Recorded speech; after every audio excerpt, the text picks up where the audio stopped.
So as far as the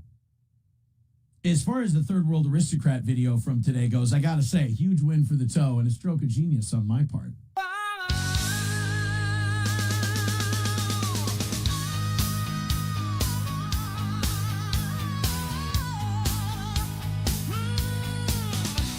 Mr. Radio Voice, he's doing his shows. He's roasting some ass and he's picking his nose. He speaks like a pro on the Steel Toe Show. He's making a mess and everyone knows. Ready or not, he already came. April is a hoe and she's snorting for fame. Another win for the toe. Win for the toe. He spilled the beans. He's rooting for rage as he gets her thrice. Another win for the toe. Win for the toe. He had a felony charge, but he's gonna walk. He's got a big mouth and he talks the talk. Another win for the toe. Win for the toe. He's always a guest with Alex Stein. He's making a wish. He's taking his time. Another win for the toe. Win for the toe. Oh, hip hop dippity dap to the wop wop wop wop. Hong dong whittle dangle wang. Oh, he sang dooley mama splatting your hat. Doo to poot cakes. Good morning and welcome. I am stuffed up. I switched to from Celsius. I started snorting meth, and that shit is like rock candy. But they busted my distributor. We'll get to that in a second. I gotta say, huge win for the toe. Huge win for the toe. Cakes. Oh my God. Welcome to the program. Yeah, I've just been, I vacuumed everywhere yesterday, changed the air filters, changed the, not just like the furnace filter, AC filter, and anything, like the air filters, the air exchange, cleaned it. You clean your air exchange filter. I cleaned all that yesterday, and still from like 5:50 in the morning to 6:05 in the morning, I just get bum rushed by shit. But you know, as you're listening to that wonderful theme song that Monty Graf gave us, I'm hacking and sneezing and, you know, that kind of shit. I can't figure it out. We can't diagnose it. It can't be allergies or it would stick with me the entire show. I've got now today we will throw headache in the mix. Shit. Although I think I know where the headache came from. It's called pussyitis. No, I had some salty popcorn yesterday. And I don't know about you, maybe I'm just a bitch, which is fully possible. But like the popcorn, the next morning I almost have that hungover feeling in my mouth. Even if I brush my teeth, you know, right after. It's just I have that shitty popcorn feeling in my mouth. And I have a headache. I'm going to go with sodium headache. I can only attribute it to sodium headache the next day. But, yeah, add that in with the sneezing and the runny nose and the shit. What I'm trying to say is, great show today. We've got to talk about meth busts. We've got to talk about bad budgets. We got a trans lady taking pictures in the bathroom, which I'm sure is not going to end in an ass beating at some day and not the kind you like. We've got Trump saying that he's got a deal done with China. Sure, you know, it's just nice that I have no LA riot shit today. I was tired of the LA riot shit by Monday night. I was tired of it. And now here we are Thursday, and they're still doing, you know, they're still doing all kinds of stories on it. And oh my God, it's like, I've seen it. I know about it. I'm aware. There's no new information coming out. LA's a shithole. They don't want to do anything about it. Trump's a butthole. got it. We've got pretty much there are people in this country who are a very loud minority who, for some reason, don't want to enforce immigration laws, even though literally every country in the world. You know, it's amazing if you're on the left when they talk about health care. Oh, man, we need to be like all of those other countries. But when it comes to immigration rules, yeah, you can't be like all those other countries. You know, like, look, is there an immigration problem in Western Europe? Absolutely. There's an immigration problem in Western Europe. But at least they're following the rules. They're not doing like, it's not illegal immigration. They have a shitty refugee system. They have a shitty asylum system. It sucks. But actual illegal immigration, it's not tolerated. I mean, the EU has some weird Klaus Schwab, George Soros, one world, fucking borderless society shit going on. But in terms of like, if you break the rules, they will enforce it. Bigot on Socialist Media said Bubba was crying like a bitch on his show about Alex Stein. Is he doing it right now? I like Bubba. I know Bubba thinks that I'm an asshole. I don't know where he got that from. But I want to see Bubba bitch about Alex Stein. Hold on. It's not called Bubba the Love Sponge. It's called the Bubba Army. Is he? He's bitching about Alex? Can I rewind? I don't even know how to use Rumble. Hold on a minute. So I'm bringing up that Tuttle hasn't said anything. He's been super quiet, which is kind of a way to get Tuttle engaged into the conversation. Oh, I like can't. when I say, "Hey, Seth, you haven't said much." I can't go. When I say, "Hey, rewind. Seth, you haven't said much." Seth knows that's kind of a clue, a that cue sucks. to. I'd like. What for was him he? to What was he bitching about? That's too bad. I can't hear it because I can't. Is that a normal thing? Can you not do that on my Rumble? I thought I had it set to play in the background, and you can rewind it. Can you not rewind the live streams? Son of a bitch. Sam Show says you sound like shit. Hang it up. Yeah, it's time. It's time to just call it a career. Professor Tie-Dye says, is it AIDS? Hobo says, I hope it's AIDS. All right, well, the odds are AIDS right now. Bigot on Socialist Media says, it's just shit you get in the morning. I get it, but I smoke tobacco. Yeah, if I had a cigar yesterday, I'd understand why I feel like this. But I didn't, unless there's midgets sneaking into my house feeding me cigars while I'm asleep. Eaton Clam says, so you got the black mold I sent. Is that what it is? It's the black mold? Shit. Gimme Tip says, yeah, you're just a bitch. Okay, so AIDS, I'm a bitch. People sending me black mold. Sam Show says, popcorn is normally good before bed, so probably you putting fat shit on it. I mean, am I putting fat shit on my butter? On my butter? Am I putting fat shit on my butter? Am I putting fat shit on my popcorn? Butter and white cheddar seasoning salt. I'm putting fat shit on my butter. I'm making them at night. Caramel corn isn't popcorn, fat ass. Boy, they are. They have their theories. Hobo Chili says maybe Bubba will invite you over to bang his skank. I actually went to the Bubba Radio Network while SP and I were in Florida. When we were driving back to the airport, we stopped in Tampa, and I took pictures outside Bubba's place. I should post them. And be like, it was so good to be at the Bubba Radio Network. He's such a good guy. I should just post my pictures I have outside the Bubba Radio Network and be like, Bubba was so fucking cool. And see if Bubba will see the pictures and be like, that piece of shit, he was never here. I never invited him here. I didn't see him. That fucking jabroni, that fucking jobber. He's fucking pulling a work on everybody. This is bullshit. Eaton Clam says this is fake Bubba wrestling shit with Tuttle and Stein. Oh, so he wasn't actually.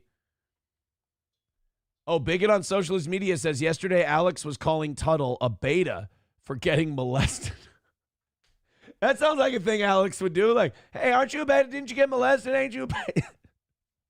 Hi, Jesse Lee Peterson. Yeah, I was molested. Beta. Okay, so that's where the fight started. So you're telling me that Alex Stein went on to a show and started shit with somebody. I don't buy it. Alex is a good boy. I don't buy it for 1 bloody second. Let's go to Hobo's. Hobo says, I think I'm going to hire someone from the CCP to introduce some bacterial meningitis into your diet of cake. I don't like cake. The cake shit stops today.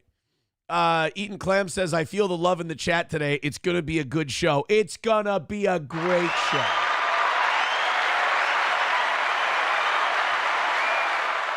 God damn, this is a good one. What is this?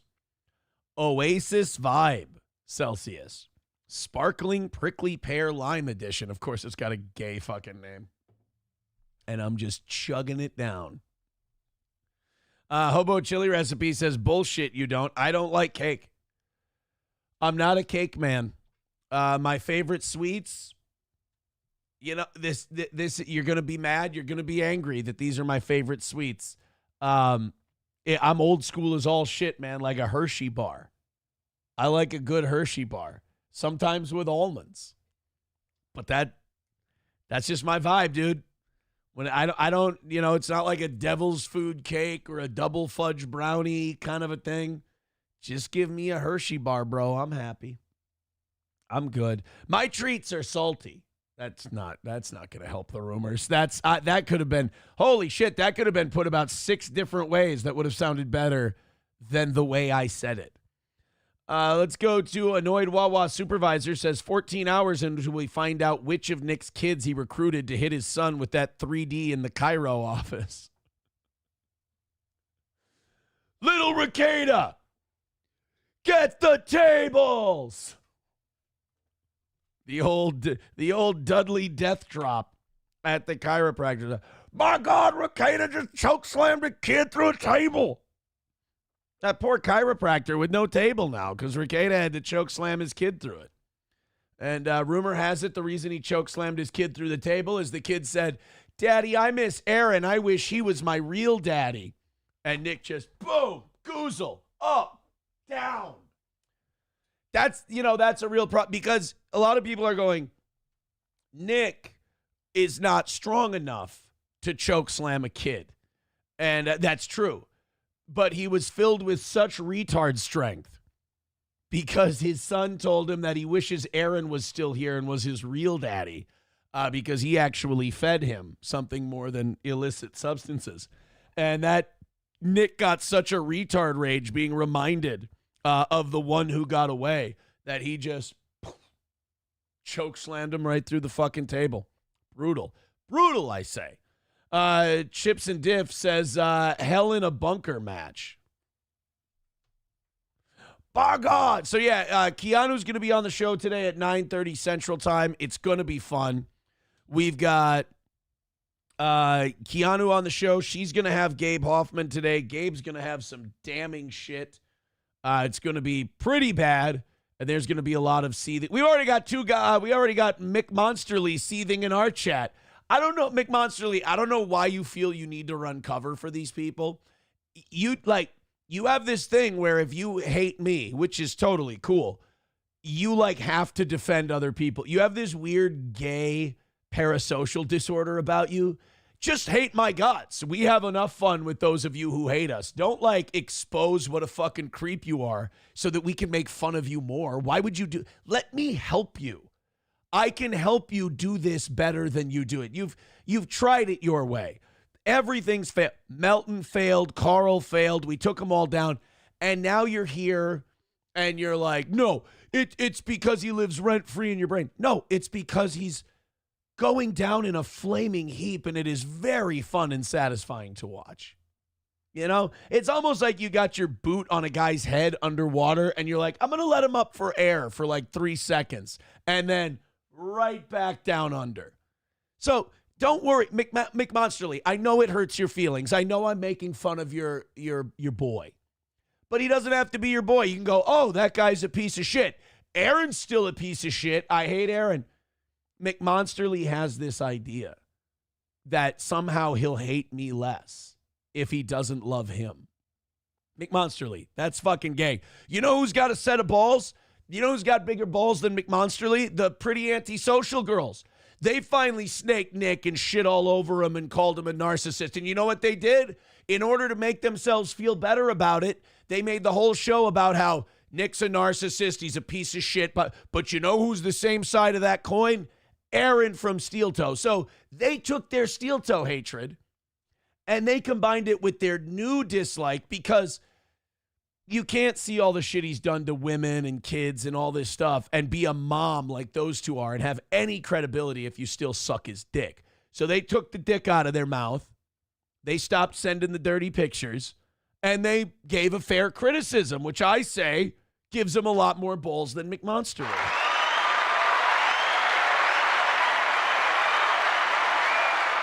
Let's go to Annoyed Wawa Supervisor. He says Nick's eyes rolled back from the coke, and his kid said he looked like The Undertaker. He had no choice but to choke slam him. Well, he could have just put him in an arm bar, walked up on top of the table, and gave him the old school. That's...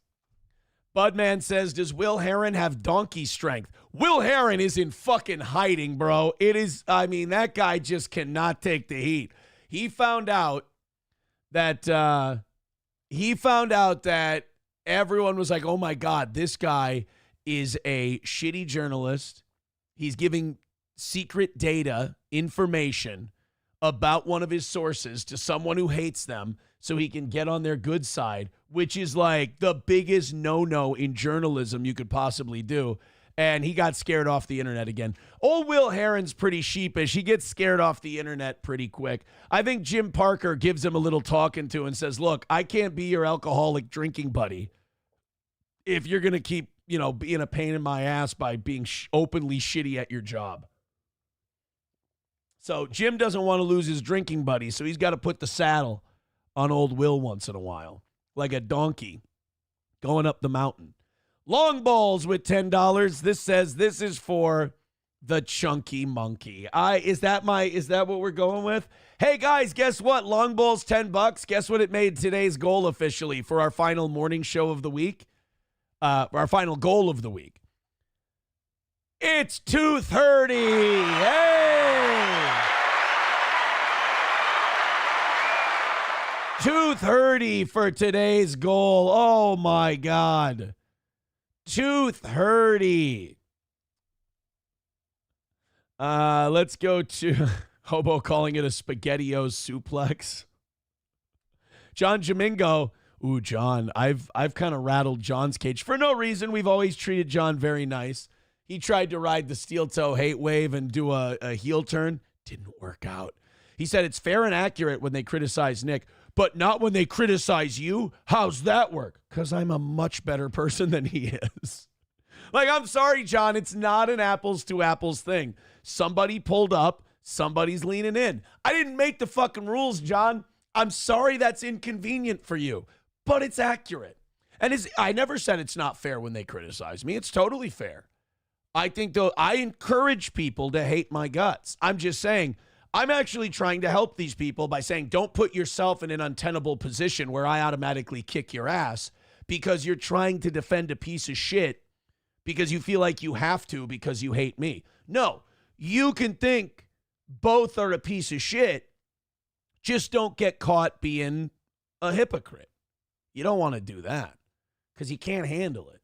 So yeah, I don't know, man. I feel like I'm on pretty solid ground on that one, Jamingo. You were a lot funnier and more interesting to people when you had a sense of humor and you liked the toe. The toe makes you happier. This is an abject fact. The toe makes you happier. John is a classic example. He comes in here now and he's like this. I'm going to get you. Oh, I got something to say. And like back in the day, he used to be like, fucking gay, right? I think old John just needs an attitude adjustment. I think old John just needs... Let's make John Jamingo funny again. Come on. Angry John is such a drag. I want to make John funny again. All right, let's get into our shit today. We got lots to do. We got so much to talk about before Keanu gets here. 2:30. Time to go to the dentist. Streamlabs, PayPal, Venmo, Super Chats, Rumble Rants. MSO writes, wah. For like with John, that's all I hear now. I just hear wah. We've got Riding Dirty Llama says, I think he means Hulkamash. He says, you need a Snickers with your coffee. What did Hulkamash do? I love Hulkamash. He says, every 230 joke makes me wish you'd gain 30 pounds and SP would leave you. That's how annoying it is. You don't like 230? I'm sorry. I apologize. I thought people loved that. I thought it was their favorite bit, the 230 bit. You know what, guys? That's on me. That's my fault. Here I was under the impression that you guys thought it was awesome. Why didn't somebody say something to me? Now, you know what? I feel like an asshole. Napa with $5 says casino fan. Whoa, buddy. Oh, buddy. Fucking casino fans, mount up. I was watching some casino yesterday. He says, suffer Nick, suffer fanboys. Stoked for the Hoffman later. You know, somebody said that we should do our members only show today after Keanu does her interview with Gabe. I don't know. I don't think that's necessary. We're going to do the members only show right after this show, and then I got to go get the kids. Doing a stream after the Keanu interview, I don't know. Don't you feel like we should just kind of let it breathe? Like, I just kind of feel like just let Keanu have her show, let her do her show, let Gabe have his moment, and then just kind of let her breathe. You know, we kind of get into this vibe with 24-hour news where we have to jump on and we have to, let's analyze right away. Like a good bottle of wine, let's let it breathe. That's not a bad idea. Zen Man with $5 says, dentist appointment missed. Sorry to mess it up. Well, you look, it was fun while it lasted. So 220 is the number for today. Thank you guys very much. Knock that out early. And let's call it another win for the toe. Okay, on we go. We've got a lot of stuff to talk about today. We got to start with, oh my goodness, look what happened. A meth bust in Wilmer, Minnesota. God damn it, Central Minnesota. Can you go 5 minutes without some... We just had a big meth bust in Minneapolis. What was it? 900 pounds of meth in Minneapolis. That was, if you saw that story where a bunch of people in Minnesota took to the streets to harass federal authorities because they thought it was an immigration raid. So they were like, yeah, we're going to fight the power. Turns out it was just federal agents trying to rid that community of 900 pounds of methamphetamine. And it was a total cholo too, because he had 900 pounds of meth, a pistol that was plated in gold, and a bunch of Scarface posters. Like it was a cholo wet dream inside this little Mexican restaurant where they had 900 pounds of meth and Al Pacino shit. Now we got a black guy in Wilmer, which you don't see that very often.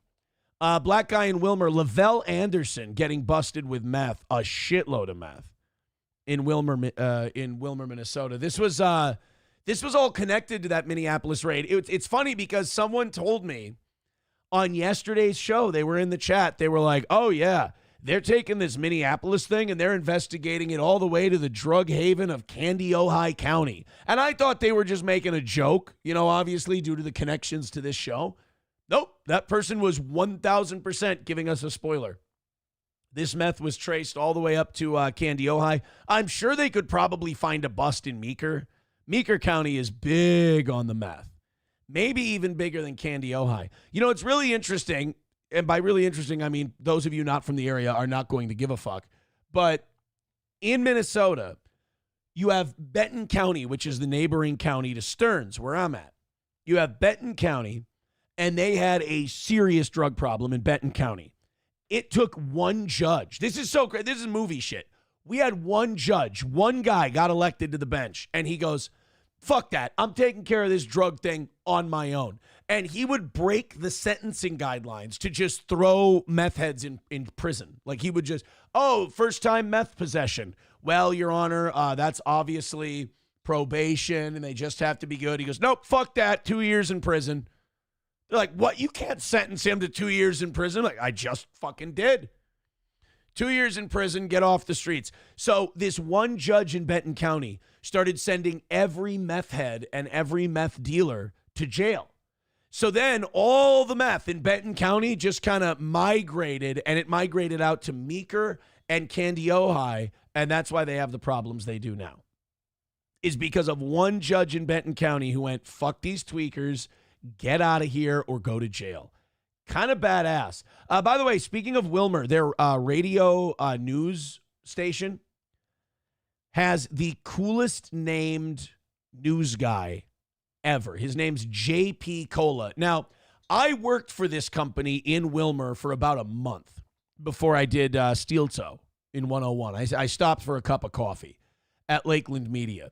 And I worked for Q102. More music, more variety. They said, we want more of a talk show, edgy vibe in the mornings. And I said, okay, I'll bring you that.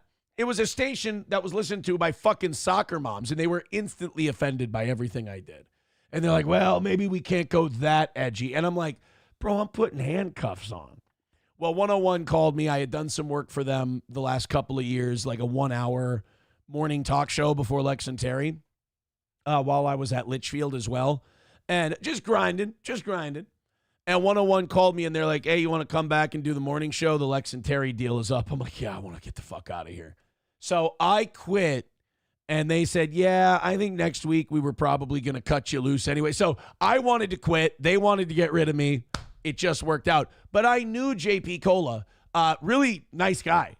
I was going to say really cool guy, but JP Cola doesn't do anything. He's just a walking news machine. JP he does three things: eat, sleep, get the news. A couple from the Twin Cities have a court date Wednesday after a large drug bust in Wilmer earlier this month. 39-year-old Marisol Rodriguez, that sounds like a cleaning lady's name, Minneapolis, and 27-year-old Lavelle Anderson of St. Paul are charged with first-degree drug sales and first-degree drug possession and are being held in the Candy Ojai County Jail on $2 million unconditional bail and will appear for a Rule 8 hearing at 10 a.m. June 18th. $2 million, man. They ain't fucking around. How much meth did they find? Several boxes of flowers were located in a truck driven by Anderson. Police made a traffic stop. Canine detected scent of drugs. 182 boxes full of flowers, but the boxes had a false bottom, and hidden in a secret compartment was more than 3 pounds of methamphetamine in each box, totaling 550 pounds of meth. Police found another 100 pounds of meth hidden in the bottom of flower boxes. So, 650 pounds of meth in Candy Ojai County on top of the 900 pounds of crystal meth they found in Minneapolis. So, now we're talking 1,500 pounds of meth off the streets in Minnesota in a 1-week period. I mean, I don't know who you're rooting for in the battle between cops and meth heads, but the cops are winning at the moment. Lakeland Broadcasting bought KKLN The Loon, Ryan the Garbage Man says. Ryan the Garbage Man, our resident Wilmer expert, if you didn't know. Quick text here, breaking news stories. Air India plane headed to London crashes in India, 240 on board. That had to be the smelliest plane crash of all time. And, oh my, looks like a radio guy got himself in trouble. Uh-oh. I'm going to check on that in a second. I remember Bring Me the News just reporting all day long whenever old shock jock Aaron got in trouble. Let's see when there's an actual real fucked up crime committed, if the local Minnesota News is going to report it, if they're just going to let that one skate by. Let's see. We'll check on it. Annoyed Wawa supervisor says, this Anderson had a false bottom. Aaron's Anderson had a false top. Are you saying because in all her pictures she used to put her forearm underneath her tits to push them up in pictures? By the way, if you want a red flag that maybe the woman you have is not a ride or die bitch, Maybe the fact that she feels the need to push up her tits for everybody and all the pictures she takes and posts to social media, might be a bit of a red flag. If I could take what I learned and pass it on to you. J.A. with $2 says, Slayer. There's Jay. There's Jay. Let's see if that 93X story made the news here in Minnesota. Nope. Don't see it. Not radio guy from 93X. Pedo. Nope. Wow. Wow.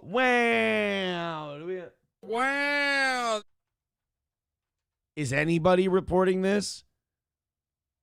Reddit. Reddit. So this guy Ross, who was on the 93X morning show in Minneapolis, arrested by Orono police on probable cause of cheese pizza, CP. The stuff that Melton and Moody think is good.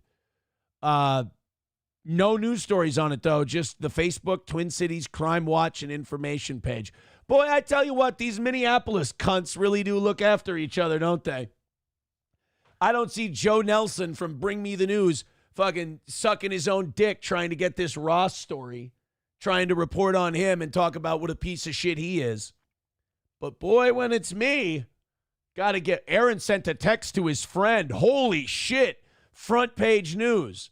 This guy gets, this old radio guy. Joe Nelson, by the way, was a radio guy in Minneapolis. Apparently has some kind of axe to grind with me. Because when it comes to this big market morning show guy, CP, that busted for CP, nothing. Not a peep, no article, no nothing. Fox 9, no article, no nothing. Boy, do they look out for their own. I wonder if it's not a crime that maybe some of them in the media don't want people digging around about. Maybe there's some kind of, underground community in that big market media world. Because, boy, you make fun of another female radio broadcaster that was talking shit about you, all of a sudden it's hands across America for some gay shit. And then, if that same guy sends his friend a picture like an asshole, all of a sudden that's got to be front page news. And by the way, I have no problem with that. Report it, absolutely. But this asshole got busted in a crime where there's actual victims who got hurt, and you don't report a fucking thing. Just total shitbag hypocrites. And I love being right. Don't get me wrong. Like when I talk shit about these people and go, oh, Aaron, that's not true, blah, blah, blah. And then I have concrete evidence backing up what I say with something like this. I like that I get to expose these dirtbags, these false moral assholes. But it's still frustrating a little bit. Because if it's my story, then it's all of a sudden, oh yeah, this is great. This is awesome. This is crazy. But some fucking guy is a child abusing, CP having piece of shit, and now all of a sudden, we never heard of him.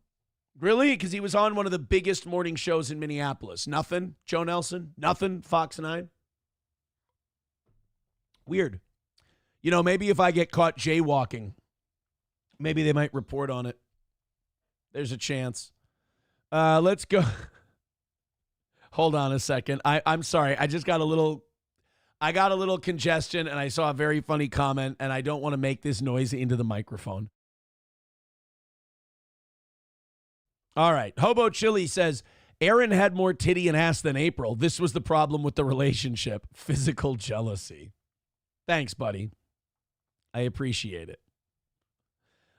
Sam Show says it's not a choice. They're born broken. Gotta gas them. No fixing PDFs. Look, man, I agree. I agree with you 100%. I think they're born that way. Hobo says you and all these fucking acronyms. It's not my fault. YouTube won't let us talk like grown-ups. We can't talk like big boys and big girls on YouTube, so we have to say CP, cheese pizza, PDF. It fucking sucks. It's so dumb. It's some would say the dumbest. Nick the Milkman becoming a member for 37 months says blah, blah, blah, something about Aaron being gay. Yeah, that's about the long and short of it. Don't worry, hobo. He ain't talking about you. Your gay jokes are creative and fresh and a different perspective. He's talking about everybody else. Don't you worry. 220 is the number for today. Not really worried about it till about 8:30 today. Let's see if we can get down to 100 by 9:30. We got about 3 hours to just put some work in today. Thank you guys very much. It's our final goal of the week. We have been absolutely perfect every single show. We have knocked it out on time. You guys have the most perfect of perfect weeks going. Let's finish it up. Thank you. Thank you so much. All right, now I'm going to make you mad.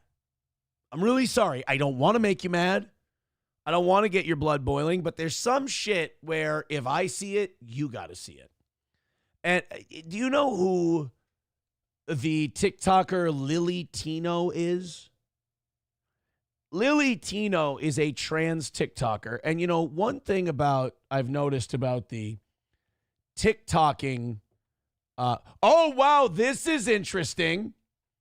Holy shit, breaking news. Trampling at the Zoo says Ross Hoffman, formerly of 93X, was arrested on probable cause for CP. He is of Jewish descent. Oh, okay. Okay. You know what? I get it, Joe. I get it, Joe Nelson. I get it, Fox 9. Never mind. That's just sour grapes. I forgot that I was goy. Unpleasant Alex says PDFs are the same as psychopath serial killers. Can't fix either. Can't be a part of society. I agree. So this trans TikToker, Lily Tino, the thing about these trans TikToker types is that all they want is attention without zero modicum of self-awareness at all. You know, a lot of us who are in front of microphones all day, we know what we are. We know what we aren't. You know, a lot of the people that hate me, they confuse themselves. They go, Aaron doesn't realize how much I hate him. He's just not self-aware. I'm like, no. I understand how much you hate me. I am aware of how hateable my personality can come off to people with no sense of humor and who take shit too seriously. I've always understood that my entire career. Here's what you don't understand. I enjoy it. I like that part of my job. That's where your lack of awareness comes in. But you want to see lack of self-awareness. These trans TikTokers, they literally think they woke up in the Burgess Meredith world in Twilight Zone where there's no one else in existence. Nobody else around. Nobody else lives on the planet but them. So everything they do is okay. And if you have a problem with anything they do, well, obviously you must be a bigot. Obviously you must be transphobic because the entire world is for them and anything they do within said world must be okay because it's theirs. This is Lily Tino talking about how she went to Disney.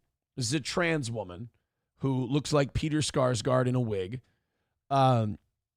This Lily Tino went to Disney, went to the women's bathroom, which is enough to make people uncomfortable already.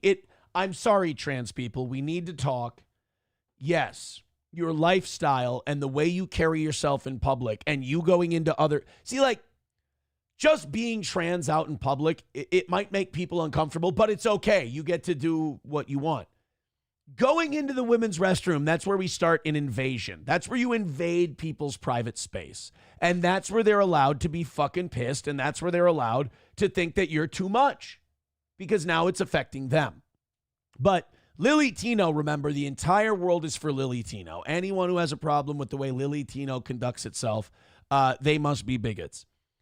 Not only did they go into the bathroom at Disney, in the women's bathroom, which is enough to drive people nuts, she then starts taking pictures inside the women's bathroom at Disney. First of all, get in, take your big sweaty man dump, and get the fuck out.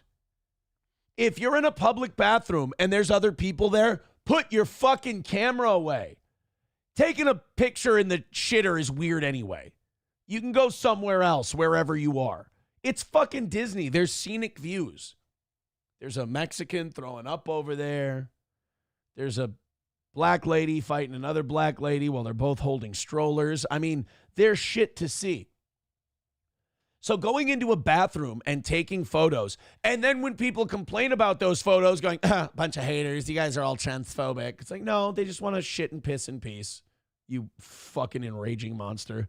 Let's see what Lily Tino had to say about the whole thing. Those Disney bathroom selfies got y'all real upset, huh?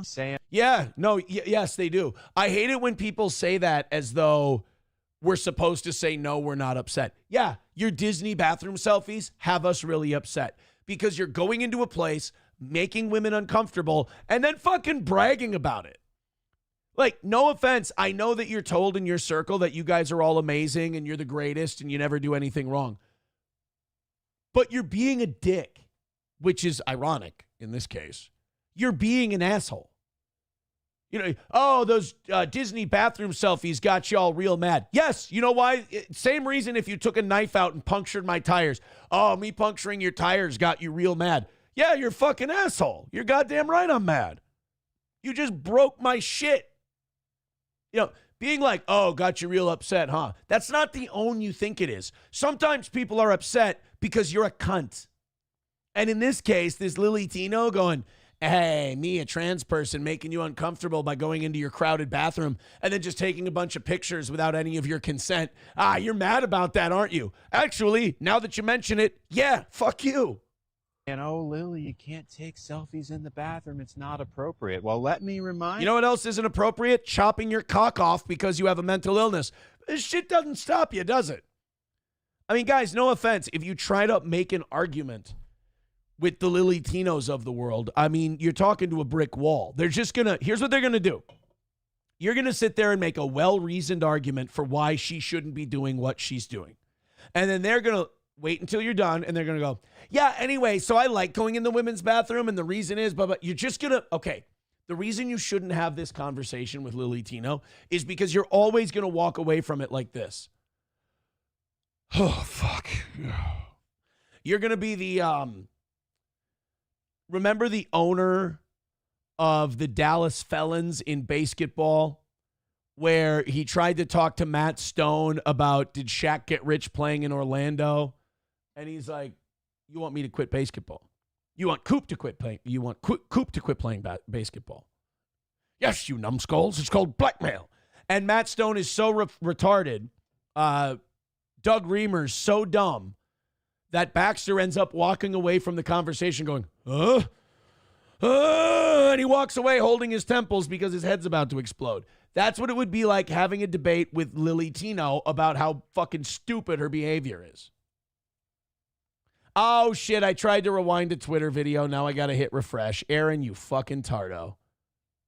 Selfies got y'all real upset, huh? Saying, oh, Lily, you can't take selfies in the bathroom. Right. It's not appropriate. Well, let me remind you that literally every celebrity you've ever enjoyed on screen has at one point taken a bathroom selfie. You're not a fucking celebrity. You're some crazy person at Disney with a cock pissing in front of women and then taking pictures. It's like, how much abuse do women have to take? Well, Gabe Hoffman will let us know at 8 o'clock tonight. But how much abuse do women have to take socially from the trans movement before they're allowed to complain? Like, really, this may sound ironic, but it's true. I feel so bad for women. Like, it's really unfair. You know, they've been told for the last 50, 60 years, men are terrible, men are evil, men are, whatever. And then this assassin slipped in the tent in the dark of night, dagger in hand, and just started shredding feminism into barbecued pork. They just came in and they went, yeah, we get to do everything you do with none of the risk or none of the societal pressures. And if you say anything negative about us, we get to call you a bigot. And now all of a sudden it's too late because feminism's realizing, oh shit, maybe men aren't the threat. Maybe men were trying to help us and warn us. Maybe this shit's going to end up rotting us from the inside. Tried to tell you. But now you spent 60 years bashing the shit out of men, so we're all just sitting back going, you got this. Go ahead and deal with it. For example, and it's not just vaginas. They all have vaginas. Also, that bathroom is not full of tourists who are just trying to take a sweaty shit at Disney and get back out there to pay $50 for a beer. Oh, look at all these really hot chicks taking bathroom selfies. Right. You know what you notice about those bathroom selfies? There aren't a shitload of people in the bathroom with them who didn't ask to be photographed. Celebrities. Any woman you ever meet has likely taken a photo in a public bathroom. You know what else they haven't taken? A cockendectomy. Can you say the same? Most of those women aren't taping dicks and balls to their butt cheeks. Why, you ask? Because we look cute and we want to document it. You don't. Your hair is very thin. You look like you're in a cover band that plays exclusively at an American Legion in your local town. This is not, this is Rick Moranis if he took a few wrong turns. So what is different about me that I'm not allowed to take bathroom selfies? Oh, freak. No, sorry. Was that, you know what? That might have been rhetorical. The easy answer here is, oh, Lily, you're a trans woman, so you. Yeah. If you say it in a goofy voice, it doesn't make it less true. If you go, that's like saying, oh, yeah, Newton's laws of gravity. It doesn't make gravity not exist. Oh, yeah. Apparently, if you bomb a bunch of Middle Eastern countries, they all get mad and want to attack you. Yeah, yes, that's actually a fact. You can say it in retard voice. It doesn't make it not true. If they throw a ball up in the air, unless there's something to keep it up, it'll hit the ground because of the pull of gravity. Yes, correct. Oh, the ocean is wet. Fucking asshole. Yes, that's the difference between you and Anna Kendrick's taking a bathroom selfie. A, she's in her own bathroom by herself. Nobody else is around. B, she doesn't got a cock. You get held to a different standard, and that is true. But people judge trans women differently depending on how well they pass. No, I don't. I don't know where you came up with that. You think that if who's the conservative chick who, if you look at the before pictures, you're like, well, that's just a gay dude. Why weren't they just a gay dude? Why did they have to put bolt-ons on and, a fake pussy or whatever? Blair White. If Blair White was in a women's bathroom and they were snapping selfies at Disney with a bunch of people around, I'd go, Blair White's a fucking asshole. If you pass, that means you don't look trans. I know that I don't pass. Trust me, I know. But so you're ugly. Yeah. Now you're finding out what it means to be a woman. Ugly women don't get away with as much shit as pretty girls do.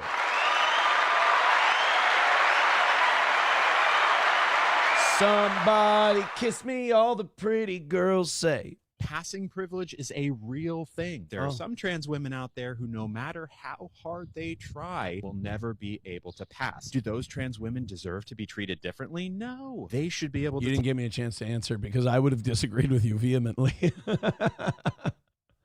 It's just that this level of mental illness is, like I said, where the entire world is yours. It belongs to you. And if anyone has a problem with anything in your world, they're the problem, not you. Thanks, Lily, for proving my point. And it's like, oh, it's because I don't pass. It's because I'm not as good looking. It's like, no, I'm pretty sure if there was some dumb skinny bitch who was in the bathroom at Disney and she was taking a fucking selfie in the mirror and there was some fat postmenopausal chick in the stall with the door open going, knock it off, I'm trying to take a shit, they'd be upset too. So how about let's make a very simple rule. We don't take bathroom selfies. Trans or not trans, we don't take crowded bathroom selfies. It's a fucking dick move. All right? It's an asshole move. Let's go to Ep Didn't says, this guy is not wrong. This guy is not wrong. I don't know a single woman who doesn't have a public restroom selfie. If there's nobody in there, the argument is null. Right. If there's nobody in there, that's fine. But you saw that bathroom selfie. There were shitloads of people in there. Knock it off. Dysrhythmia says it's impossible to get a toilet at Disney. Corn Diff says, why does her forehead have that much skin? Is that where they put her foreskin? That's one of Corn Diff's best lines. Yeah, where do they... Yeah, Corn Diff's trying to figure out where... You know what I love about Corn Diff's joke? It just makes the assumption that they don't throw the cock meat away. Like the idea of cutting a trans person's dick off and just throwing it away is so repugnant to the doctor and such a waste of flesh that they're like, we have to take this skin from the cock and we have to put it somewhere. And they're just patching it together like they're building a wax model. Here, I think they need cheek fillers. Here, put some dick skin on the cheek filler. Brazilian butt lift. Use what's left of the head meat. That's a little more firm. That'll give it some lift. I like Corn Diff's idea that the cockendectomy, that's the thing. If there's like a trans woman and she has bigger tits or a bigger ass, that means that they had a huge cock. That's so now when you look at trans women from now on, you can see, and you see tits, you can be like, oh, I know how they got those. Corn Diff taught me that the dick and balls must have been fucking huge. 09 Canyon says, never once public bathroom pics. Yeah, I don't really understand. I always think of that. Remember like early Facebook? Like the meme of the girl taking a titty pic and behind her was a toilet with a big log in it. That's why you don't take bathroom. Every time I, hear about someone taking a bathroom selfie or something, I just think of the floating turd selfie. And Corn Diff writes, I bet she gives the best massages. No. Why did you ruin the cock meat premise that you had? Now I can't stop doing that. L Train says adults going to Disney is an indicator of pedophilia. I think just the name Disney is an indicator of pedo behavior. Mild says, fuck them. Feminists got their way, and now 1/5 of the men's bathrooms are unisex. If I got to shit next to tampons, let them shit next to a pervert. White women did this, let them fix it. See, that's kind of what white women feminism has done, is it's made men sit on the sidelines, because men will do this thing where we'll be tough for you, we'll be strong for you, until you tell us to fuck off. We take that very literally, because if we're arguing with our buddies about sports or anything and they go, fuck off, that means the conversation's over, we're going to change the subject.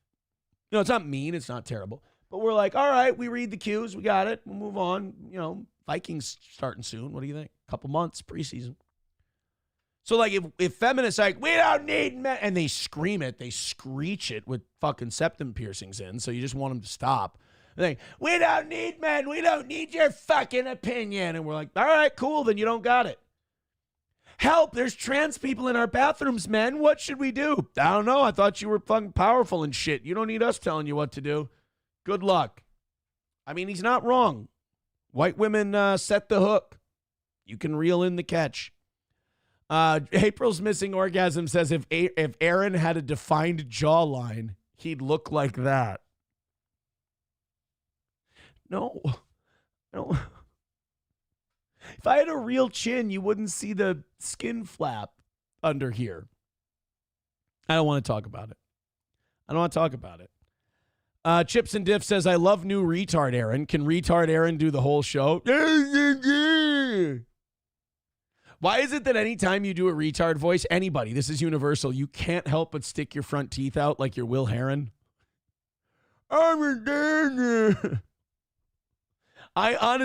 don't think I could do a retard voice now without, hold on. You don't, see, I can't, I don't know how to do it. You don't even know. But when you stick your teeth out, it's so much easier. Oh, I'm going to take a selfie in the bathroom. So much easier to simple jacket. That could have been said better. Dick Von Du says VFW bros don't take kindly to trans. Well, I meant if it wasn't a trans. Corn Diff says, oh my God, you're right. Aaron wishes he had this chick's jawline. No, we're not. At least throw in a couple of bucks if you're going to give me crippling complexes. Could we at least, goals in good shape and everything, and we've been perfect all week, but, could you at least monetarily reward me for the psychological abuse you put me through? God damn. I mean, we'd all feel a little bit better. And it guarantees that there is a show in the future for you to continue to make these jokes. You guys got to learn how empty your internet experience would be without me. What would you do? Corn Diff says Nikki Norton is different. She has an honorary vagina. Actually, Jim Norton on his new comedy special has a very funny joke because they call him transphobic, even though he married a trans person. And he goes, yeah, they think that I just love one trans person and I hate all of the rest of them. And he goes, no, it's quite the opposite. It's a funny little, I like it. Like Jim Norton can do the old waka waka, take my wife, please jokes, but his have a dick. So it's kind of a new spin on Henny Youngman. Jim Norton not only looks like Henny Youngman, but now he can kind of do his bit, but with a trans woman. It kind of, I mean that as a compliment. Yeah, people are saying take a shit and get out. That's what I'm saying. Oh, they mean the show. Corn Diff says about using dick skin on the tits and ass. He says, waste not, want not. I mean, you got free skin. And you don't just have one skin or two skin or three skin. You've got four skin. Dead Game says, now that's in my head. Corn Diff and I are working together. Corn Diff and I are working together to make sure that you guys realize that there is a whole market of trans titties and ass being thrown away during cockendectomies. McBuster says chin definition isn't Aaron's strong suit. Thanks. Sam Show says that was a good Will Heron impression. No, that was my retard impression. You know what? My retard impression and my Will Heron impression are similar, and they're both very good. So I don't know what that says. Yeah, because this is retards. This is Will Heron. Oh my God. It is. They're both very similar and remarkably accurate. Leah says, guys, stop making fun of his jawline. His clothing is enough to make fun of. What did I say about a couple of bucks if we're going to make me feel like shit? Now, basically, from here to here is like self-conscious now in the show. Basically, the only thing I'm feeling good about is like this area to this area. Yeah, that's right. I wasn't going to go past the forehead and give you more ammunition, you fucking Taliban sacks of shit. Here to eyebrows to top of chin. Which really, I mean, I really am rather adorable from that part to that. I mean, I am a fucking cutie. I'm kind of a smoke show if you take away some very defining qualities of mine. Sam Show says, what if Will Heron is a retard? Would you feel bad? No, I wouldn't feel bad. I'd feel like, life makes a lot more sense if that were the case. Somebody too writes, how can you be secure there, you four-eyed freak? Oh, shit. All right. Now look here. Let's keep stripping it down. So there. Now I feel like a cute boy. By the way, Leah's a girl. Brittany Boo's a girl. Should I do contacts? Should I get rid of the glasses or do we need the glasses? What are we doing? The compliment I get when the glasses come off is you look younger. But I feel like with the horseshoe here, I really do. My hairline is starting to look like the part of the guy's brain they cut out in Planet of the Apes. I'm starting to look like that. Fucking, I can't do this. Einstein couldn't tie his tie in the mirror. You cut out his brain. No, it's just my hairline. Don't worry about it. I can't read the chat. Maybe that's a good thing. There we go. Leah says no. McBuster says, is that karmic? Oh. Brittany Boo says yes. Keep the glasses. It makes your face look thinner, says Leah. Oh, no. Unpleasant Alex says glasses, just better frames. Hobo says the compliments you get, like what? You resemble Rocky Dennis? I'm starting to really. Oh, if I had a soul, it'd be bad. 383 Novocaine with $1. Thank you. Says Aaron, they don't throw it away. They fillet it, turn it inside out, cut a hole in the sides. You want a video for No, I don't want a video of what they do to trans dicks. No. Papa Shop says, get better frames that don't make you look like a gay rapist. I'm going to take that in the productive nature in which it was intended. Some people would hear that criticism and they would just get mad. And they would think that they were just being mean, but I see it as helpful. I really do. I see it as, I feel like it's intended to be productive. Corn Diff says they mean it in the same way that autistic people sometimes look super young for their age. Brittany Boo says, we adore you the way you are. Dorky. Hobo says, the glasses distract us from your multiple chins. Maybe they don't. Oh! 2:20 away from today. Thank you guys very much for your generosity. I mean, not your comments. I mean, really. I mean, if we're really breaking it down, you're fucking destructive pieces of shit. But what I mean is thank you. I appreciate you regardless. Let's go to the texts. Hey, you mid-transition clinical photo. You should know that rage bait is Lily Tino's game. They regularly live stream from restaurants in order to cause a scene and get meals paid for. This was from Ranking Disney Bathrooms, which is idiotic in and of itself. They wanted free Disney shit. Oh. Is it weird? Like people are like, Aaron, they're just rage baiting. Yeah, but I like feeling enraged about that stuff. Is that weird? I think that's a good relationship Lily Tino and I have. Aaron, they're just trying to rage bait. I fucking love raging. I've made a career on raging. I pay my fucking mortgage on rage. So we're kind of helping each other. Who's that other guy? AZ? They're like, stop current yearing us. What would he do with fucking trans dicks flopping around in a girl's bathroom? Somebody, too, says, Aaron, have you ever noticed that your left nostril is a lot larger than the other? I do know that the first time I ever tried Coke, my buddy's Coke, I did it in my right nostril here. And my right nostril has always felt funny since. And I was like 30. So it was like 8 years ago that I did a bump of Coke at my buddy's wedding. It was the only time I'd ever done Coke since I met, old chokeslam from hell, The Undertaker. By the way, a lot of people, when they do the Rekieta chokeslammed his kid reference, which, by the way, he offered to us. We didn't know about that. He told us that he chokeslammed his kid. People keep saying The Undertaker. I feel like that's real heavy Kane disrespect, but we can talk about that some other time. Annoyed Wawa supervisor says the glasses distract from how deeply inset your eyes are. The fuck is that about? You're saying I have sunken eyes. I thought I was a cute boy. We're gonna transition bits like a Lily Tino cock.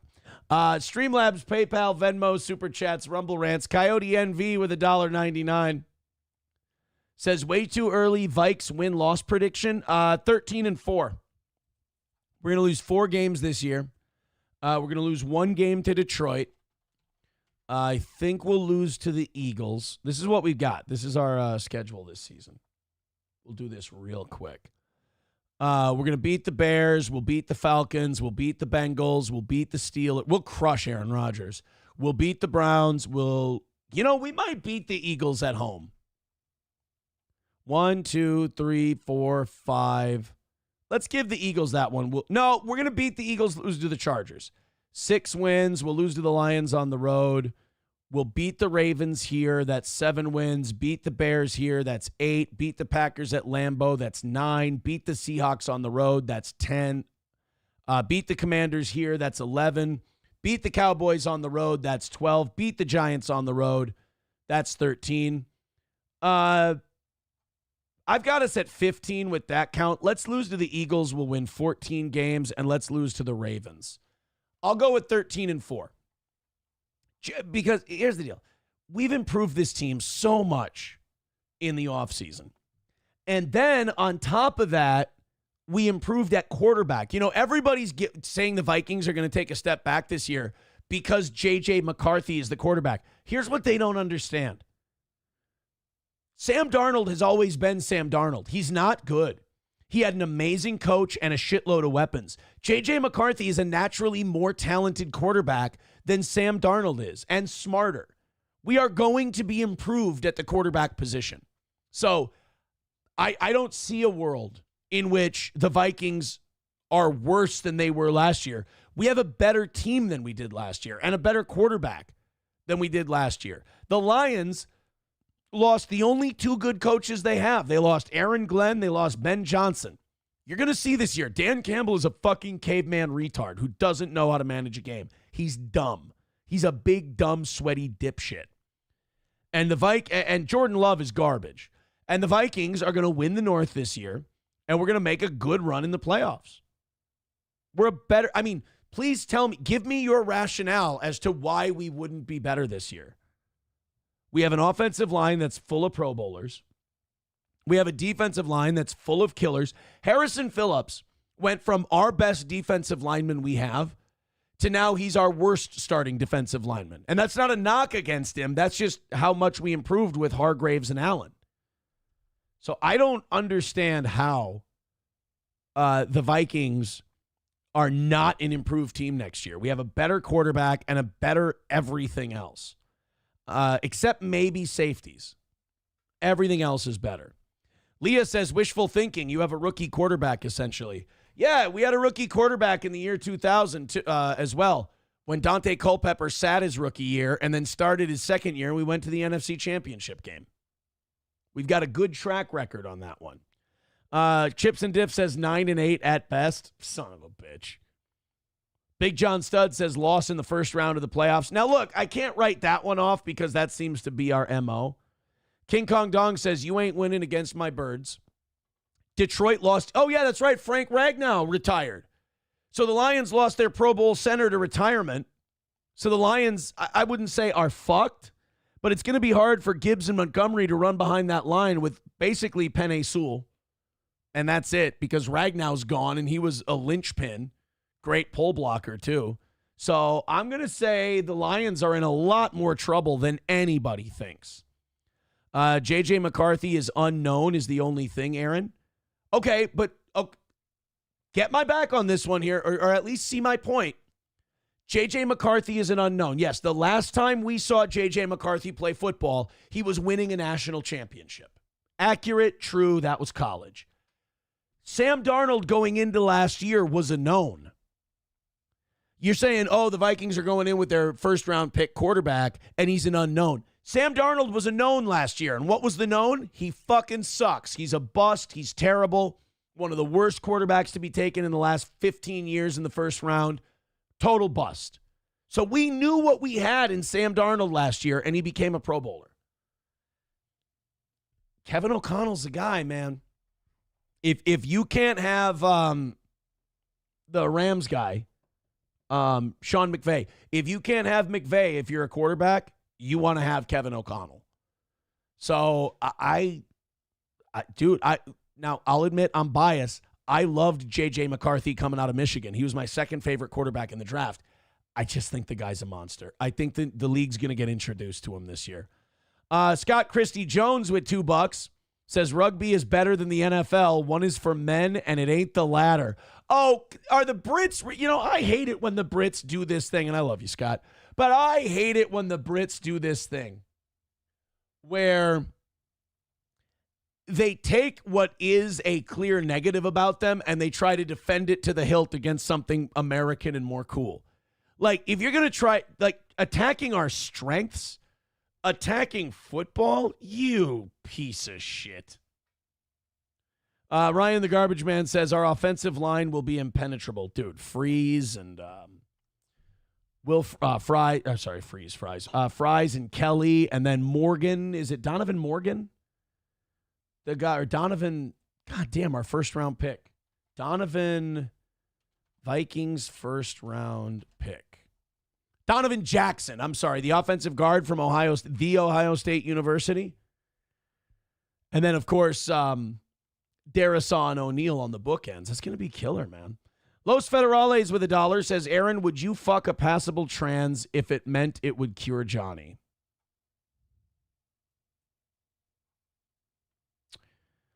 Don't you put that evil on me, Ricky Bobby. There's no win to that answer. Thank you, Los Federales, for the $1. But there's no win for me in answering that question. Would I fuck a trans if it would cure Johnny? Of course I would. Yes. If Johnny would never have MS and he could have a thriving profession somewhere, and he and his daughter would get unlimited amounts of time with her father, and he'd live a full, complete, healthy life where he could get around. Yes, I would fuck a trans person one time if that were the case. I'm saying that so fast so it can't be clipped. And if I say no, if I say I wouldn't take one for the team so that Johnny wouldn't have MS anymore, so I would fuck a trans, what a asshole I would be. What an asshole I would be. Coyote NV with 199 says McCarthy can't throw 35 times a game. Then let's have him throw 30 times a game. There we go. We'll have Hunter and Aaron Jones carry the load 25 times a game. And J.J. McCarthy will throw 30, 32 times a game. And he'll complete 26%. He'll complete 26 passes a game. Let's bust out the calculator. And he'll average 9.8 yards per attempt. So 9.8 times 32 attempts. He'll throw for 313 yards a game. There we go.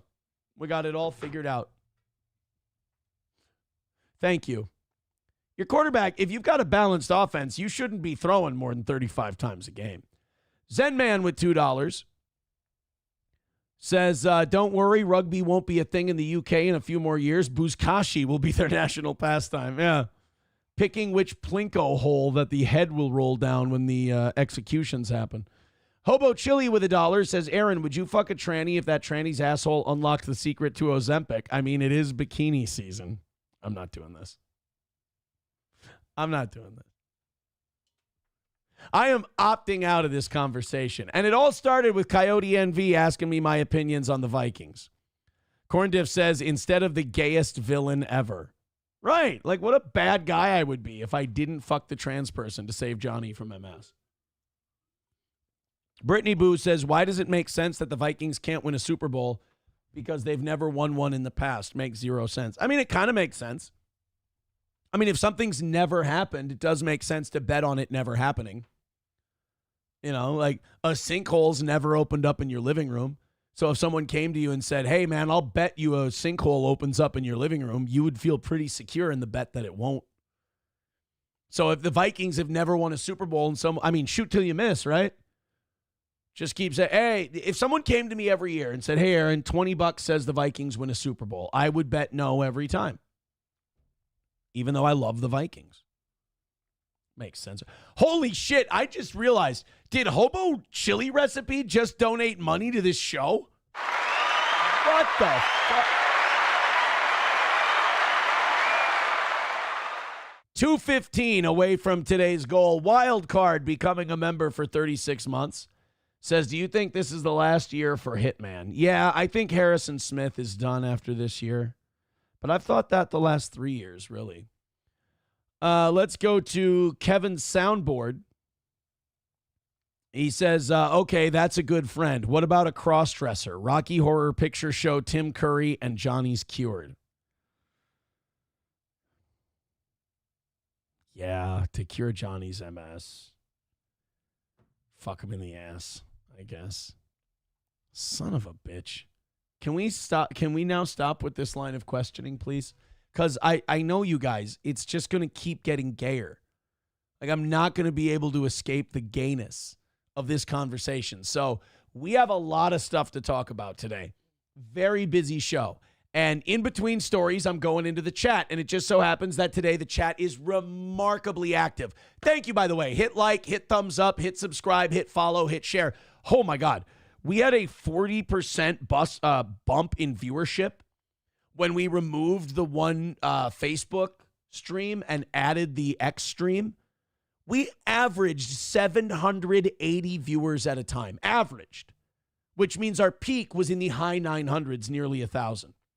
Our first day of going, adding X to the equation. It's fucking incredible, man. It's been, knocked out the goal so fast yesterday, too. I mean, I'm not trying to pat myself on the back because really what it should be is a condemnation of me not doing the Twitter streaming for the last year or two.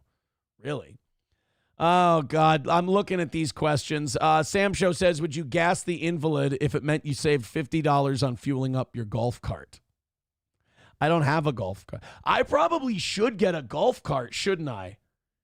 I mean, I probably golfed 12 rounds of golf this year. And how much is the golf cart? Probably about $12. So I spent $144. I'll probably spend upwards of $400 on golf cart fees.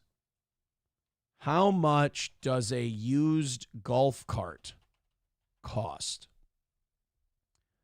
Ooh, that's a shitty one. How about a decent one? $4,500.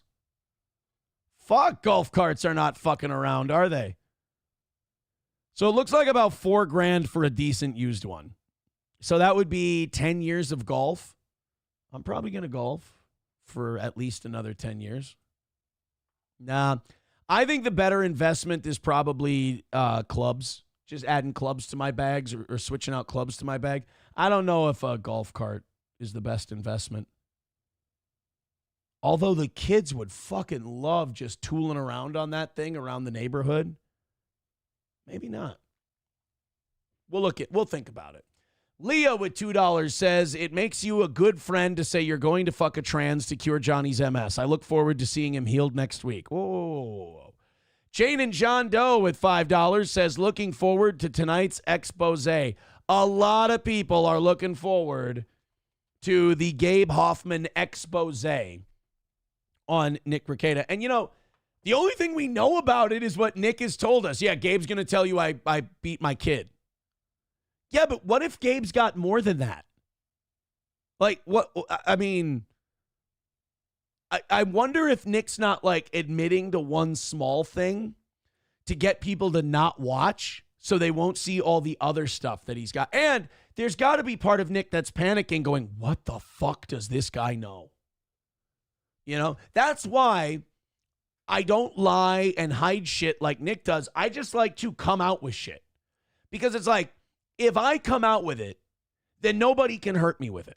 Nobody can hold it over my head. But if you lie about it and you obfuscate and you bullshit and you try to think you're smarter than the internet like Nick constantly does, you constantly end up getting fucking, deep dicked in the ass like he does by the internet, and he's having a mental breakdown because of it, huffing, doing the whippets, the whole deal, all because the guy needs to control the world around him, but he wants to be online. You can't control the internet. You have to just accept it for what it is.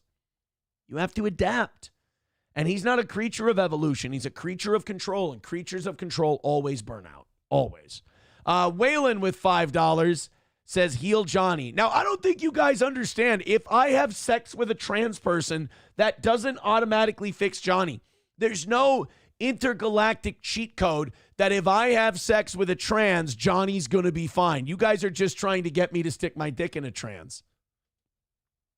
Aaron's Dancing Porch Monkey says, you can't have a golf cart require you to pull a trailer. We all know you can't do that. I can pull a trailer.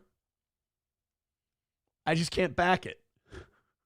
I had to admit it. My dad and I both, and my dad's a dude, and I'm a dude. We both would rather drive around the block to pull up into the driveway and then unhook the trailer and pull it off to the side rather than back the trailer in. And by the way, you cannot be a real man if you won't also admit that. It probably takes the same amount of time. Drive around the block, pull in the other way, versus the time it takes to drive past your driveway and then slowly back in and straighten it out. Probably the same amount of time. So only God can judge me, dude. Only God can judge me. Oh, someone wrote, expose, do you have a hairy hole? That made me think of, have you guys seen the new season of Tires on Netflix? It's very funny, dude. Thomas Hayden Church is in it. It's top notch.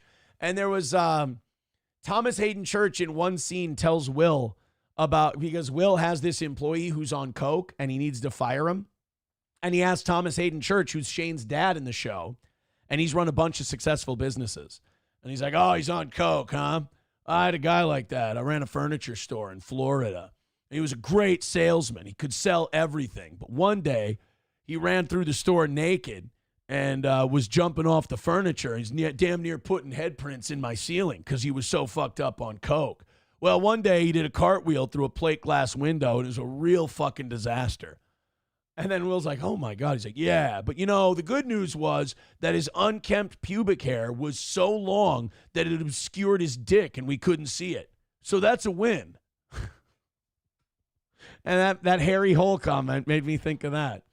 Chevrolet JB with $1 says you can pull a trailer right to the ditch. That was not my fault.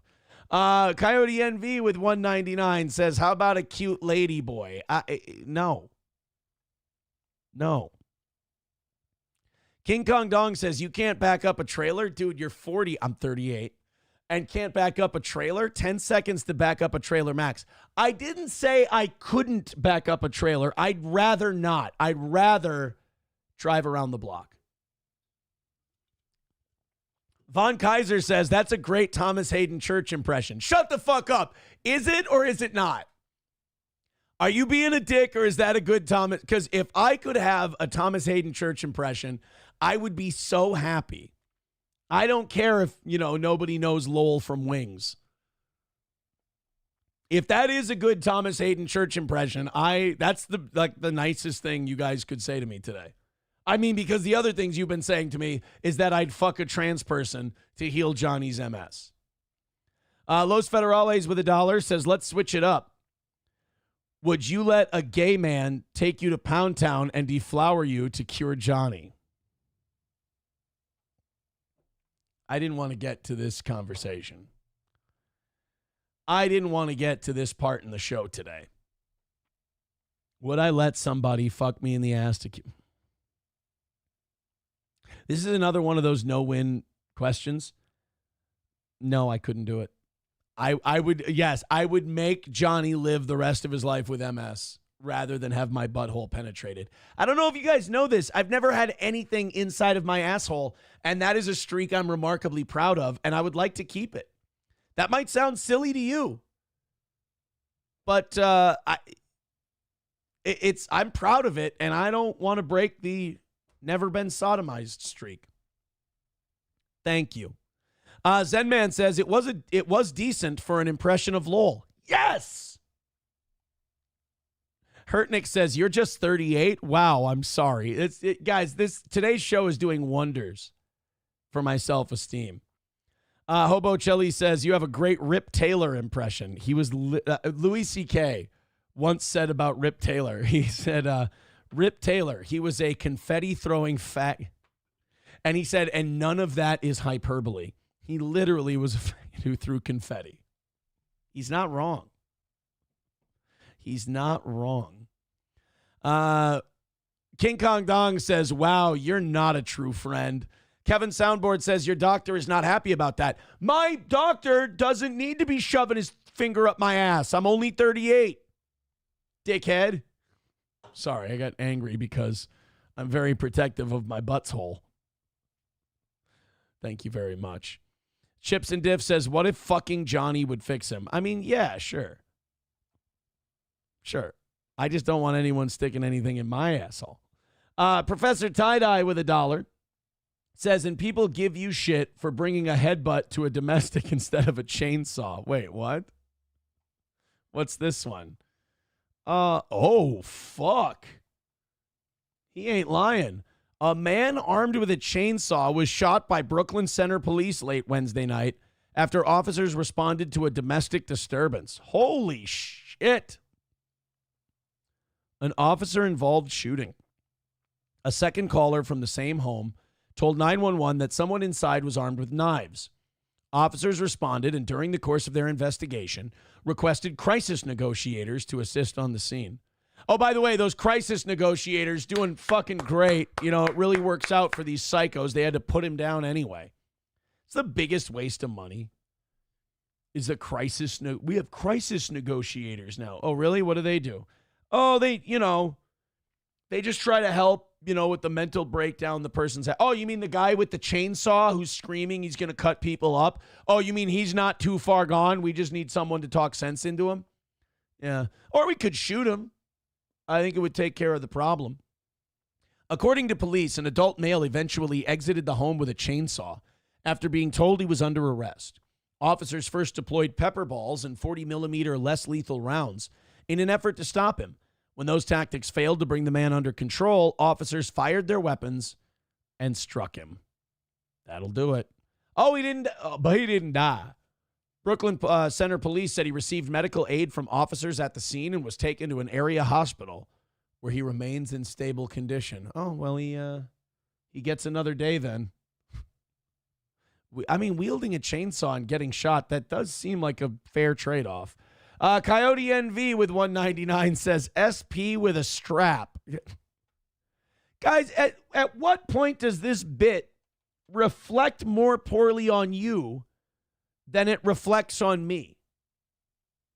At what point do you guys have to take some shit for how creative you're getting with this? Oh, by the way, you guys have it down to 200 this morning. Thank you very much for staying ahead of the game. I appreciate it. Keep contributing. I love it. Streamlabs, PayPal, Venmo, Super Chats, Rumble Rants. It's our last goal of the week, and we have knocked out we've had a perfect week. We haven't had to make up a goal on another show. You guys have all handled your business on the shows you're in. Oh, God, I don't need this. I don't need this. Oh. God, I'm so bad at keeping my mouth shut.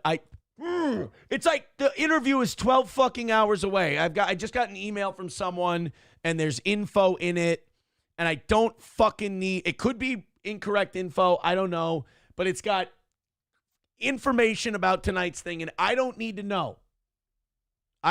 Don't tell me shit. Ugh. I already got fucking properly, reasonably chastised for letting something slip the other day. And like, at some point you have to realize you are who you are. And like, I do the show I do, and I'm not going to change. So I have to it's like Bruce Banner becoming the Hulk. You know, I just have to tell people, get out of the way. Don't send me shit. You know, it's like, hey, can I send you this and you'll keep it quiet? Yeah, I mean, most of the time, yeah, I will. I'll keep it quiet. But sometimes I won't. Sometimes I get gossipy and I know stuff and I want to tell people I know stuff. I can't be trusted. Like when I talked to Farron this weekend, I asked her like 3-4 times, can I say this part? Can I tell people this part? Can I talk about this part on the show? Because I've fucking burned Farron before. Because she'll tell me something fucking juicy. And I'll go on the show and I'll be like, guess what Farron said? Holy shit. I can't help it. King of All Yetis writes, I got to quit side-eye in the chat while I'm going into something. But King of All Yetis says, Aaron gets mad and turns into the Incredible Bulk. Unpleasant Alex says, Aaron loves gossip as much as my wife. Yeah, I know. I love it. People tell me shit. And I go, yeah, I can't wait to tell people.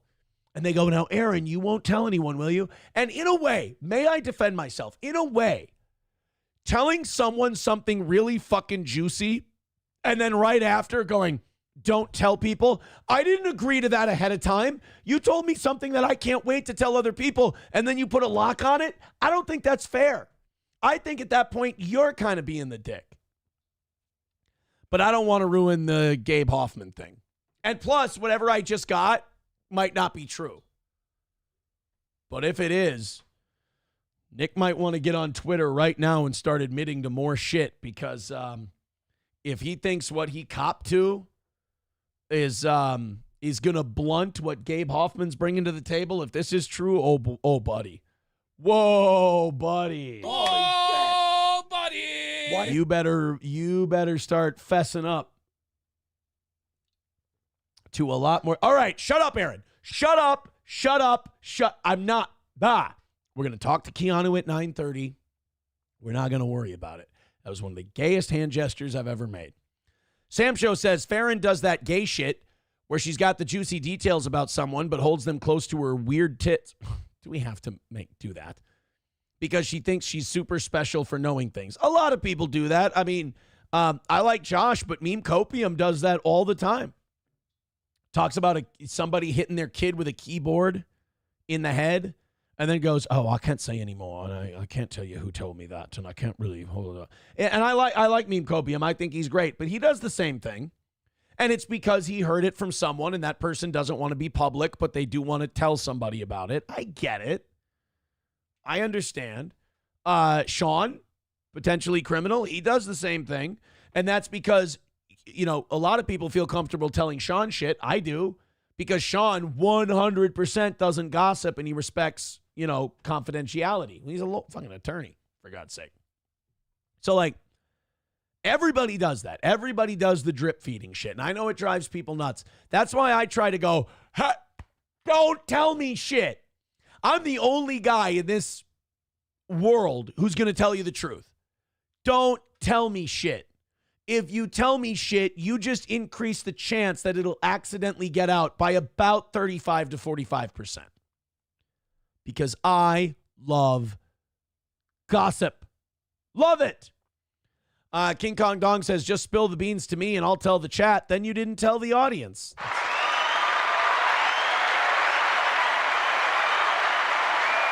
That's a really good point. I think I ought to just tell them. And that, no. All right, guys. You guys are at 200 by 8:30. You're an hour ahead. Keep fucking going, I guess. 100 by 8:30. Cool. Streamlabs, PayPal, Venmo, Super Chats, Rumble Rants. Hey, I think President Trump might have worked out a deal with China. By the way, how many times do we hear Trump-China deal? I want to see if I can get a better video version of this story. Donald Trump said yesterday that a trade deal with China is done and it's just subject to approval. I think Trump is kind of like he's kind of wants a win in this whole tariff thing. So I think he kind of gets out ahead of his skis a little bit and tells us about this deal that got made. Or he's trying to put pressure on the Chinese to finalize the deal, where he's like, hey, everybody, we made a deal with China. And when he says we made a deal with China, the markets will go crazy. And then he'll go to China, who maybe wasn't going to accept the deal. And he goes, look what the markets are doing. If you come out now and say it's not a done deal, you're going to tank the markets and lose everybody a shitload of money. How could you do that? It could be an art of the deal type thing with Donald Trump. Or it could just be that Donald Trump loves to be loved. Donald Trump wants to get shit done. People are getting a little bit skittish about the tariffs. Is that 90-day thing about to expire too, by the way, or do we have a little time on that yet? But anyway, it's either they're really close to a deal, he's putting pressure on China, or he just wants a win. But there were conflicting stories that came out yesterday. Trump said, we've got a deal with China on trade. I don't understand it. Maybe this is just me being naive as all hell, but why can't all these countries just agree to hit the reset button? Wouldn't that bring us a little closer to world peace? Oh, that's why we can't hit the reset button. Israel will get mad, so will Boeing and Lockheed. But can't we just hit the reset and go, hey, no tariffs me, no tariffs you. Done. I mean, America buys so much shit from other countries. No country should tariff us. We throw so much money into these shitholes' pockets. They should say thank you and keep cranking out product. Meanwhile, we sell so much shit. We have so many things that we make. People say nothing gets made in America. There's still a lot of shit that gets made here. That we shouldn't put a tariff on any of it. We should want people to buy as much of our stuff as humanly possible. Then again, if you don't have tariffs, I understand. Because I'm not looking at the chat, but I assume people are making this point, and it's a fair one. Aaron, if we don't put tariffs on some of our shit, there's nothing to stop these companies from manufacturing overseas where they pay everybody in rice every day. Fair enough. I just wish there was this is very Pollyannish of me. I just wish we could hit the reset button on all this shit and it all worked out. But then if that was the case, the world wouldn't be run by lawyers. Is announcing a finalized trade deal with China. He says the United States will get magnets and rare earth metals from China and that tariffs on Chinese goods will go to 55%. The president also says the U.S. relationship with China is excellent. So there's going to be a 55% tariff on Chinese goods and a 10% tariff on American goods, and China's okay with that? I don't know. So China's got to pay 55%. We have to pay 10%. And China's like, yeah, it sounds great to us. But, the thing about this deal I don't understand is, fucking magnets, how do they work? Sorry. ABC News foreign correspondent Britt Clennett joins me from Hong Oh, Kong. hey, with more tits. on that. So, Britt, what else are both sides getting in this agreement, and what happens next? Hand jobs. Lots of hand jobs.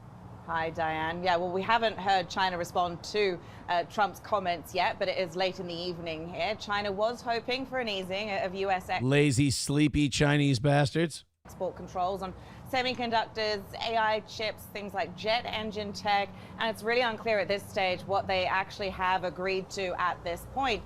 The president clearly approved it. We haven't heard that she has given the green light after 2 days of very intense talks in London, we believe. What we do know is that the two sides had agreed in principle for the framework for implementing a consensus reached in a phone call between... Look at how, you know what I'm realizing about this? Look at how hesitant the mainstream media is. This is ABC News. Look at how hesitant the mainstream media is to give Trump any kind of credit. Because remember, this was their big thing that they thought would sink Trump. The tariffs aren't going to work. The economy's going to go in the shitter. Trump's a failure. Them trying to report on this not being a done deal makes me start thinking that this is way more of a done deal than I originally thought it was. Because remember, for the media who actively want Trump to fail, if he gets there's been trade deals with Canada now, trade deals with the UK, but we get the trade deal with China, that's game over. That's holy shit, it worked. The tariff threat worked. People like Aaron were wrong. And so when ABC goes, oh yeah, Trump said yesterday that the deal's done, not so fast. I thought they were going to come at us with like Chinese sources who says this is bullshit. I fucking hate this deal. Instead, ABC is reporting China hasn't signed it yet, but everyone in China is really sleepy, so we couldn't find anyone to talk shit about this deal. So basically all we have is what Trump said. It's like, okay, I was going into this story being skeptical of Trump. Now as you're reporting it, I'm going, holy shit, I think they might have a deal. Between Trump and Xi. That's according to Chinese state media. But it took only a few days for the mood to sour post-Geneva, we have to remember, as the U.S. curtailed semiconductor and aviation exports. See that? Like, they can't find a hole in this deal. So they have to go back to another time and go, oh, but remember, they say that there's an agreement between Trump and Xi, but hey, remember the semiconductor thing in Geneva? That fell apart too. So we don't have any evidence that this has fallen apart. So far, the only evidence we have so far is that America and China have come to a tentative agreement on trade. And like ABC trying to poo-poo it is actually making me think that this thing's close to being done. China indicating that exports of critical minerals, just haven't reached the levels that America had agreed to during America and China had agreed to during the May meeting. Now, Beijing also accused Washington of breaching its non-tariff pledges made in Switzerland. The U.S. side has been seeking restrictions on rare earths, we know, and magnets in particular. We know that China holds this near monopoly on so-called heat-resistant magnets that are... Do you guys know that? China owns magnets? I didn't know that. Color me retarded. I just thought everybody made magnets. I didn't think countries needed to import their magnets. I just kind of thought there was a place where every country just kind of went, here, shit that sticks to each other. Here you go, magnets. Good. Boom. I didn't know that there was one country who's like, we're the fucking magnet empire, bitch. Made with those rare earth minerals. That's a crucial component in electric vehicle motors as well as military hardware. That's something both the US and Europe have been recently running low on, partly due to supplies and pledges to Ukraine, as we know. And a reminder... Oh, great. So there you go. If you guys wanted more reason to hate that fucking bullshit that we helped start in Ukraine, they're taking all our magnets. Fucking magnets, how do they work? Well, what happens is your last president takes bribes through his son, and then he pays back those bribes. He lines the pocket of his own family members, then pardons them. And then he takes your tax money and he gives trillions of it to this other country to fight a war with a country that we provoked into invading. So now we can't get fucking magnets at a reasonable price. Boy, I tell you, that last administration, the more you look into them, I'm starting to think they really fucked things up. Diane, that these talks come at a critical time for both economies. Meanwhile, President Trump is celebrating after a federal appeals court ruling allowing his tariffs to stay in place. How significant is that decision, and what are you watching for there? Yeah, so it basically means that the president's tariffs can remain in place for now. The federal... Listen, okay, is anyone else hearing the shittiness with everything they report? None of this is balanced. None of this is just straightforward reporting. What it means is the president's tariff, you can almost see the eye rolling. The president's tariffs stay in place for now. Like, who would trust any of these people to give them information? My default now, because our media sucks so bad, my default is watching this shit and reading between the lines. Appeals court ruling that they couldn't take effect while legal challenges play out. So this essentially extends a pause granted shortly after another panel of judges ruled in late May that the import taxes were illegal. Remember, it was April 2nd when Trump unveiled this unprecedented global tariff by imposing import taxes on most of America's trading partners, including its... So it would be the middle of July, the 90 days would run out. Okay. Biggest allies. Now, the Trump administration had warned that any interruption to its steep duties could very much undercut the president in terms of negotiations with world leaders. But the administration must still argue the case that the president used his emergency powers in the most appropriate way by doing all of this. Listen to this. Like, the whole answer on the court ruling that Trump could do these tariffs is her going, well, but Trump... Like, everything with these people is, yeah, but. God, like, do they know they sound like this and they don't give a shit? Or have they just been doing this for so long, they're in a bubble and they're like, yeah, people are buying this for sure. Coyote NV with 199 says, what rhymes with magnets? Dragnets? I don't understand. I don't get it. I don't know what you mean.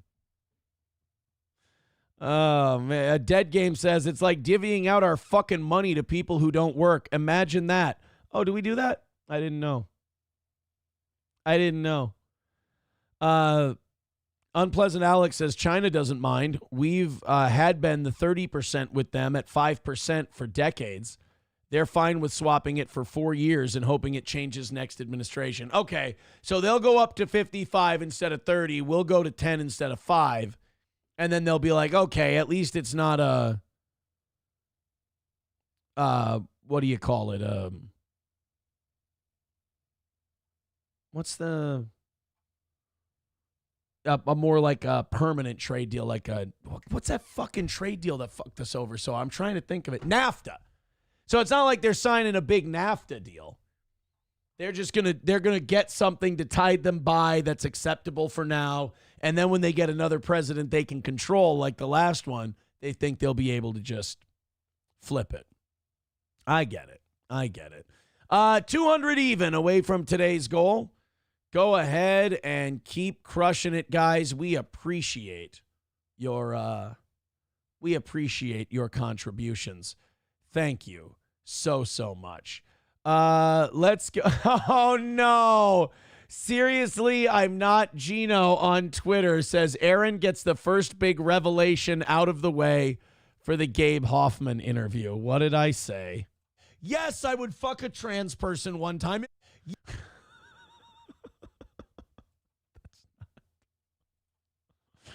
That's not what I said at all. That's not what I meant.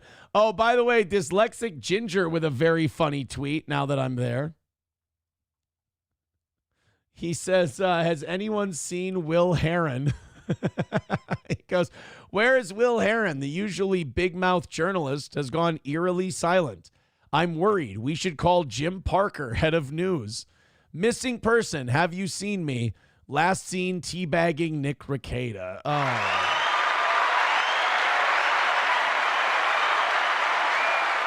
That's before he got those sweet donkey teeth that he has now, when he was just a regular guy. All right, 200 away from today. Let's crack that Streamlabs, PayPal, Venmo, Super Chats, and Rumble Rants. Let's keep it going down. Thank you guys very much. It is the last goal of the week, and we can bang that out together and call it a perfect week for the toe. I so do appreciate it. So our legislature here in Minnesota, they had to like burn the midnight oil and do a special session. And there's this stupid thing. I don't know if this happens in your state, but we have budget bienniums. So we set our budget for 2 years. Every 2 years, we set our budget for the next 2 years. Our legislature is not full time. It meets from like January to the end of May. Meets for like 5 months. And we get all our legislating done in that time period. Well, we never get the budget done in time, so the governor always has to call a special session. It always costs a couple $1 million to the taxpayers. They do this brinksmanship game, and they're all too fucking stupid to do it right. And what we end up with is a bullshit budget that ends up costing more than it should, and nobody's happy with it. Let's check it out. This is what's going on in Minnesota right now. This is what Tim Walz helped negotiate. We do have a split legislature. I think we have, correct me if I'm wrong, Republican Senate, Democrat House, Democrat governor. No. Republican House, tied Senate, Democratic governor. That's how it works in Minnesota. Well, here's what we figured out budget-wise. And by the way, all of these budgets, they never end up being as low or cutting as much as I want them to cut. You know, Republicans, will get something in the budget, and the Democrats will go, oh, my God, they're taking a hatchet to government. And I'm like, you want to see a fucking hatchet taken to government? This is nothing. I want to thank you for joining us this half hour. I'm Tim Blatz. And I'm Simone Woolridge. We have a lot happening there tonight, so we're just going to get right into it. Sounds good. We start here No fucking with around. the news that there will be no partial government shutdown. The legislature early this morning wrapped up its special session and passed all 14 state budget bills. Now, our Corin Hoggard has Corin gotten Hoggard. a lot of sleep in the past couple of hours, and he joins us now. Someone asking via the text line, is Will Heron dead? I don't know. Is Will Heron dead? That kind of becomes the question we have today. Has Will Heron passed away choking on his own dentures? With more in the tough spending choices to avoid a state deficit in 2 more Tough years. spending choices. They are so full of shit.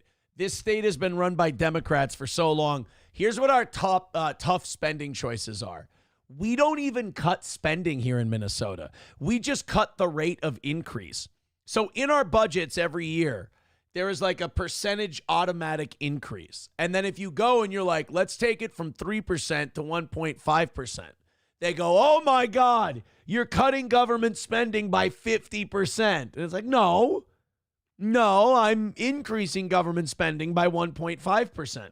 Like people get confused sometimes. They're like, why is one side spitting out this number and the other side spitting out this crazy number? How are they so far apart? It's because it depends on how you spin the numbers.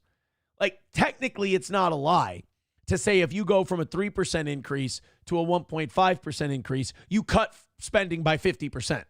Technically, that's true. But you didn't, because you just cut the rate of increase by 50%. Now, you could also say, we're increasing government spending by 1.5%. And that's still true. But you did cut the rate of increase from what it would have normally been. So it's just, government is just so perpetually fucked up that it just has built-in manipulations in it.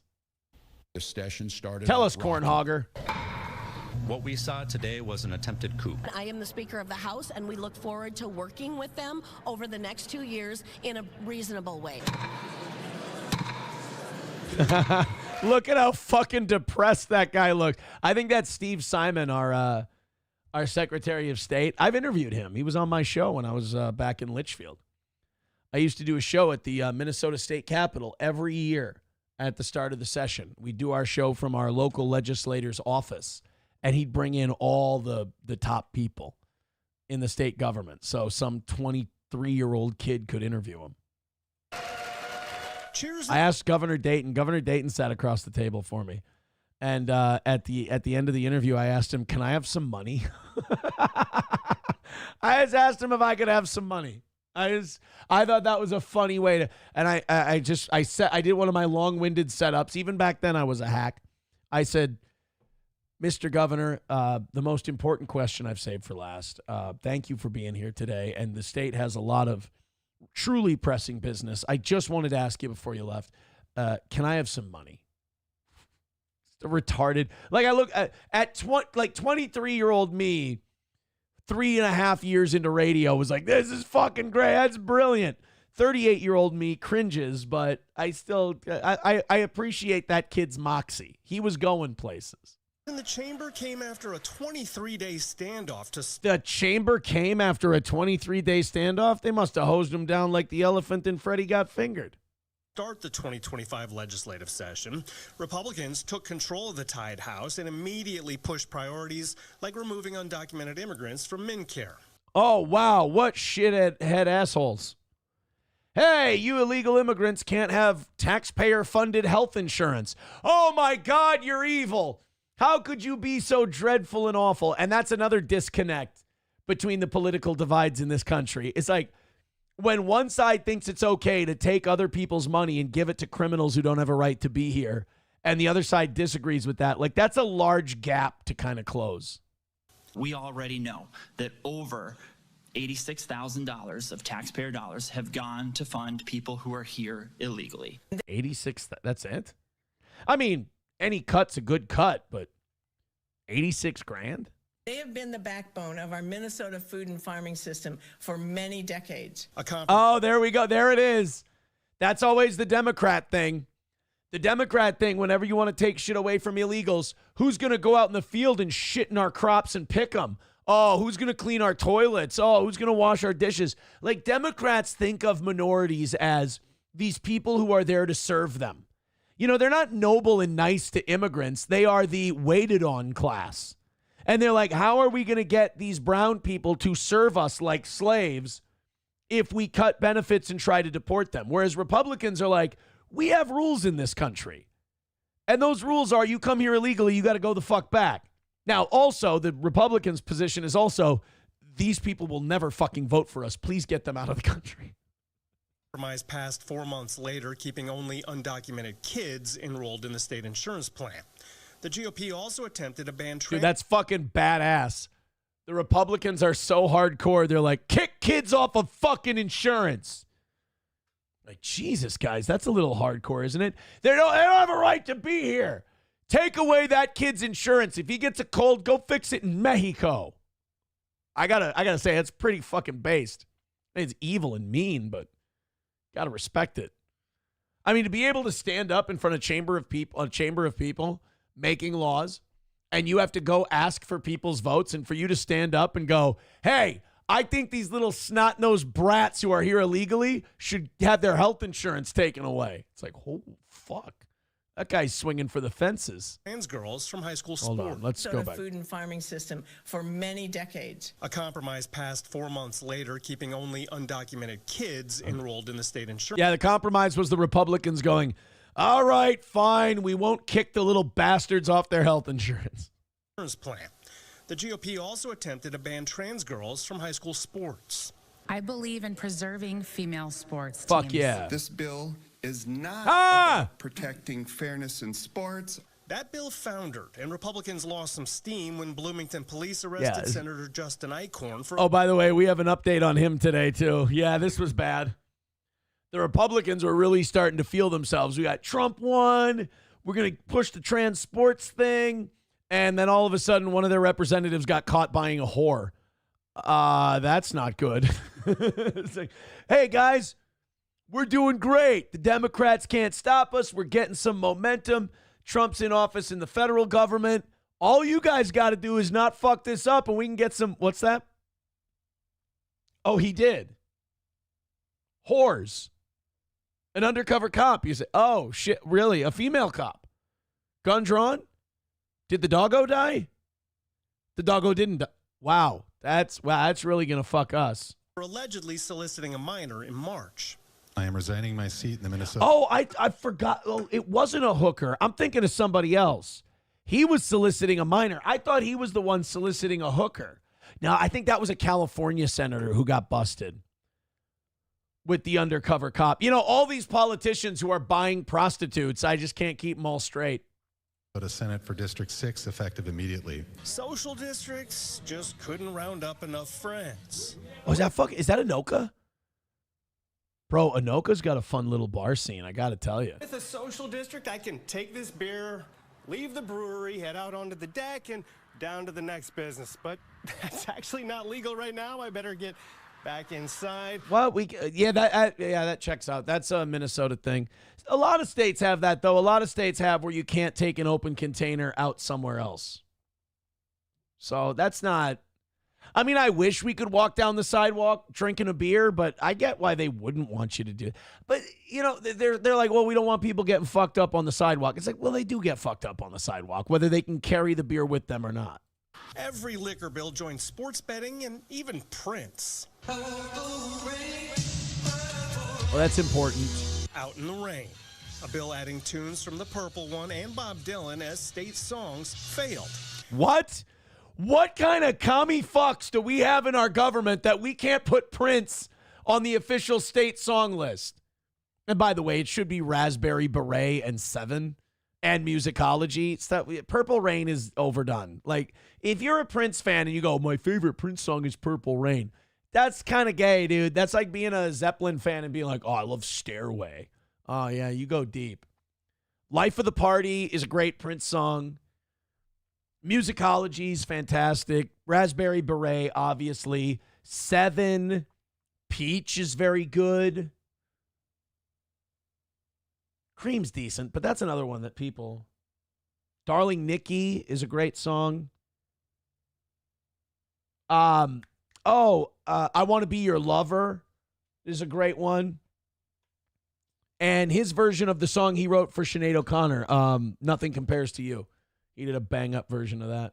So did an attempt to expand school seclusion rooms for children up to the 3rd grade. Fucking seclusion. Look at that. We put kids in rooms, like padded rooms, and we let them bounce around on the walls. Like, everybody thinks of Minnesota as this great liberal, state where we're soft as fuck and we don't throw anybody in jail. And that's true, but we will throw a kid in a fucking box if they're misbehaving. It's a weird disconnect. That wasn't locked in until after the regular session ended. 3 weeks of negotiations led to a 16-hour special session in which legislators passed a $66 billion budget for 2026-27. By the way, that's going to result in like a $6 billion deficit in 27, I believe. Cutting about $5 billion from the previous 2 years. Hey! And we're really proud of the work that... So we cut actual spending. Holy shit! So we went down in the actual number, not the rate? Bro, vote more Republicans. Nice. Oh, my God. Maybe we'll get a tax cut in the next 50 years. Well, it's not ask too much. But 71 down to 66. Nice job, boys and girls. We were able to get done this legislative session. The Senate is now adjourned. The special session, sine die. In all, they passed 54 bills. In the 4 months of regular session, that was 39 bills. In the 16 hours of special session, 15 bills. They had 5 months, and they passed 39 bills. And then in the 16 hour, the 1 day special session, they passed 15. Oh, thank God our government's only open for a few months. These people are ridiculous. You know what, though? Good job. Good job, guys. $5 billion cut from the budget. Hopefully we can stave off that deficit in a couple years. By the way, Tim Walz had a $17 billion surplus 2 or 3 years ago. We're going to have a $5 billion deficit in a couple years. Kicking ass and taking names. Coyote with 199 says, R.I.P. Brian Wilson Beach Boy. Spina with a 2 and a 1. Thank you, Spina, for your $2 and $1. We appreciate that. 195 away from having a perfect week here on the toe. Thank you guys very much. Dead Game says it's all imaginary digits, Imholt. I don't know. I like this. This type of shit is, I don't know. I like it because they all think that they're hot shit and they're really getting stuff done. And then when you explain it to regular people, they go, what are they all fucking retarded? It's almost like when a 4-year-old brings you a picture they drew and they're like, isn't this good? And it's all squiggly lines and you have to go, oh my God, it's the greatest thing I've ever seen. That's so amazing. You're so talented. That's how we have to talk to our politicians here in Minnesota. Thank you guys very much for those contributions. Let's scroll through the chat just a little bit. Bappa Shab says, I like how Fox 9 flashed your mugshot for more time than the CP guy.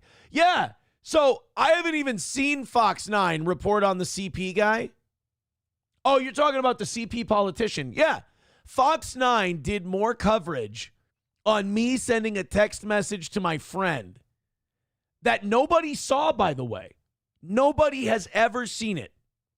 A couple people have ever seen that photo and ever will see that photo. Nobody will ever see it again.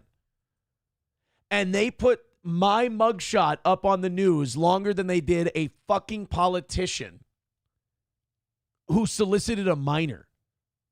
What the fuck? It's almost like the media protects pedos. But I'm an evil shock jock, so I'm an easy target. Papa Shab says, your state is fucked, man. I know. Our state is completely fucked.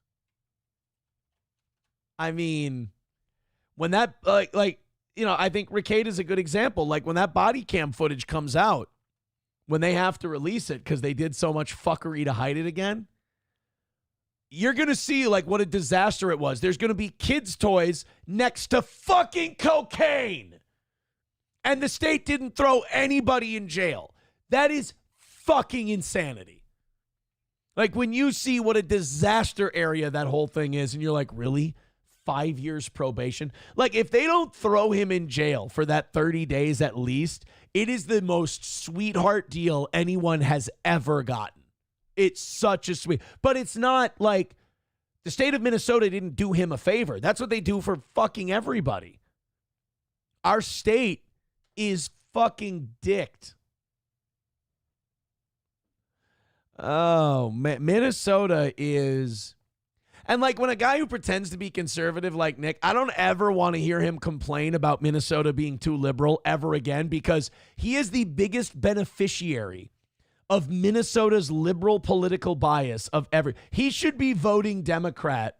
Well, I don't think he can vote right now. But when he gets his rights to vote back, he should absolutely be voting Democrat every time. Like, he's a Democrat now, whether he wants to be or not. He has benefited from this system and gotten so much liberal charity that he has to be a Democrat. There's no way you can't be. I mean, shit. I wish I would have got that kindness from the legal system. Let's continue on. 195 away from today. Streamlabs, PayPal, Venmo, Super Chats, Rumble Rants. Hey, I got an idea. In the next hour, why don't you guys throw $100 at the toe and put us at 100 by 9 o'clock? We got Keanu coming up at 9:30. So an hour and a half from now, Keanu will be on the program. Over 700 of you checking out the toe. Go ahead and hit like, hit subscribe, hit follow, hit share. Tim with $1. Tim is here, boys and girls. Says, houses get messy when your kids live there full time. Hey, whatever cope you need, Tim. I don't know why you would make that guy, that piece of shit loser, your hero. But, I mean, if that's the way you need to make it. I mean, I'll be honest with you. I spend a lot more time with my children having 50% than he does 100. And I don't resent and hate mine like he does. So I'm sorry, Tim. I know that's the best you got, but as usual, you're kind of an easy foil. Thank you, buddy. All right, let's go ahead and continue. We got the we do have information, like I said, of that former Minnesota senator. He's telling his side of the story. You know, the authorities say that they picked him up for soliciting a minor. You're not going to believe this, but the former senator, Justin Eichhorn, he says he's being unfairly prosecuted. Isn't that crazy? Everybody who gets picked up for wanting to have sex with a 16-year-old, everyone's always got it wrong. It's amazing to me. When are we going to get it right? Uh-oh. Guys, why are we...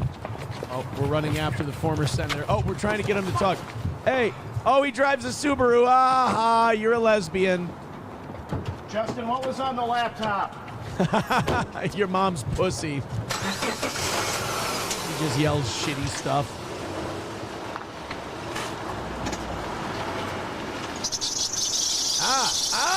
Get that fixed. Jesus. Your Subaru's 16 years old. Your Subaru's so old, Justin Eichhorn's going to try to fuck it. Oof. That ain't good. Is that all it is? They just looped. You guys just looped that. How fucking lazy is Fox 9? You're just looping this guy coming out of jail? Attorneys for Justin Eichhorn, the former Minnesota senator, accused of trying to meet with a teen prostitute who turned out to be an undercover cop. Okay, so I did have it right. He was meeting a prostitute. I just forgot the underage part. The arguments are part of a motion to dismiss filed by the defense last week. Minnesota Senator Eichhorn was arrested back in March. Police say Eichhorn had shown up to the sting looking to meet up with an undercover officer who posed as a 17-year-old girl in text messages.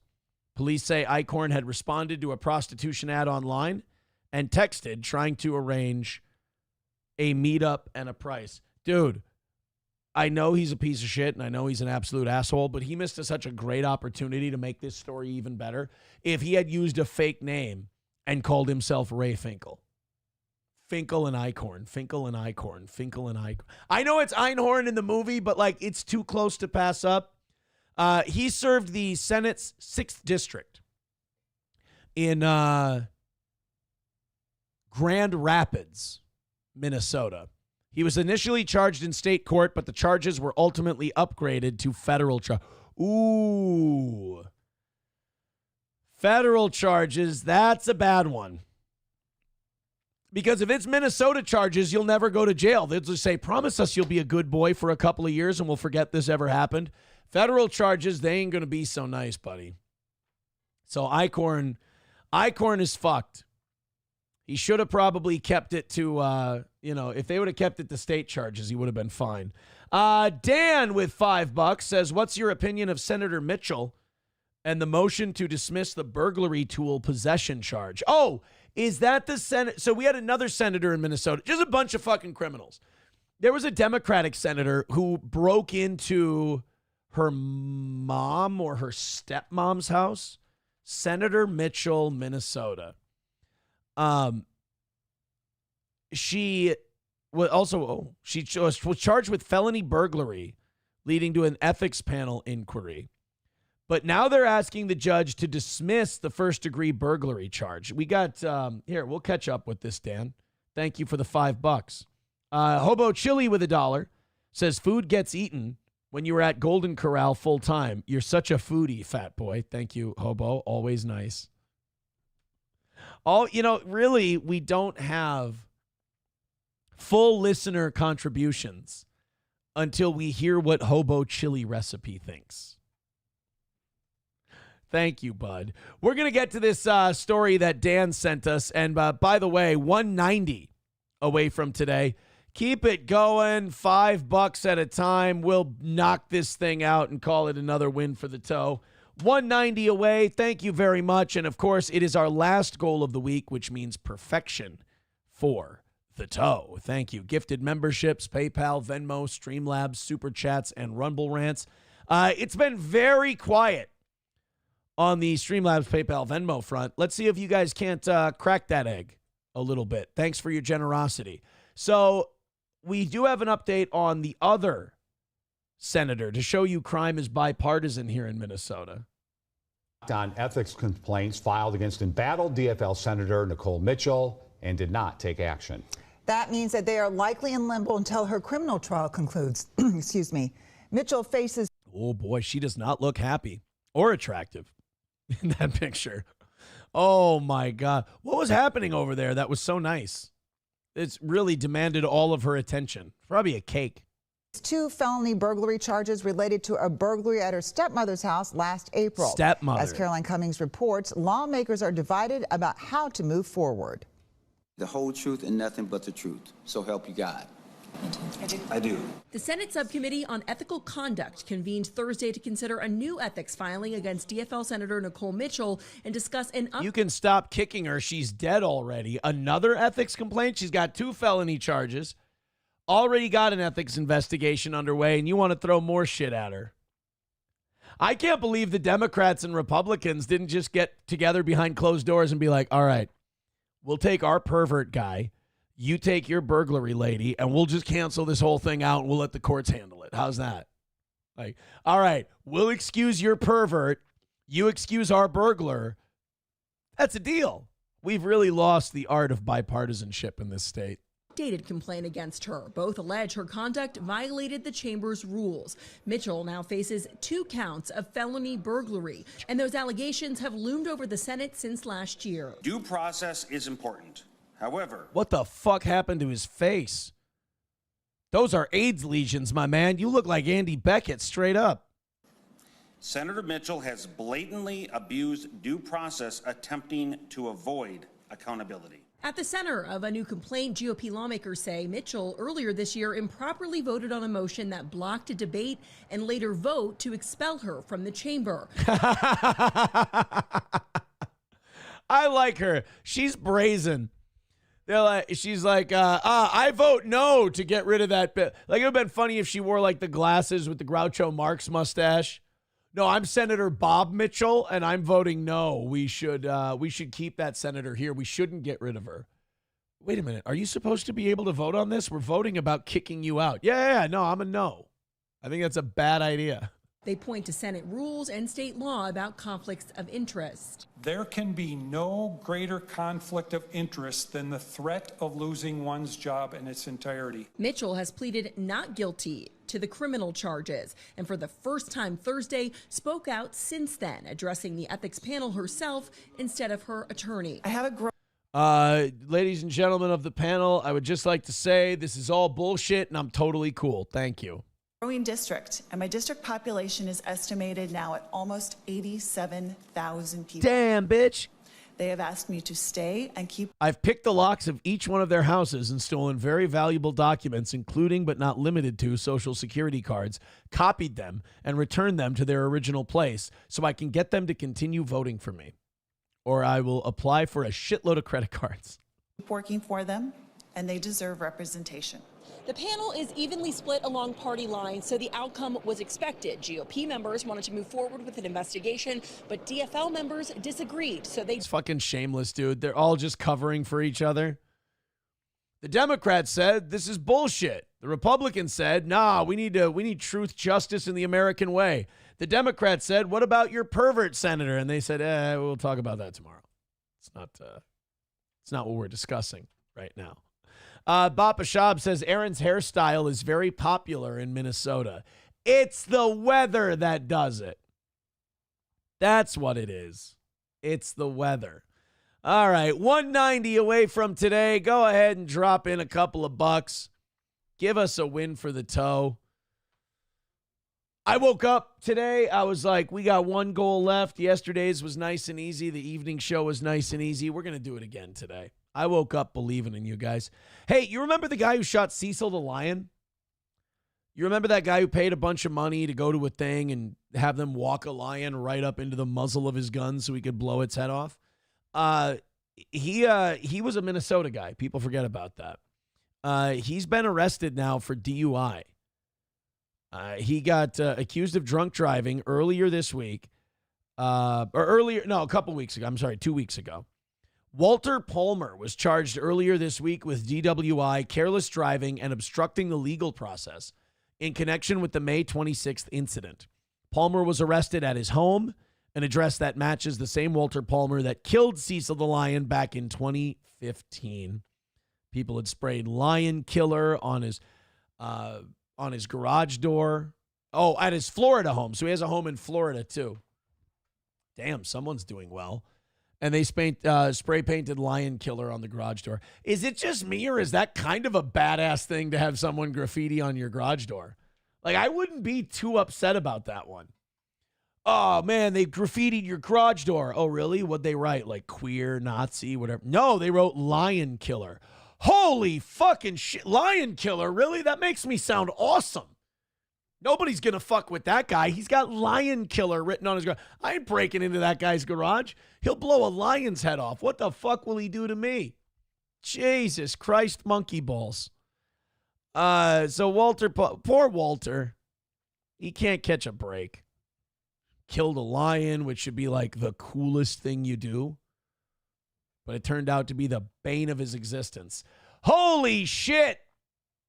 CA with 20 gifted memberships. Throw that man in Olbermann. They are afraid. Thank you very much, CA. That is a huge drop, as they say on the casino. Oh, buddy. Huge support, huge support, huge support. We're close to hitting the goal.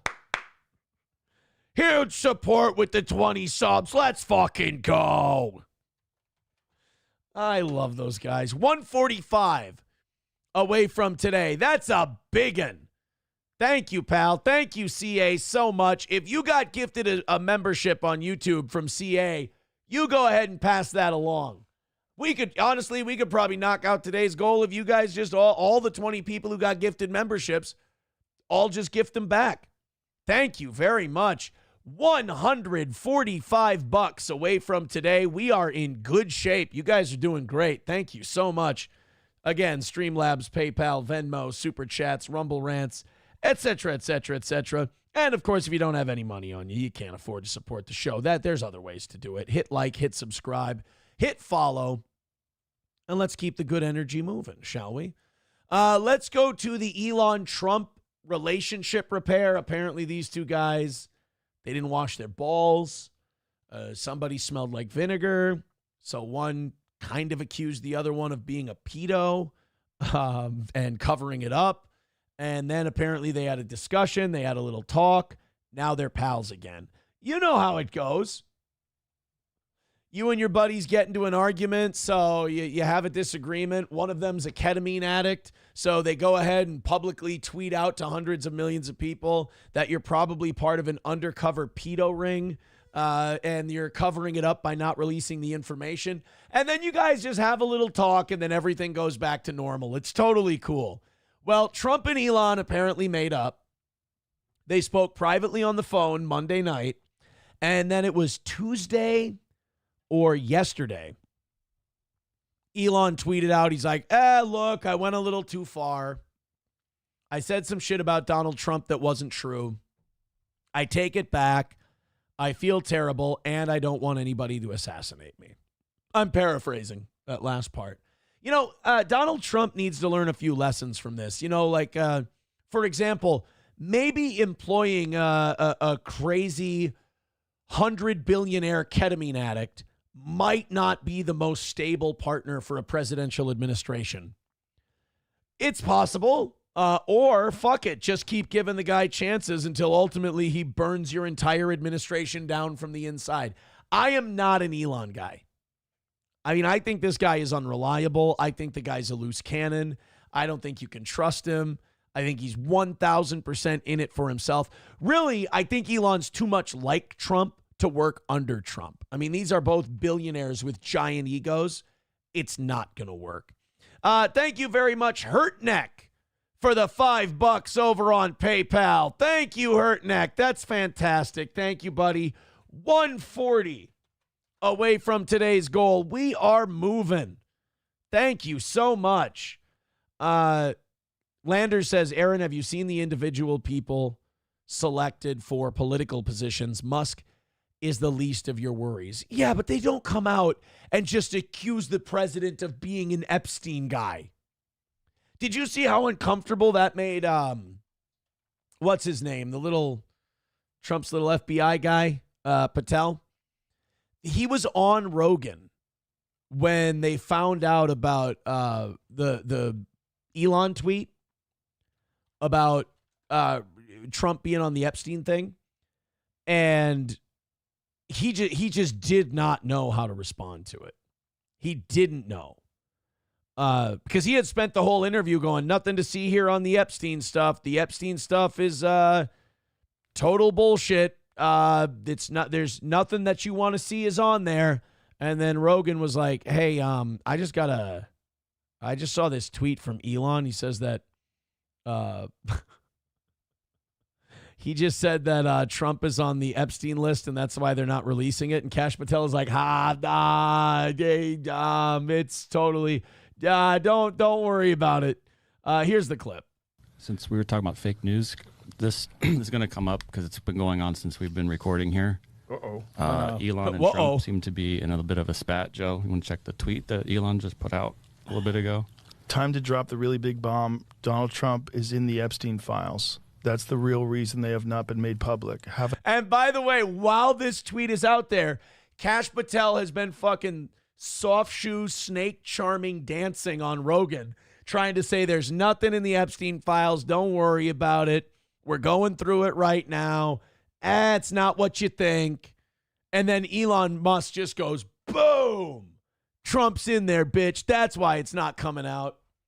And I feel like you can't walk that back. Like now Elon and Trump talked it out. They're buddies again. And Elon's like, oh, I said some shit I didn't mean. It's like, you can't unring that bell. Maybe you can. Maybe Trump supporters are like, oh, okay, it's not true then. But I feel like you can't unring the Trump's a pedo bell. They're going to try. But I think it's funny that Kash Patel was trying to sweep all the Epstein stuff under the rug for hours with Rogan, only for Elon to go, yeah, Trump's in there. That's why he's not doing it. Because remember, Kash Patel went on Rogan's show and he said, oh, there's none of the stuff you want. There's none of the underage stuff. There's none of the criminal stuff. Epstein didn't kill himself, so on and so forth. Meanwhile, a few months ago, Pam Bondi was saying, oh, yeah, we got shitloads of video. Underage kids, underage prostitutes. It's all on my desk. Video, documents, the whole deal. And now all of a sudden, Kash Patel's going, yeah, it's like basically he has to call Pam Bondi a liar because somebody probably threatened to kill his family. Have a nice day. Jesus Christ. I'm not participating in any of that conversation. Don't worry, Kash. Nobody here thought you had a set of balls anymore. Nobody who was part of this conversation thought you would dare stick your neck out for any of this. You've proven to be completely useless. You have proven yourself useless with a capital Y. Say it. I'm useless with a capital Y. Elon, have a nice day, DJT. Someone should take his phone away. They're going back. That's awesome. Elon ended it like Cactus Jack. Well, you know, I was looking through the Epstein files, and I found out that Trump was on that plane. And you know, when I saw that, it really hurt my feelings. But then I realized that's why they're not releasing the Epstein files to the public. So I guess what I'm trying to say is that you're not going to see the Epstein files because Trump was in there being a pedo. Have a nice day. Bang, bang. I like Cactus Jack Elon Musk. I think he should go. I don't like the dude love version of Elon Musk. I like Professor Chaos, Cactus Jack Elon. That's way better. By the way, you guys were talking about the impressions of mine that you like on the Tuesday evening show. I think Cactus Jack is one of my underrated ones. Back and forth about different things. And yeah. Listen, well, he said he was disappointed in Elon. Yeah, he told him to leave. Jesus Christ, that's a crazy thing to say. How does he know? Does he know that Donald Trump is in the Epstein files? I mean, does he have access to the Epstein files? Kash Patel's like, man, I'm not going to touch this one. I'm going to go outside into the street and take a shit. Joe's like, we have a bathroom. It's right over there. He's like, dude, just let me be comfortable. I need to go to my peaceful place. You have a newspaper. Oh, you mean like for toilet paper? Oh, no. I just drag my ass on the ground. I meant just to read. Be fine. So, yeah, Kash Patel totally lost his balls in that moment. Rogan's like, somebody should take his phone away. Meanwhile, the rest of us who love all this shit, we're like, the fuck are you talking about, Joe? No, we're not taking his phone away. Give him more phones. Give him phones, give him ketamine, give him whatever the fuck he needs to keep this shit going. This is juicy. Well, apparently they spoke privately Monday night. Donald Trump said, I will fucking drone bomb your house, you cunt. And Elon said, Trump's a totally cool guy now. He's fine. So we went from Cactus Jack back to Dude Love, apparently. Mr. Musk's outreach to Mr. Trump came after the tech entrepreneur spoke privately on Friday with Vice President J.D. Vance and White House Chief of Staff Susie Wiles about a path to a truce between the two men. According to two of the people spoke on the condition of anonymity to describe the private discussions. Elon, yeah, this is the Elon tweet. Here it is. I regret some of my posts about President Trump last week. They went too far. Again, though, like, I don't know if you can unring that bell. Like, if you can go, oh, yeah, no, I was fooling around. I was just joking about, you know, that joke you do where you call your boss a PDF file and then you take it back right away? That's the bit I was doing. You know that Seinfeld episode where they go, George, you fuck kids. He was like, I was in the pool. And Jerry's like, I was joking. That old bit that he was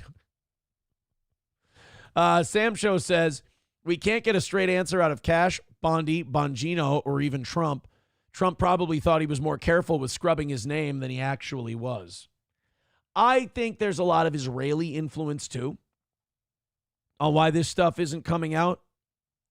I think there's many reasons that are kind of converging as to why they're not releasing this Epstein stuff. I think Bondi fucked up big time.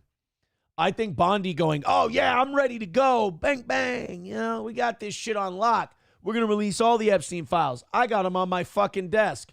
And they got a call from a husky-voiced Israeli going, you are not going to release those to anybody, or there will be problems at your home.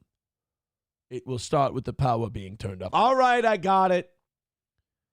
So then she went, what files? What files? I don't know where the files are. Some dickhead in New York's got them. Like, I thought you said that you had them and you've seen the videos. What? I said that? Oh, it must be my crazy girl brains. I'm so stupid with a vagina. And then now we're not ever going to see them. You know, I said at the beginning of this whole thing, and I know I'm not the only one, but like I said right away when Pam Bondi said they're coming out, I said, guys, don't act like don't bet on this Epstein stuff coming out, because they've been saying for years now that the Epstein stuff's going to come out. It never does. Bet against it until they prove you wrong, and you'll end up winning. Crowder Wears Panties says, because the FBI and DOJ, excuse me, I got hiccups now. DOJ are corrupted and participated in the cover-up of faking Epstein's death. Jeffers is still alive. I think he means Jeffrey is still alive, sipping Mai Tais on a beach. How do you know he likes Mai Tais? How do you know he likes Mai Tais? Vagabond says that plane in India didn't disappear like the Pentagon and Shanksville plane. Odd. Hey, let's take a look. India plane crash. Crashes more than 240 people on board. Air India plane crash. Boy, weren't we always hearing how great their engineers are? Boy, they designed those planes really well. There's the wreckage. Look at that. Boy, we didn't see that on 9/11, did we? That's, oh, look at all that wreckage. Holy shit. That's pretty fucking bananas. Oh, look at that. That's a giant fucking landing gear wheel. Huh. Didn't see any of that in Shanksville either. We're probably just we probably just don't get planes, bro. That's most likely what it is. We just don't understand how planes work. Day One Salt says, funny, didn't see any of that at the Pentagon. Look, I'm not saying that there were any fakes or cruise missiles or anything like that. I'm just saying somebody explained to me like I'm a retarded kid because, well, why the Pentagon thing looks so much different than the Air India thing. And I have a hard time believing that the Air India plane was a better, high quality, better manufactured plane than the United Airlines flight that hit the Pentagon or Shanksville, Pennsylvania. You know? Approachable says, of course the wreck is still there. Do you have any idea how long it takes to drag plane parts away with elephants? Hey-o. Eaton Clam says, where are the pilots' IDs? They should be intact and laying neatly on the curb. Oh, you mean along with Muhammad Atta's passport? Yeah. Man, it's so good that the guy we needed to prove that 9/11 was totally on the up and up, it's so good that his passport floated away from the explosion completely unscathed, and we were able to find it. I mean, otherwise, how would we have known that Muhammad Atta was on that plane? I'm not a full-on 9/11 conspiracy guy. I'm not, but the official story is fucking horseshit. I mean, it is. I'm not one of these people who goes, oh, I don't believe the official story, therefore I think it was an inside job. I'm more of like, I'm non-committal. I'm an agnostic on 9/11, where I'm like, yeah, what they told me happened, that's a bunch of bullshit. What do I think happened? Me retard, me not know. But I'm willing to keep an open mind. Dead Game says, and a Pratt Whitney engine while the planes had GE engines. Yeah, those GE engines, they're not known for being fucking indestructible. I had a 3.8 liter V6 in my Pontiac Bonneville when I was a kid. If I would have ran that thing into the Pentagon, that engine would have stayed intact. And I could have drove it in there at 500 miles per hour. And the plane that hit the Pentagon would have had to bounce on the street and on the lawn. And those stupid Arabs could not have taken that plane and just perfectly guided it in midair, boom, right into a ground level target. You know those retards would have had to boom, boom, boom, and it would have skidded sideways and hit the Pentagon that way. They put a perfect plane puncture hole in that fucking building with no wings, almost like it was a missile or something. Ablo Pacheco says, what about the Jewish people dancing when the planes were hit? Yes. That was a thing too. And then when we went to go investigate it, their business had been completely shuttered. Phones had been ripped out of the wall, and those guys were long gone back to Tel Aviv. Kind of weird, right? Kind of. It's a strange thing that happened on 9/11. It was just, you know what it was? Chalk it up to, it was a wacky day. You know, just a wacky day. Nobody really knew what was going on. Thank you guys very much for all of your generosity. 140 away from today's goal. Do me a favor. We've got Keanu coming on at 9:30. We got about an hour. Go ahead and knock us down to $100 by the time we do that. And we appreciate you. Thank you so much for your contributions to the toe. And while Keanu's on, if you have questions, super chat them in, Venmo them in, Rumble them in, PayPal them in. We will make sure that Keanu gets those questions or suggestions or whatever ahead of tonight's big Gabe Hoffman interview. That sounded like I called him Big Gay Hoffman. Gabe Hoffman, the big interview. Michael, becoming a member for his second month, says, did you see the TMZ Fifth Flight documentary? I haven't watched the whole documentary yet. I've read some stuff about it. But the thing about the TMZ documentary is that Harvey Levin is so like part of that culture. Like he's like an inside guy that I don't trust that anything he puts out there that's a conspiracy isn't like a conspiracy to distract us from the real one. Like the shit like the TMZ fifth plane thing drives me closer to like Mel Gibson crazy in conspiracy theory, where I'm like, no, that conspiracy theory is the conspiracy theory to distract us from the real conspiracy. Like I get way too crazy when it comes to stuff like that. Papa Shab says, oh, yeah, urban moving systems. That was the business that the 5 dancing Israelis started. Give Me Tip says, is the 5 dancing Israelis song on YouTube? Yes, and I will say that if we get to 10 gifted memberships or $100 on the goal by 9 o'clock, we will play the 5 dancing Israelis song. I promise. We are getting really close to a perfect week. And as you can tell, I get really antsy when we get close. And I'm offering it all up. King of All Yetis says, first question for Kiki is going to be, why is Aaron so gay? That's not, first of all, you didn't pay for it. Second of all, why would I ask that question? Approachable says, how about if the goal is met before 9:30, you don't have her on the show? Okay. All right, deal. Call my bluff. You guys knock it out before 9:30. I'll tell Keanu that we're rescheduling, and I'll do it after the show's over. I'll start up a new stream, and we'll interview her after the show's over. If you bang out 140 before, you put your money where your mouth is, you got it. You got it. Let's open up our 7 o'clock hour stories. And while we're doing that, let's talk about our friends at All Care Towing. Oh, shit. Uh-oh. I got to go to All Care. I gotta go around and meet with everybody, see if they're going to get first crack at sponsoring holes for the golf tournament on Saturday, July 27th. By the way, get your tickets for our anniversary party weekend, whether it's the comedy show at Stoney's with the cornhole and the rap battle and the party, whether it's that on Saturday the 26th, or it's Sunday morning at Wapakata Golf Club for the golf tournament. Either one, go get your ticket, or both. There's a package deal. Go get your tickets at eventbrite.com for the Steel Toe 11th anniversary party. Please join us for that big weekend.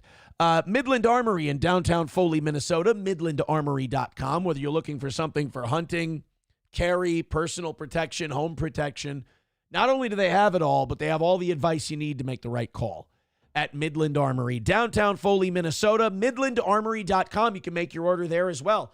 Knives, optics, parts, and gear. If you need something laser engraved, they'll talk to Oz at AP Laser, and he'll be able to get whatever you want lasered onto your new item. So again, whether it's knives, optics, parts, and gear, firearms. Hey, suppressors. You like suppressors? They handle that process from start to finish. As they call it, one-stop shop for suppressors is Midland Armory in downtown Foley, Minnesota, or midlandarmory.com. Stoney's Bar in downtown Rockville. Guess what today is? Thirsty Thursday at Stoney's. 250 cans. You lucky fuck. And it's bike night at Stoney's in downtown Rockville. So while you're there, go to Eventbrite beforehand. Get your anniversary tickets so you can come party with us at Stoney's. But tonight, it's bike night. This weekend, of course, the patio is fantastic with Stoney's Garage as the bar out there, acoustic music on the stage, and then live music on the Fireball stage every weekend. That's Stoney's Bar in downtown Rockville, Minnesota. Visit our pals at Stoney's. On a Wall, gifting a membership over on Rumble. Thank you very much, On a Wall. Remember that Rumble membership. Make sure that you don't have to watch ads on our channel. Thank you. On a Wall, gifting a membership to Plankton. Plankton, pass that bad boy around. We are 135 away from today. Thank you guys very much. That number's getting closer and closer to zero every second as we get closer to our perfect week. All right, moving on. Who else here? Am I the only person who despises Greg Hardy, thinks he's one of the biggest pieces of shit, and enjoys everything bad that happens to him? Greg Hardy just has a face that's hateable. Not because it's black, it's the bug eyes, goofy looking thing. If you don't know who Greg Hardy is, he was a Dallas Cowboy who quit football to become a mixed martial artist. And he was in UFC for a little bit. He's also been arrested before for domestic violence, for smacking women around. A lot of people hated Greg Hardy and wanted to see him get the shit beat out of him in UFC, and he did. A few times he did get the shit beat out of him in UFC. Then I think he went to the bare knuckle thing. He's been picked up again for another, surprise, surprise, domestic violence arrest.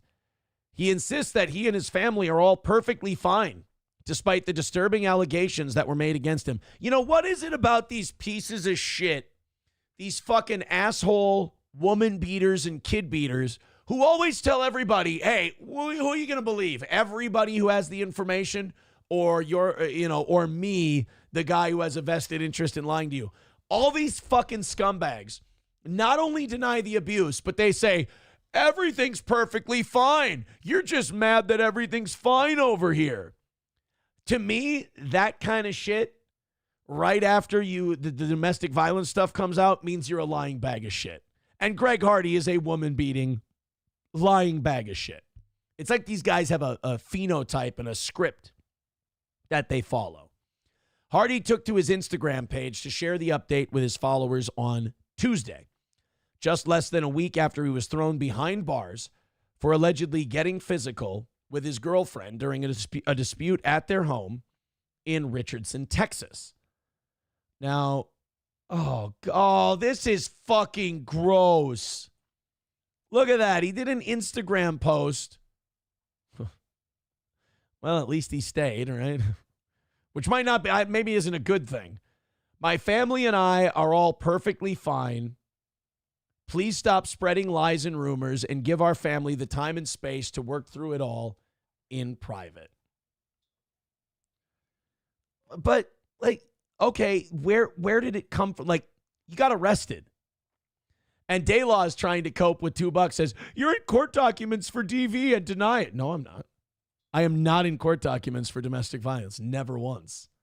You had my ex-wife spreading a rumor that she claims my other ex-wife told her during a contentious period where they were fighting with each other and trying to embarrass one another. But hey, Daylaw, I know you backed the wrong horse, sweetheart, and you're trying to cope with it. Just next time, you got to tighten up your argument a little bit. That's all. Oh, and let's not forget that the last wife did tell Keanu, yeah, that never happened. Everything with Aaron was consensual and on the up and up. Oof, that's got to sting, Daylaw, but you are like shooting fish in a barrel, so what are you going to do? Hardy shared 2 videos and a picture of him getting cozy with his family. What is it with these dudes? They get picked up, they get arrested for this shit, and they don't realize that the easiest thing to do, fuck off, stay off of social media, don't talk about it, don't address it, wait for it to go away, deal with it in court. But he can't. He has to go, oh no, I'm a totally, and plus, you're Greg Hardy. Your reputation is already in the shitter. You're already fucked, dude. Everybody hates you. But you got to get out there. You know, that is the thing with these abusive shitheads, is they have to be in control of the narrative. They can't imagine a world where they're not out in front of it, controlling the way everyone thinks. The problem is the more guys like him talk, the more people go, yeah, I'm starting to think you're full of shit. I'm starting to think that you are incorrect. Let's go to King of All Yetis. He says, I've hit one woman in my entire life. Wow. First time she broke my nose and hit me with a glass ashtray, so I reacted. Well, that's more of a fight. That's not really domestic abuse and beating a woman. That's more of like, you're in a fucking fight, dude. Like if a woman breaks your nose is hitting you with a glass ashtray. I mean, that's about as self-defense gets. Then she stabbed me, so I choked her out. Yeah, I don't think anybody's blaming you for that one, buddy. Then she stabbed me again, so night again. Fucking leave, dude. What are you doing? After you choked her out the first time, you get out of the house. You waited for her to get up and then shank you? You didn't disarm her? You know what? I'm blaming the victim now, aren't I? I'm starting to think that I'm blaming the poor victim here of the ashtray assault. That's on me. That's on me. Bapa Shab says, I've never abused a woman. I've never hit a woman. But, like, guys who are like, she was hitting me, she was smashing my face in with an ashtray, I don't consider that hitting a woman. I think once somebody, regardless, they don't have a gender anymore, once they're picking up a blunt object and smashing someone in the head with it, at that point, you got to do whatever you need to do to get the violence against you to stop. And I do think it should be commensurate to what's happening to you. Like if a woman's sitting there slapping you in the face, I don't think you should be able to turn into a right hand and fucking drop her. But like grabbing her by the wrist and maybe throwing her down to get her to stop slapping you, neutralize the threat. Like in King of All Yeti's case, he's getting smashed in the head with an ashtray. You ever picked up they look small, but they're fucking dense. You're getting smashed in the face with an ashtray and getting your nose all busted up. Yeah, you got to drop somebody. You got to get that to stop immediately. They stab you? Bro, if they stab you, all bets are off. You got to do whatever it takes to get that to go away. King of All Yetis informing me the second stabbing was months later. Oh, so you were with her months later. Oh, yeah, then it's totally fine. And he says the meat sleeve was fire. I hear you, buddy. I hear you.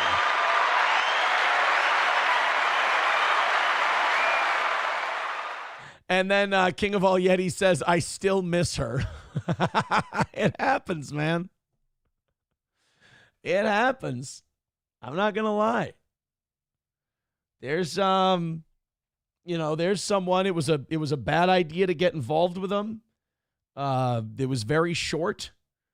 But there's still sometimes we're like, I missed that one, boy. That was toxic. Never could have worked. Not a good deal. But missed that one. We all have that in our history. I mean, I've been I've been active in the game for over 20 years. There's a few of those. There's always going to be a couple. Never been stabbed though, Yeti. I've never been shanked. I've been hit and scratched a few times. Like I've had a woman take the claws to my neck like that. And I'll be honest with you, even then, never thought of hitting. I never thought of hitting, even when the nails were in my neck and I had marks that I had to take picture of. And like send it in. But never thought of like I should hit him. You know? It was just kind of like that, fuck, you know, and then it stopped. You never, I mean, I don't know. Me personally, I always want to avoid physical contact because I'm a big fucking guy. You know, I'm a big dude. 6'3", 220. I know how to hit. I don't want to hit small people, you know, let alone women. It's just, but again, like if you're in a King of All Yetis situation where they're stabbing you, you have to do what you have to do. King of All Yetis says she was a Viking princess. Meth didn't help. Jesus Christ. Yeti, this story is not getting better for you, buddy. Stop. I want to help. It's King of All Yetis going, oh, she hit me in the face with an ashtray. Oh, well, you got to stop her. Yeah, I hit her. Oh, man, oh, that's good. Did you get out of there? Well, no, then she stabbed me. It's like, oh, Jesus Christ, buddy. Then what'd you do? Oh, I choked her out. Well, I understand that. Your life was on the line. So you got away from her? No, a few months later, she stabbed me again. What the fuck? Why were you with her a few months later? Great pussy, dude. Oh, well, I understand. She was, it's great pussy. Plus, you know, she was on meth, so what the fuck? At least Yeti can admit that maybe it wasn't the best decision-making in his life. Hobo Chili says, my wife threw a picture frame at my head and it shattered everywhere. I literally picked her up from the air like a military press and tossed her on the bed. That was the day the line was drawn. You fucking Ultimate Warrior-er? You take that plane into a nosedive, Hulk Hogan. Did you then run to the ropes and give her a big splash too? Or just the military press slam? I know Hobo. Hobo probably pulled out Mr. Sacco and gave her the mandible claw. We actually, we have video of Hobo neutralizing the domestic threat against him. I want to bring it up. I didn't know that we were going to have to do this. Here we go. This is a Hobo chili recipe in a domestic situation with his lady. Let me just... Here we go. All right, we got it to the right part. This is never before seen footage on this program. I want to smack you.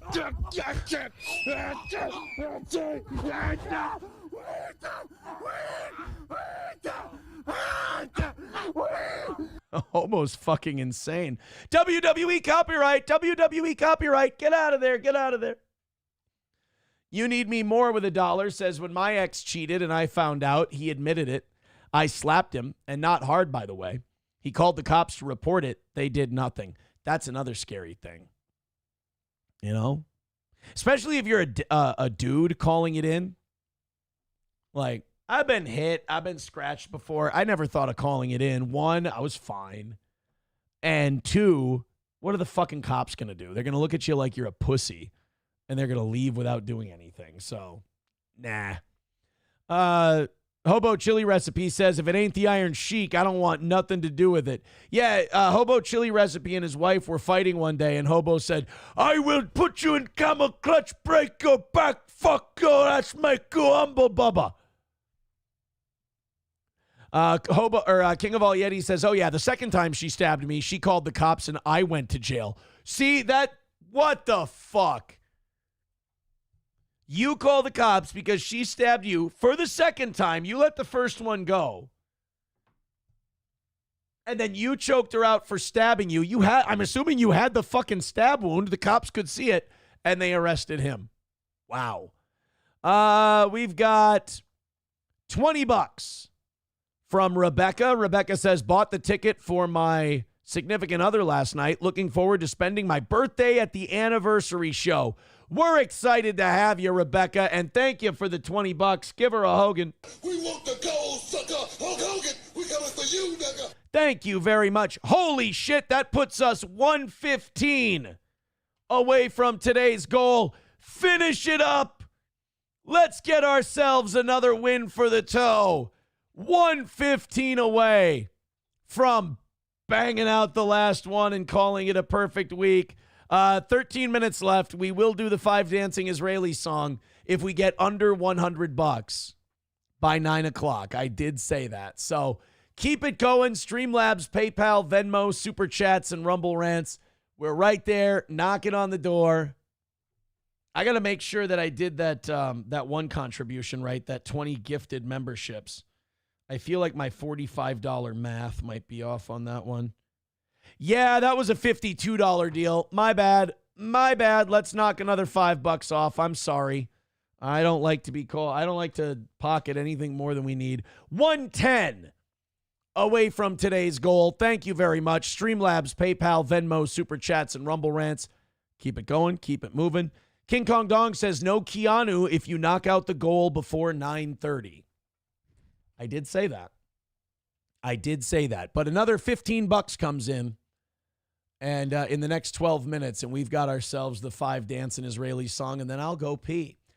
This was a story that CNN thought was worth telling you. They thought this was crazy and unconscionable. Southern Baptists overwhelmingly call for a ban on gay marriage. What, are you surprised to find out that, like, the most hardcore Christian people in the country believe that shit? I love when, like, the New York and LA media types find out about America. You know, they're like, can you believe this? Southern Baptists want to ban gay marriage. Yeah. Have you ever met Southern Baptists? They read the Bible and then they believe in the shit. They're fucking standing up, raising holy hands to Christ, fucking screaming it from the rooftops. These people are hardcore. They're real Christians. They believe in it. The media doesn't get support from the American people, and then they belittle the American people's beliefs, and then they wonder why people don't like them or trust them. And by the way, what do you notice about the picture that CNN used for Southern? Oh, that's right. CNN only gives you a certain amount of free articles every year, and then you have to subscribe. $30 a year. Whatever. If they've got my card on file and I can just do this really quick, then I'll subscribe. I use enough CNN articles every month that this is a fine expense for the old biz. All right, charge me my money and I can get back to the audience here. Oh, nope, they don't have it saved. It's not saved with the... Because sometimes it pops right up on my computer. It didn't on this one. My wallet's not down here. Fuck it. We'll do it some other time. But yeah, Southern Baptists voted, or I guess they took some kind of convention vote. And they said overwhelmingly, we want to ban gay marriage. Here we go. BBC.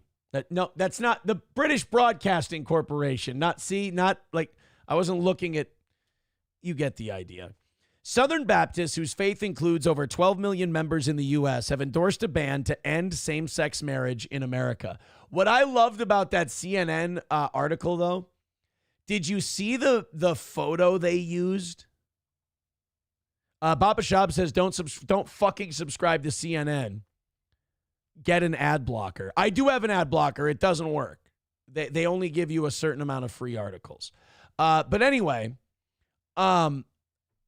the CNN article used a picture of some lily white guy with a goatee as their image of the Southern Baptists who want to end gay marriage. Like, really?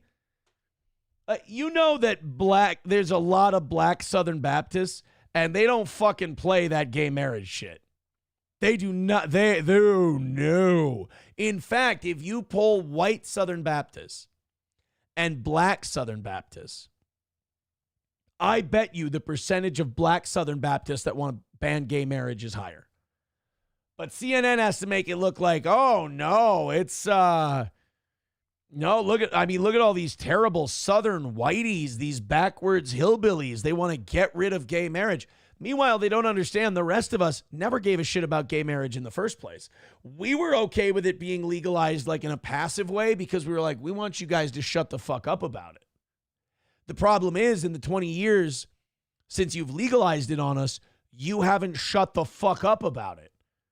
It's like you want to keep litigating the issue every day when we wake up. It's like Groundhog's Day with the LGBTQ movement. It's like you got your way, you got what you wanted, but yet every election cycle it's, oh, they're going to make gay marriage illegal again. It's like, it's not like you're the most monogamous group in the world anyway. Like, would it really hurt you that much if you went back to civil unions? Let the rest of us have marriage. In fact, let's go back to marriage equality. Marriage equality, which is any man can marry any woman can marry any man. A gay man can't marry a gay man. A straight man can't marry a gay man. Straight man can't marry a straight man. That's equal. Every gay man is allowed to marry a woman. Every straight man is allowed to marry a woman. Whether you're straight or gay, it doesn't matter. You can't marry a dude. There is nothing that was available to men, to straight men, that wasn't available to gay men. Every straight man was allowed to marry a woman. Every gay man was allowed to marry a woman. And gay people are like, well, I'm not into girls. Yeah, but I mean, you could argue that gay men had more rights than straight men did. Straight men aren't into gay dudes, but they couldn't even marry them, like even for insurance purposes or anything else. Meanwhile, gay men, they're not into chicks, but they're still allowed to marry them. I'm being hyperbolic, but you understand what I mean. There was no lack of access to rights for gay people. They were allowed to marry the same way straight people were. What gay people were talking about was honoring their sexual preference. No, sorry. You like cornholing. We're not going to change the rules around marriage because you like it in the back door. Sorry. It's just not the way it's going to work. So Southern Baptists going, oh, we don't like gay marriage. And CNN going, wow, this is a breaking news story. Yeah, it's so not.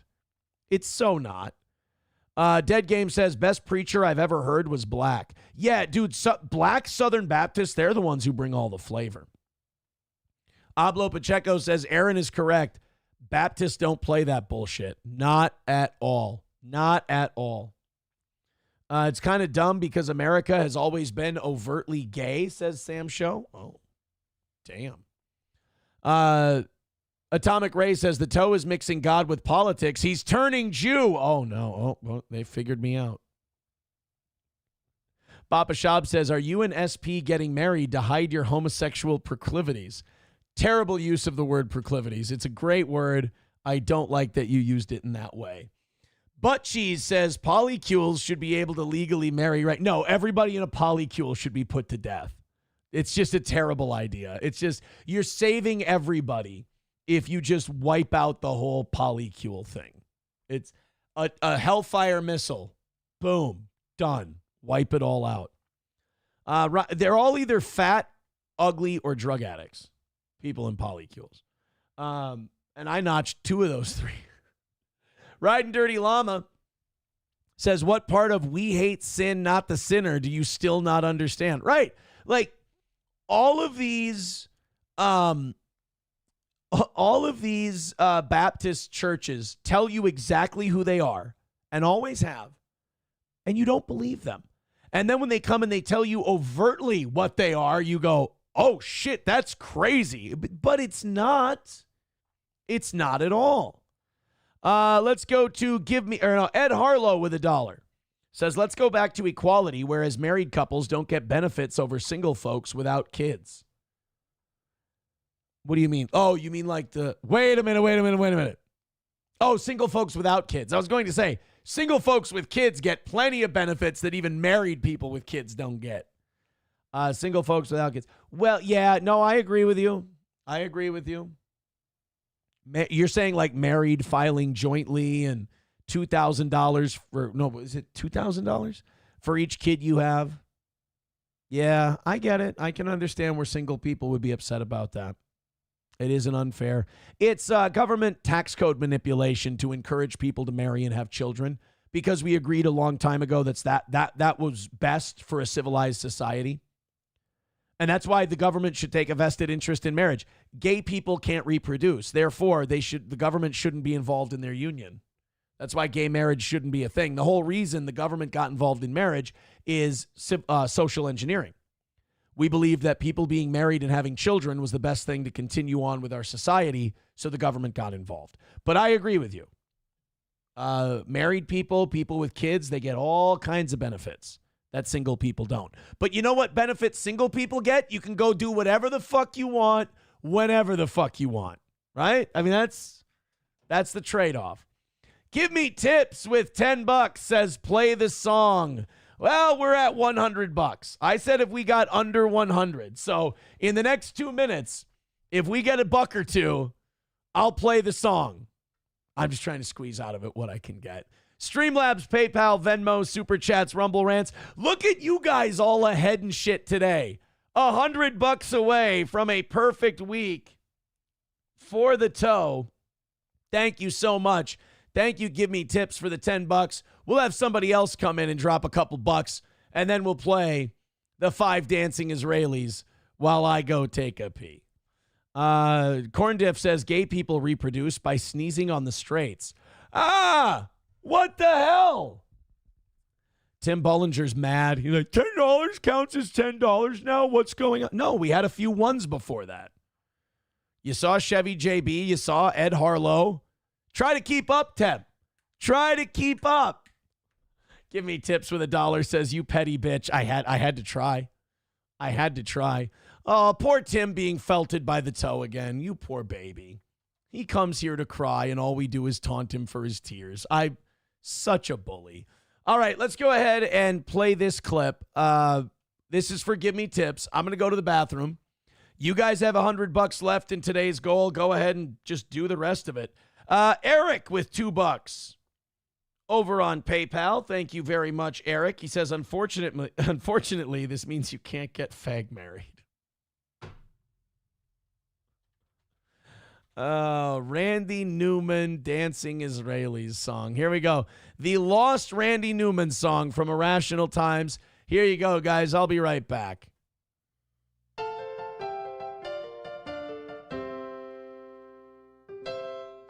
long time ago, early September, I had some friends of mine I'd like for you to remember. They get up in the morning to catch that worm at 8 a.m. so they could see those buildings burn. They're not meant to be heard or be seen. My friends, the 5 dancing Israelis, they were there to document events.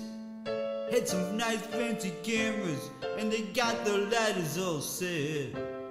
When the first plane hit, they all celebrated. They knew the job was half done, so they hung around and waited. They're not meant to be heard or be seen. My friends, the 5 dancing Israelis. After both those towers came down, they hopped in the urban moving van, tried to get out of town. They had a lot of money and plane tickets to get away, but Officer Scott DiCarlo stopped them. They were detained, but not for long. They got lit out.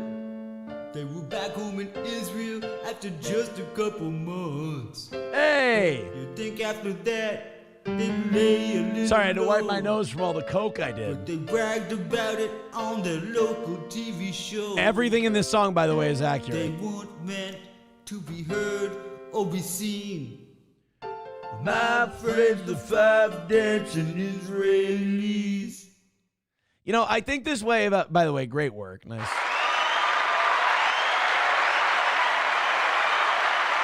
I kind of think about Tom Waits the same way I think about Randy Newman. Like, their voice is so shitty that it made them good. Like, people liked them, and they just had the shittiest voices. You know? It's weird how that works out for some people. Like, oh, you sing like shit? Oh, that's endearing. Here you go. Here's a record deal. Like, how do you decide? How do you, okay, this guy sings like shit. He's never going to have a career. He's fucking awful. He's dreadful. Never let him in a music studio ever again. But this guy, with the sings, there's a bear in the woods. Let's give that guy a record deal and let's let him make albums that nobody buys for the next 50 years. And then you have Tom Waits.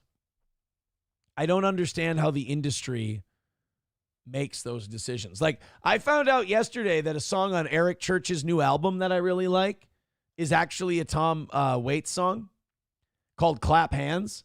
And we listened to the Tom Waits version, and we were all like, and even the people who hate Eric Church were like, yeah, the Eric Church version is a bit better. 09 Canyon brings up Bob Dylan. Yeah, Bob Dylan and Randy Newman kind of had that same shitty, whiny delivery. Sam Show says, some asshole listened to that retard and went, yes, more of that. Yeah, that's the music industry. $100 away from today's goal. Thank you very much. Keep it going. I did say if we knocked out that 100 before 9:30, that the people who said no Keanu interview, we would skip it and I'd bring Keanu on later today. But that's up to you guys. We're just 100 away from perfection here on the toe. Drop in. Let's get ourselves a W. This is the Tom Waits song I was talking about. Steam 100 bad dreams, going up to Harlem with a pistol in his jeans, $50 bill inside a paladin's hat. Nobody knows where Mr. Knickerbocker's at. What the fuck does that mean, Tom? Other than you did a shitload of drugs.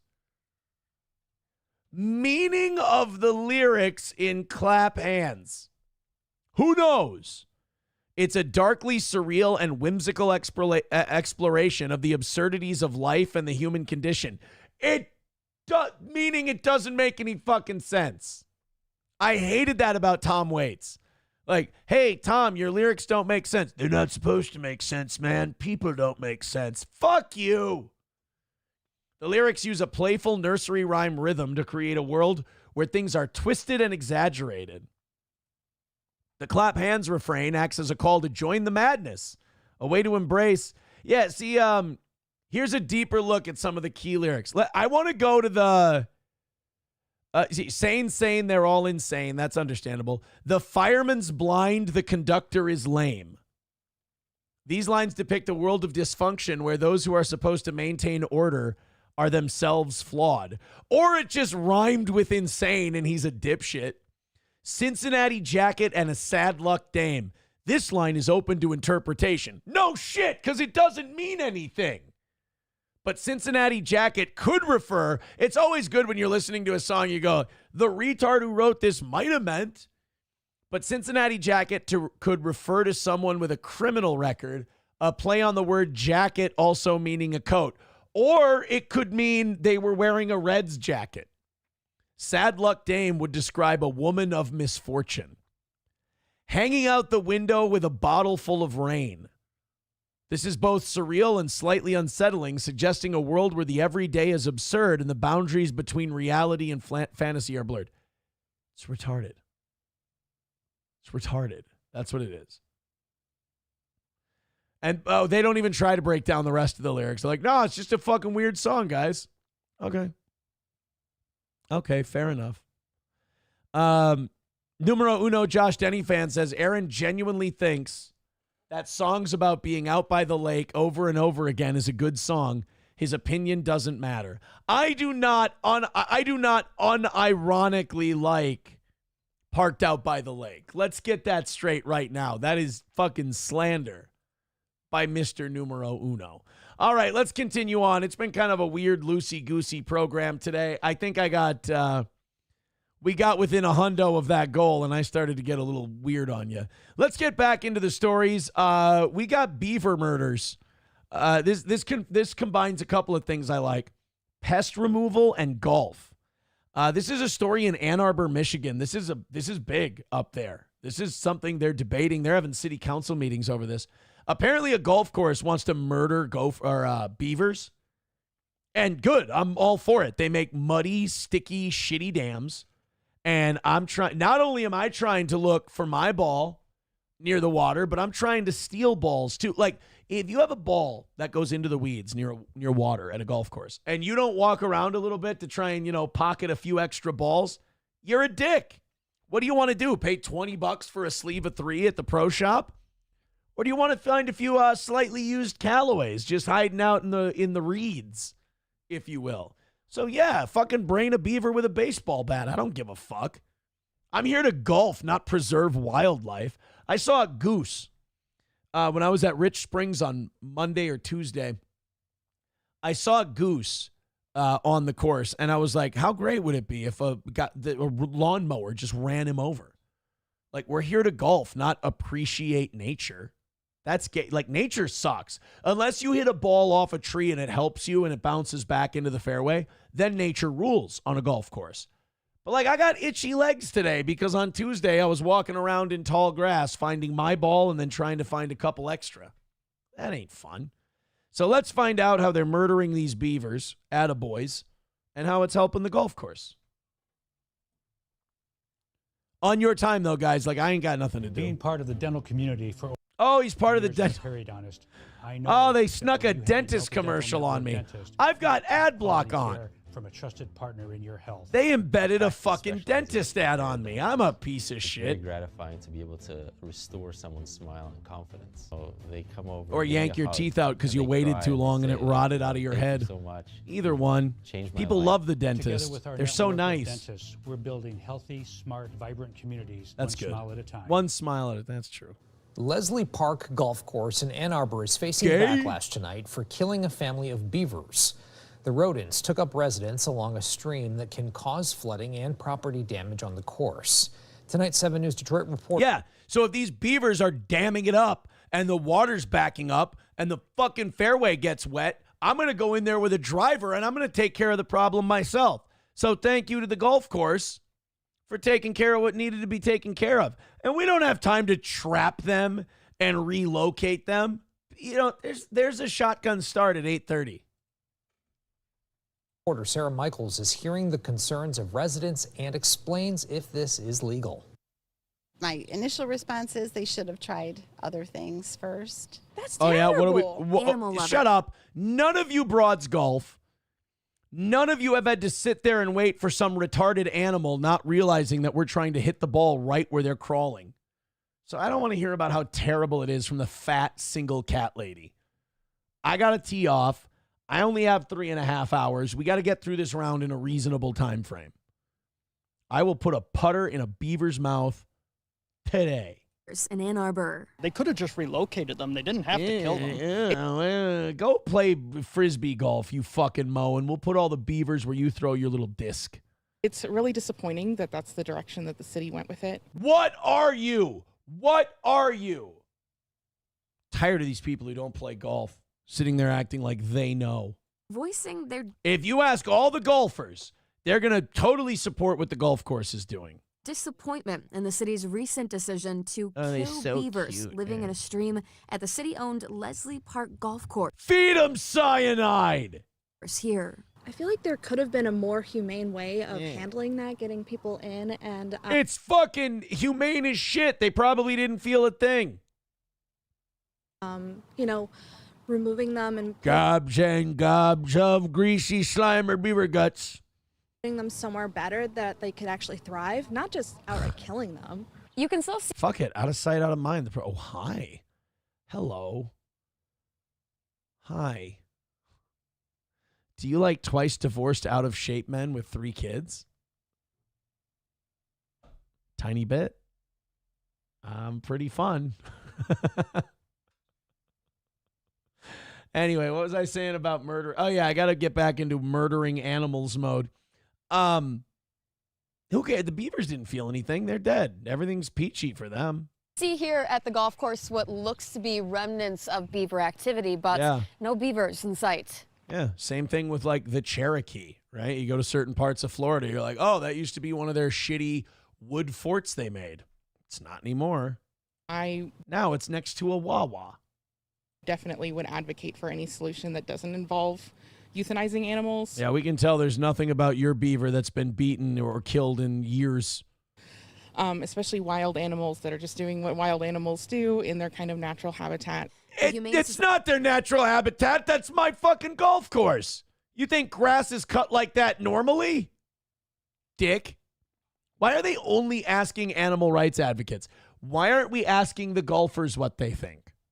Idea of Huron Valley took to You know why? Because the golfers will horrify the viewers. They'll be like, I don't care if you take a stick of dynamite. I don't care if you put an M80 up a gopher's asshole and blow it to kingdom come. I need to putt. social media posting. This has made a lot of folks sad, and certainly us too. We are dedicated to nonviolent solutions whenever there are problems with wildlife. Now, if you'll excuse us, we have to go euthanize 18 pit bulls that nobody wanted. Oh, these golf course guys are so terrible. Shut up and eat some kibble. I reached out to the City Parks Department for clarity on why the decision was made to kill the animals. The Community Services Administrator emailed me back that the beavers were found in a section of the creek that is a part of the Washtenaw County drain, and that the beaver activity can dam up that drain, causing flooding and property damage. It just bingo. Our houses and our golf course are more important than your stupid little. You want to see someone with beaver teeth? Go watch you wear these podcasts. You'll be fine. Sounds like a more convenient option to just kill them than to try and relocate them. It is, tweaker. And to try to preserve the wildlife here. The city also tells me that the Michigan DNR does not issue permits to trap and relocate beavers. Yeah. There were engineering options rodents. considered to Pests. allow the proper flow of water through the creek. However, I'm told that none of those were determined to be the most viable solution. I just think it's kind of lazy So we did a final solution. of them to do that. Per Michigan Lazy? DNR law, Lazy? Why don't you get out and hit 18 holes? You Oompa Loompa. I'm very mean in this story. I really don't like. I really realize I have full on become a golfer. a property owner can kill a beaver, rabbits, squirrels, Fuck and yeah, other we can. rodents without a license if the wild animal is doing damage or physically Shit. present where it could cause damage to the individual's property. Goddamn However, right. their site also lists these prevention and control tips for beavers, as well as methods to trap and allow water to move through a dam opening. So I think more education and more potentially rehabilitation for these animals would be perfect. We got 4 sets. That's the end of the story. They didn't talk to one golfer. Some fat, lonely shut-in petting her cat on the news. Oh, I think it was terrible what they did.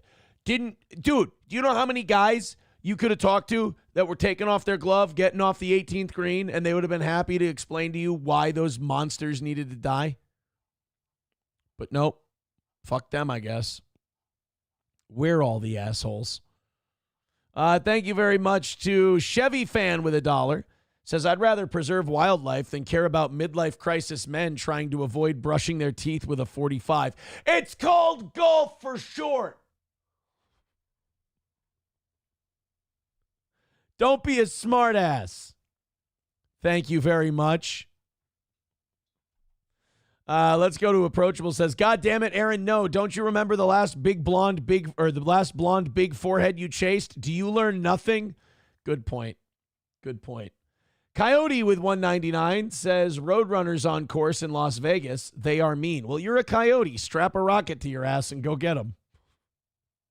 Paint a fucking road on a big rock.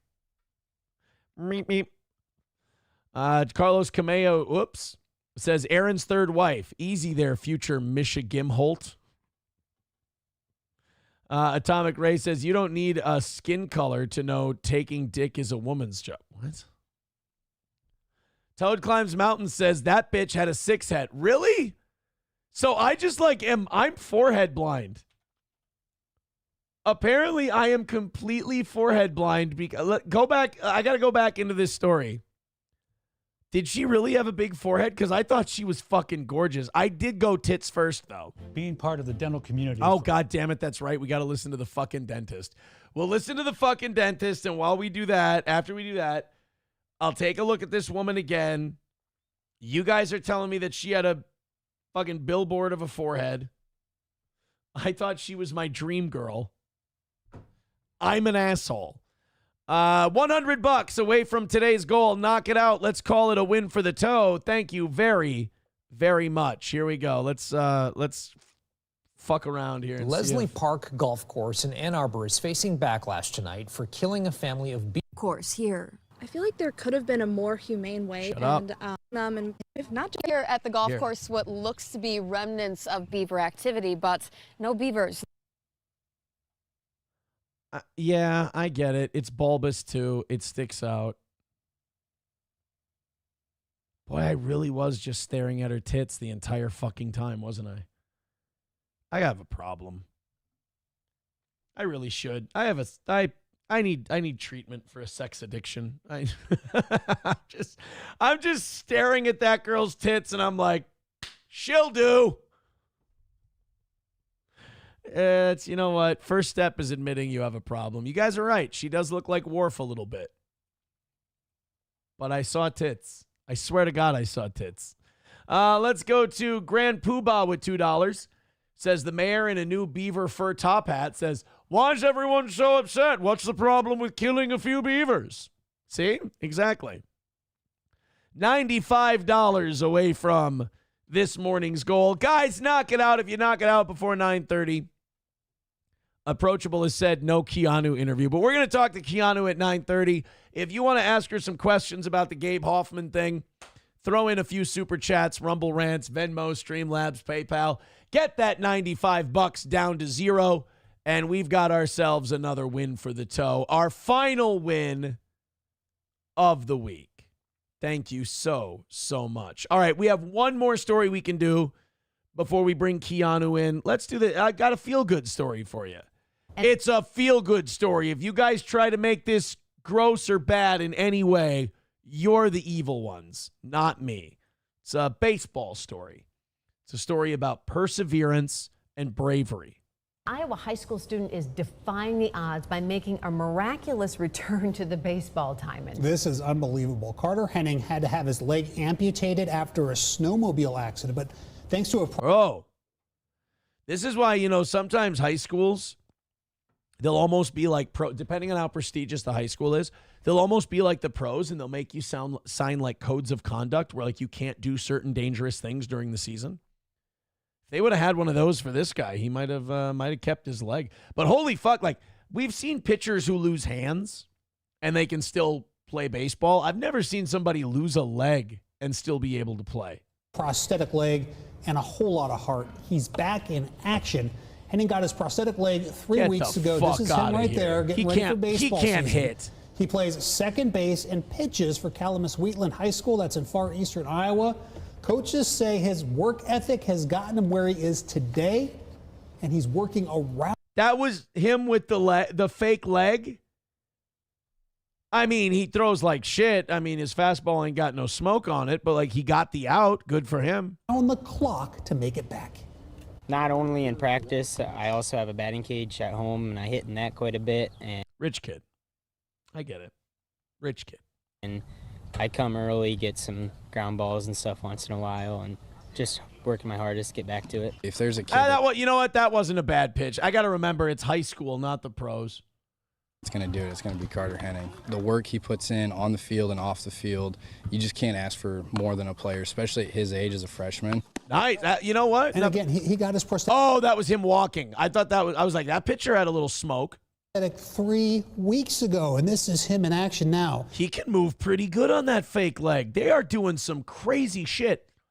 I think when we saw the scissor legs on the Oscar Pistorius guy, that was kind of our first introduction to, like, holy shit, losing your legs is not like a wheelchair thing anymore. Both Henning and his coaches say they believe he's going to take the field for the school's varsity squad this summer. And Iowa. All right, I'm going to guess. What's this high school's name? We're going to look up their standings. Calamus Wheatland, Iowa. Here. Calamus Wheatland High School baseball standings. Let's see how they did. They were 2-9 this year. Boo! 2-9. Oh wait, they're still going. They're 2-9. No wonder the kid can get on the varsity team. They fucking suck. They're 2-9. Calamus Wheatland is 2-9. I bet you wouldn't make it on Al Burnett. Good for him, though. I love how I told you guys not to be shitty about this story, and then I got shitty. Zenman Build says, oh, shit, Junior Jeremy Renner. Hobo Chili says, also, how is Crunchy doing? Oh, Crunchy just had a birthday. She's doing fantastic. Crunchy's doing great. She made a little appearance on the evening show last night. So, all kidding aside, you lose a leg and you still keep playing baseball. That's pretty hardcore. Let's go to the text messages. Aaron's career post steel toe if he ever retires from broadcasting. High school / little league / polycule baseball coach. They don't have polycule baseball teams. All right, let's fire up the Zoom call that we're going to use to bring Keanu aboard on the show today. Here we go. We're going to set this up. We're going to get it sent out to Keanu, and then we're going to bring her on the show. Do me a favor, guys. Throw in a couple of bucks. Let's get this $95 knocked out. Let's call it a perfect week for the toe. We're right there. All right, that's set up. Copy invite link. Now we'll go to Keanu's Twitter machine. We'll send that to her. And we'll be good to go. Let's Keanu Thompson. There it is. DM. And boom. There's the link. All right, so Keanu's got the link. She'll be here in a little bit. She's going to be talking about the big Gabe Hoffman. I got to stop saying big Gabe Hoffman. It sounds like I'm calling him Big Gay. She's going to be talking about the Gabe Hoffman interview she's doing tonight, how that came about, the whole thing. I'm excited to talk to our good friend Keanu. Mr. Approachable did not want this interview to happen. Mr. Approachable wanted, he said, if we hit the goal for you before Keanu comes on, will you not do this? And I said, yep, go for it. Go nuts. And he couldn't do it. Oh my God, Addicted to Super Chat's good egg is still very bitter from things a year and a half ago. $1, he says, even though April had left him months before. It's not accurate, but okay.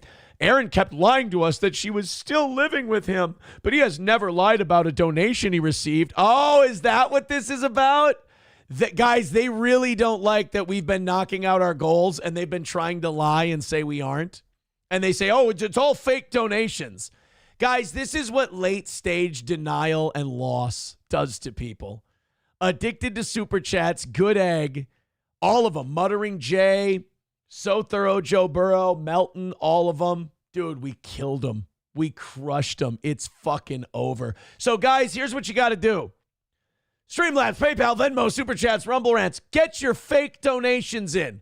We got to have a shitload of fake donations because Addicted to Super Chats, good egg, has been crushed under the weight of another perfect week for the toe. Hey, Super Chats, I got to ask you. Why do they come to me to die? Why do they come to me to die? I'm sorry, again, for whatever I've done to you guys. I apologize. It must really suck that you've got to just follow me around by the pants pocket. Brutal. Zenman with $5 says, alert, alert, fake donos, QQ more, haters. Oh, no, not more fake donos. This is going to be terrible. Definitely don't send them on PayPal, Venmo, or Streamlabs because then they know that it's totally fake all the time. You know, there's something you can do in life when you lose badly, like to someone like me. You can either cope and lie to yourself and project it onto me, or you can accept that maybe you were wrong and you'll probably be able to move on and be happier about it. Hey, I'm sorry you guys backed the wrong dog. I'm sorry that it all fell apart on you. But in fairness, I did tell you it was going to happen, and you just didn't listen. Thank you for the $5 fake dono. Remember, all of these have to be fake donos. We got to make it on the fake donos, guys. I love how people like that think that if we fake donos, it becomes real money somehow. I don't I don't know how that works. $90 away from today. Let's go to, Addicted to Super Chats. Good egg. Definitely showing they're not bitter. Steven has been paying your bills. I'd never beg other men like you, bitch. Bitch, you couldn't even do a show. You are not an entertaining guy. Let's stop. Hey, I'm sorry. Go run tell your boy Patrick that at least I can do a show about whatever I want, and I'm not imprisoned to following me around like a lost puppy all the time. You got it, kid. You got this. $5 from Tori says tips. Fake tips, though. Always fake tips. Guys, keep the fake donos coming. We appreciate it. The chat is very much enjoying this. $85 away from today. Thank you very much. Where's Kiki? Why isn't there? Oh, there I am. Why isn't Kiki here yet? Maybe I should text her and let her know that I sent the link. Here we go. Link sent via Twitter. I still don't say X. I can't. It just sounds weird. I don't like the name. Change it just for me. All right. Hey, Super Chat's good egg. Sorry that we had to fuck you up. But again, you guys leave me no choice the way you are. Wally World with $5. Uh-oh. Hey, everyone who's in the top 4, they're saying that Steven is keeping this whole thing afloat. How does that make you feel? The rest of you have thrown in $100 this week. Like Douglas is at 150. Steven is at 125. Wally's at 110. Riding Dirty at 102. And they said it was all Steven. I wouldn't tolerate that if I were you guys. $80 away from today's goal and another perfect week for the toe. Thank you very much. Boy, that salty seething really did help out, didn't it? Oh, my goodness. And also, I don't know, maybe are they trying to say that maybe Steven isn't doing his part and that Steven should do more? I really hope that doesn't make Steven throw in the last $80 for today. That would be fucking terrible. $199. Coyote NV says perfect for the Twins. Hey, remember, they're all fake donos. Got to make sure they're fake. We're making Super Chat's good egg so mad that we just turned this into a bit. Appreciate it. Tim's salty today. God damn, man. You guys just you kind of live for your anger and rage, don't you? I'm glad I can keep you alive. I'm glad I can keep your blood pumping. Yeah, Sam Show says, Tim, LMAO, never change. Never change, buddy. We like you just the way you are. I know you don't like you just the way you are, but we do. Plus, Keanu's a couple of minutes behind, so this has actually allowed us to kind of just fuck around a little bit. Oh, look at this. Addicted to Chat super good egg with another $1. Here we go. Fuck pedo melt. Uh-oh. But also, fuck the loser missing goals and relying on other men to pay his bills. Pathetic behavior. Oh, man, what am I going to do now that you don't approve of the way I do my show? By the way, am I missing goals or am I depending on other men for my love? You guys got to get your insults straight. Am I missing? I didn't know I was missing goals. We've had perfect weeks for about 2-3 months in a row, but it's really Addicted to Super Chat's good egg. Just, they had to be broken. Muttering Jay, broken. It is fun to watch people consume so much internet that they have to create their reality and then live in it because Aaron's broken them. I was supposed to be gone by now. They couldn't do it. So now they're like, well, if I just lie to myself and then project my anger onto Aaron, nobody will notice. Zen Man gifting a membership, a fake membership. Oh, no, it went to Addicted to Super Chat's good egg. Oh, no. We can't keep getting away with it. 75 away from today. Thank you very much. People are accusing Muttering Jay of being a homosexual. I would say he's probably more of like an asexual, like doesn't get a lot of sunlight. Probably vitamin D deficient. Nomo with $1 says fake LLC dono. Thank you. Those fake donos are keeping us alive. 75 away from the win and the perfect week. Serial Spiller says best heel in the biz. You're goddamn right. I mean, I got you guys for fans. I don't need anything more. You guys are keeping me alive. I appreciate it. All right. Is she here yet? Nope. She's not here. You guys can keep fucking around and having fun. We got Keanu. I think the Gabe Hoffman, I didn't say Big Gabe that time. The Gabe Hoffman interview is at 8 o'clock Central tonight. And people like Tim and Super Chat Good Egg and Serial Spiller, they are not going to be happy about what comes out of that. Well, they might be, because then they'll get a chance to spin and pretend it didn't happen and all that. It'll give them a chance to exercise their spinning mechanism. You know? 75 away. Thank you guys very much. Keep gifting, keep throwing it in, but make sure when you do that you make it very clear that the contribution is a fake one. That's very important. I will say this. It's brought a lot of joy to our chat this morning. They're having a lot of fun. Angelica's doll, I am not back on the market, and I do not need your gay friend to set me up. $2 from Redbird. I'm sure that's fake, though. Honky with $5 says, just saw a porno with Johnny Sins playing a chiropractor. I'm excited to see where this goes. With Johnny Sins playing a chiropractor, and he had someone yelling, "Choke me hard, daddy," in his office. Is Nick owed some royalties?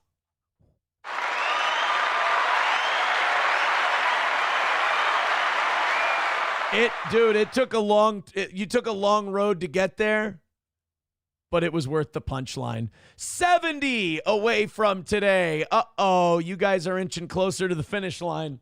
I can feel hairs being set on fire.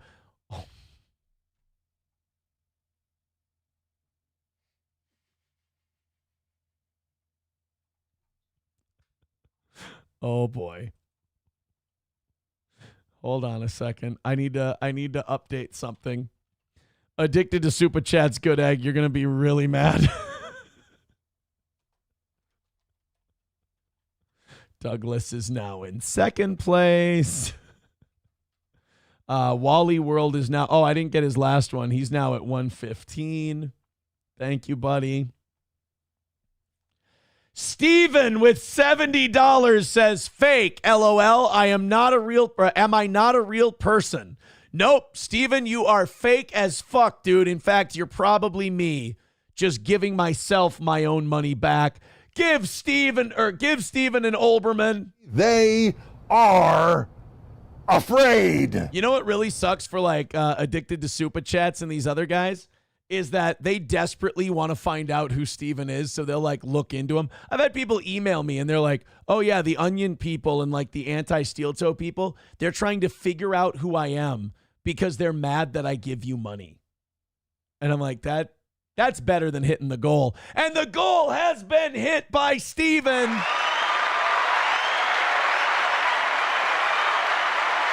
It's another win for the toe. And it's, oh God, Addicted to Super Chats, Good Egg, guys. God bless people who don't know when to quit. Another dollar says, you really think your audience is so stupid? Remarkably so, yes. They see you getting desperate when you're about to miss a goal, and then suddenly Steven swoops in to save you every time. Pretty gay, man. That's not true. Sometimes Flinty Gecko sweeps in to save me just in time. Sometimes Miss Tay swoops in to save me just in time. Sometimes Gray Duckling swoops in to save me just in time. Sometimes Thermodyne Diesel swoops in to save me just in time. Sometimes Leah swoops in to save me just in time. Sometimes Redbird swoops in to save me just in time. Sometimes Jeremy swoops in to save me just in time. Sometimes Wally World swoops in to save me just in time. I got all kinds of fake people helping us win. And by the way, Addicted to Super Chat's Good Egg, thank you so much for helping us hit today. It's... All right. Guys, stop calling Addicted to Super Chats psycho. That's not very nice. I have a confession to make. Addicted to Super Chat's Good Egg is not real. It's me. I'm typing to myself. I did it to trick you guys out of your money. I apologize. Addicted to Super Chat's Good Egg is my sock account. Redbird with $2 says this one is as fake as your diet. Okay, that one hurt my feelings. Annoyed Wawa Supervisor Says, joke's on you, addicted to Super Chat's good egg. I'm just here to mock this fatso for free. Yeah, exactly. Annoyed Wawa supervisors got it.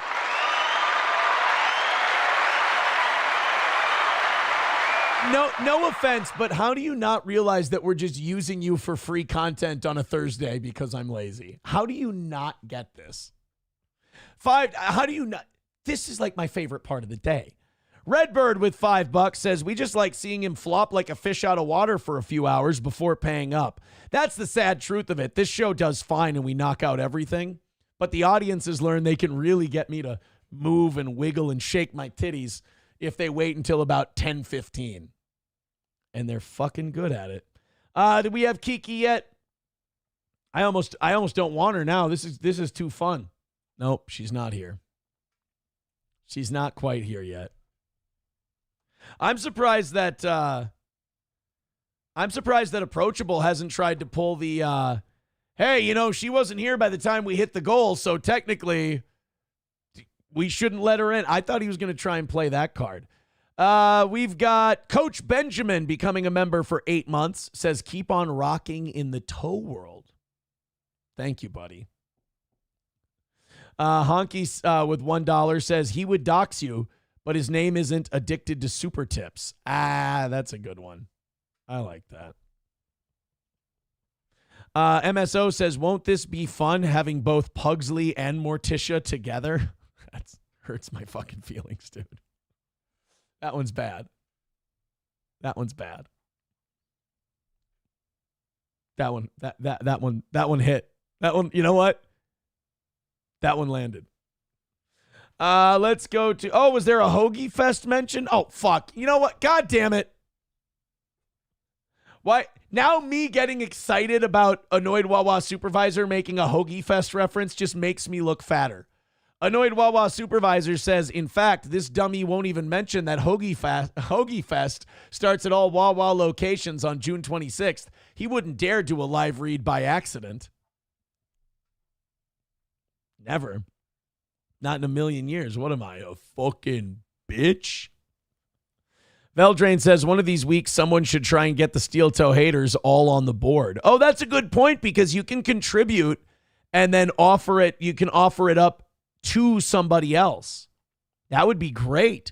We could have a week where it's Muttering Jay, So Thorough Joe Burrow, Addicted to Super Chats, and Tim Bullinger, all in the top 4. That would be awesome. And then everyone could back their favorite horse. Literally, in some senses. No Keanu yet. Look at her. She gets the big Gabe Hoffman. I got to stop it. She gets the Gabe Hoffman interview. All eyes are on Keanu tonight. She's doing makeup all day. She can't be bothered to go slumming with the toe. That's great. That's what we're going to start calling our interview segments from now on. Slumming with the toe. Keanu can't be bothered because she's too famous now. Redbird with $5 says, if my money is going to subsidize freeloaders, I can at least choose the dumbass it goes to. There you go.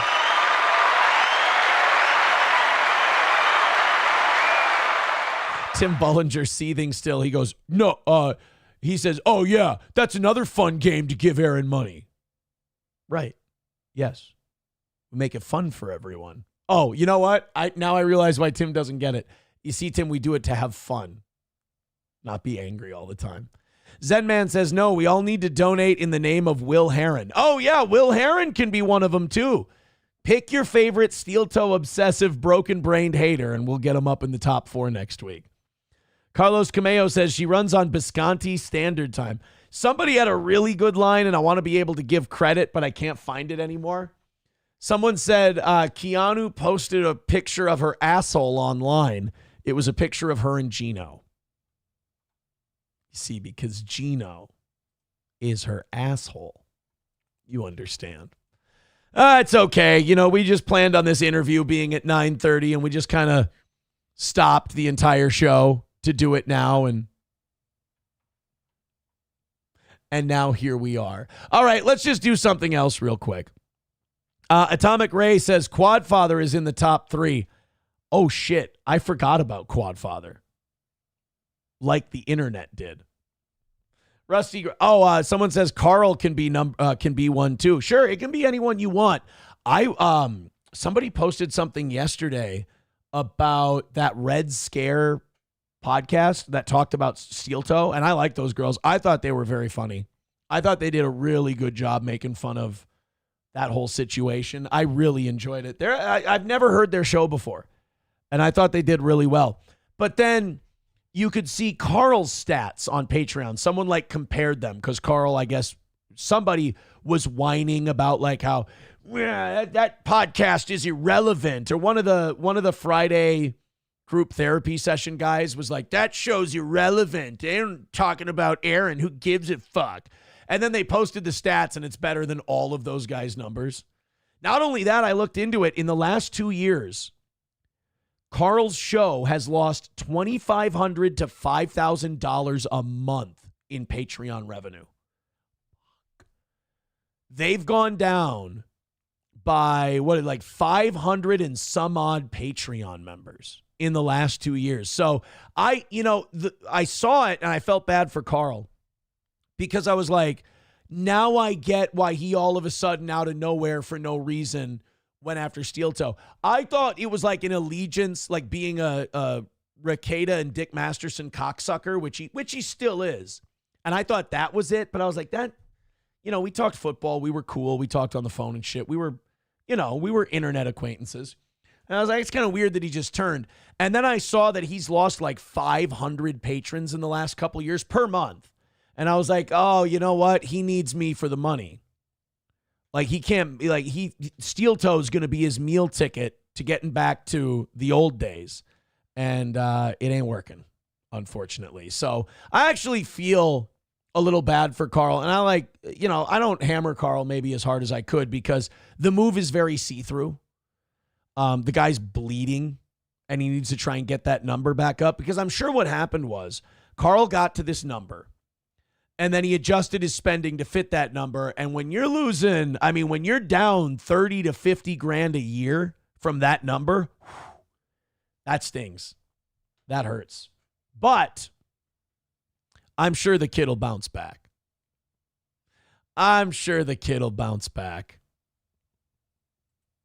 He'll figure it out. You know what he can do? He can just bring really talented people onto his show. All right, let's go to something else. Keanu will be here in a little bit, or we got stood up by the superstar known as Keanu C. Thompson and her Gabe Hoffman interview. Let's do the, I don't know how to stop this. Like, I don't want to see, 8-year-old kids get hurt. But at the same time, these social media trends, I think this is just parents got to yank the kids off of the tablets. And they got to stop letting them watching viral video trend stuff. Like, I always monitor what my kids are watching on their tablets because I control the account. I can look at it. And if I see something or I hear something, I say something, I hear something on a video they're listening to and I go, shut that off. Or I look through and I see what they're watching. I go, guy, I have a talk with them. I tell them, don't watch this stuff. This isn't good. You're not, and I'll be honest, they don't do a lot of that. Like a lot of it's wrestling stuff. But they don't do a lot of that. And it's mostly language. They don't watch a lot of real inappropriate stuff. I'll be honest. They're pretty good kids in that way. But a lot of it's like language based that I got to talk to them about. I'm like, I don't want you watching stuff that has, these words in it. But there are some kids, they get a hold of tablets and their parents just turn them loose and let them be babysat by it.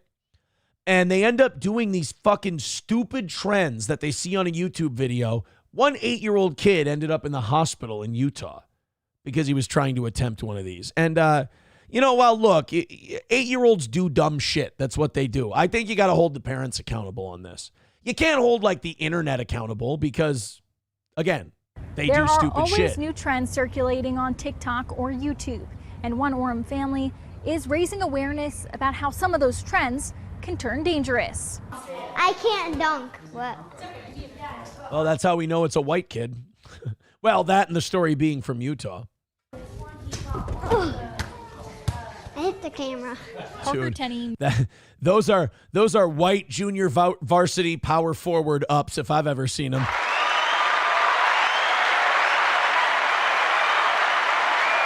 Aaron, how would you know what white junior varsity power forward ups are? Because I played basketball up until 11th grade. I didn't play in 11th grade. And my first 2 years, I was a junior varsity white power forward with bad ups. That's how I know. You know, I grabbed a lot of rebounds, boxed out, tip, grab them like Rodman. That's how you do it. And then I could step out and hit a little mid-range jumper. That was my move. Go down in the post, take two little, like don't contact the defender. Don't try to post up because then they're D'ing up hard, right? Go kind of wander to the block. And then I just took 2 shuffle steps out, catch the ball, mid-range jumper. I'd knock that down 60% of the time. Not bad. There was one game in my sophomore year where I really thought I was onto something. I had like the best half of basketball of my life. I would do that move. I'd just go to the low block, take 2 steps out, get the ball, jump shot, knock it. I scored 20 points in the first half. I'm like, fuck, if varsity is watching this, I might get bumped up anytime. I was never getting bumped up. Second half starts, and the opposing team, I think it was against Blaine. It wasn't Mounds View. Rogers. It was a game against Rogers. And in the second half, they started doing this thing where the guard in their 2-3 zone would collapse from the elbow, and then the forward would come out, so it would basically be a double team. So I do my 2 steps out. The forward would let me do the 2 steps out. They'd get me the ball. The guard would come from the blind side. First shot of the second half. I'm like, I'm on fire. I ain't missing. Guard comes by. Wham! Just slams the ball against the fucking back wall. I was like, uh-oh, this is going to be bad. I think I shot like 10 of 13 in the first half. I shot 1 of like 9 or 1 of 10 in the second half. I scored 22 points that game, and we did win. But I was shut the fuck down. Because what was I going to do? Beat somebody off the dribble? Not this guy. Not me. May not be able to dunk at just 8 years old. And that doesn't count. But he definitely knows how That's to what I have say fun. That's what I say on the golf course a lot. That doesn't count. Give it back. Oh! Oh, he's in my box. Summer is often the season you have the most fun. Oh, I miss April. No. And if you're an 8-year-old like Parker. But over the next 18 months, he'll be doing things a little bit differently, all because of a social media trend. They had heard on YouTube Shorts, maybe a little bit on TikTok, but mostly YouTube Shorts, that if you put these squishy balls in the microwave for like 30 seconds, it'll make them extra squishy. Shit. First of all, an 8-year-old should not have TikTok. That's just a personal opinion. Kathy Tenney says the squishy toy is called Neato, and she says putting it in the microwave is a trend that parents need to be aware of. The gel. Oh, someone texting in saying Gino and Keanu had a stand-up gig in Brooklyn last night. Oh, well, they might be moving a little slow. From inside, exploded on him with no shirt on.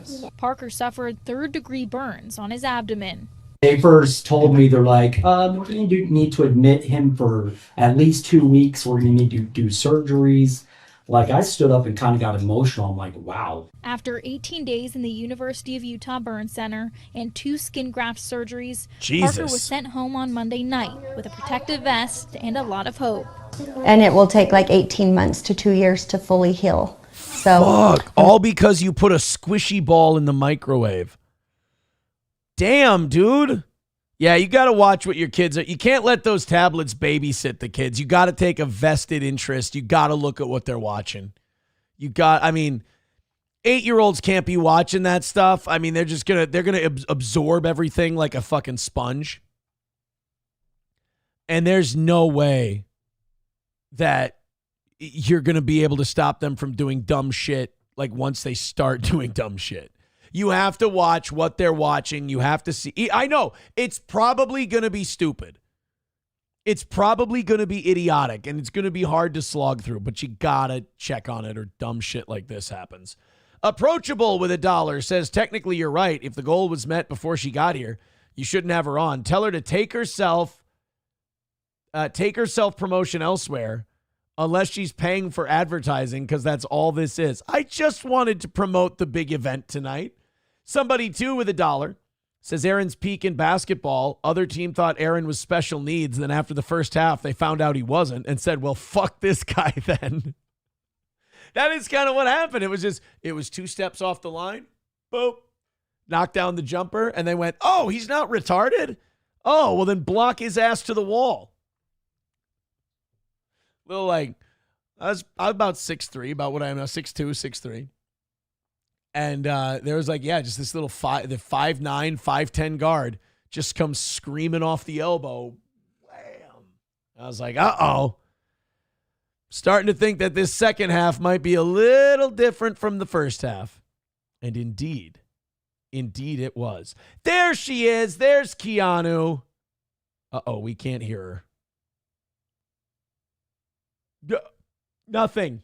No habla. Mi escucha. No.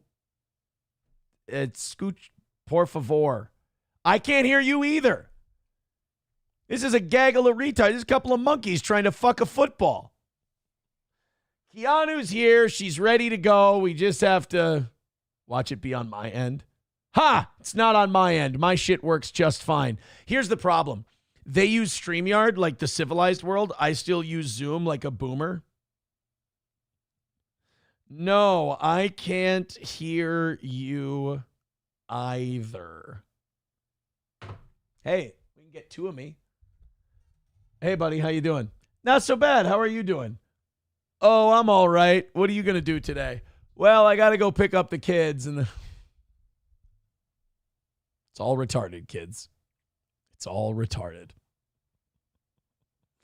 They're like, cut her off. Get her out of here. It's not working. She'll be back. We'll end the show with the Keanu interview. She'll make it. I promise. 100. She's going to be talking to Gabe Hoffman tonight at 8 o'clock Central Time. Gabe Hoffman has not mentioned at all what he's going to be, like what specifically these allegations are. Nick told on himself and said, oh, he's going to say I choke slammed my kid at the chiropractor. It's like, if you're going to deny abuse, it can't be like, oh, I know nobody said anything, but he's going to say that I choke slammed my kid at the chiropractor. Totally didn't. What? Nobody said anything about you choke slamming a kid at a chiropractor. And then he's like, yeah, I know, but I totally didn't do it. It doesn't instill confidence. Hello? I can hear you now. Yes! Can you hear me? I can hear you now. It is not civilized to use Zoom. It's ridiculous. Oh, well, fucking call the cops on me then. Oh, wait. Oh, please. How are you doing? How you doing, superstar? I guess you can be 25 minutes late to shit now because you're famous. You are so embarrassing. Stop it. You're embarrassing me. I'm just talking to a gentleman about a red-faced, petulant child who may or may have not done some untoward things. Clearly. Obviously. I don't know any red-faced, petulant children. Who are you talking about? No, that we were in a sexual and very romantic relationship. Does it ring a bell? I'm going to pretend that you didn't create that. I want to steal it because I think about that line weekly. It never gets old. It never gets old. Oh, and it's like the way a 14-year-old, I've told you this before, before you even had that experience, I was like, in person, privately, Nick has the attitude towards women and sex and all that you have when you're a kid, when you're 14 and you see your first Playboy or something. Yeah, exactly. He's just a nerd and weird and angry and really angry when he doesn't get what he wants, Especially and the way, and people have said it a lot. If he talked to me like that, which I found wildly entertaining, imagine how he talks to his family. I've seen and I've said this when we went over your 5-on-1. Yeah, that's a terrible way to put it. That's not the. Whoops. Housewife destroys 5 men in one session. No, the thing I was talking about was you mentioned, if he's that way with me, imagine how he's. You gotta remember, I saw him firsthand. And it was so nice that happened to you because I got to tell everyone, I was like, there's a guy I know. There he is. Yeah. I got to go, there he is. You guys have never gotten privy to see that guy.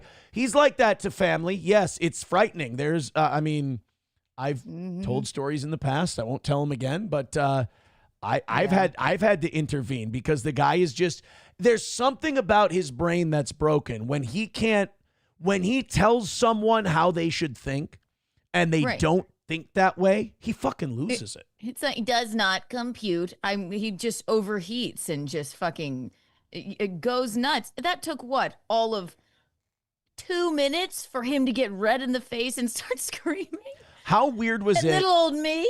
How weird did you take it, like during or after even, when he told you the last day that you must have talked to April? That was weird. That was so fucking creepy and disturbing. Even like looking back at it, I'm like, why does that should be nowhere in your brain the last day you think I spoke to her. October the 28th, right? And then I go, no, our last phone conversation was way past that. He's like, that's not what I saw on the computer. Yeah, it's like, why are you watching? Like, if I looked at my girlfriend's, that's so fucking controlling, Aaron. It is so controlling. If I looked at my girlfriend's like phone shit, I would have to dump myself.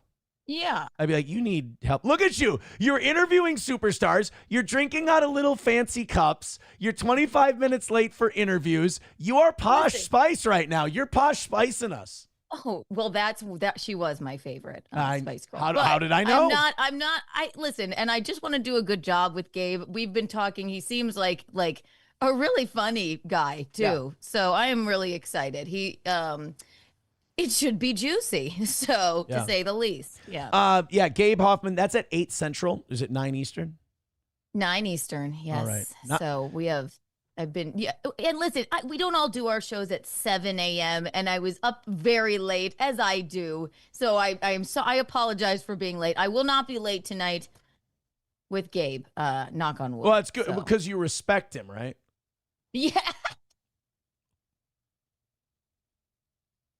Yes. Yeah. You won't be like, that's a very nice way of you to say that.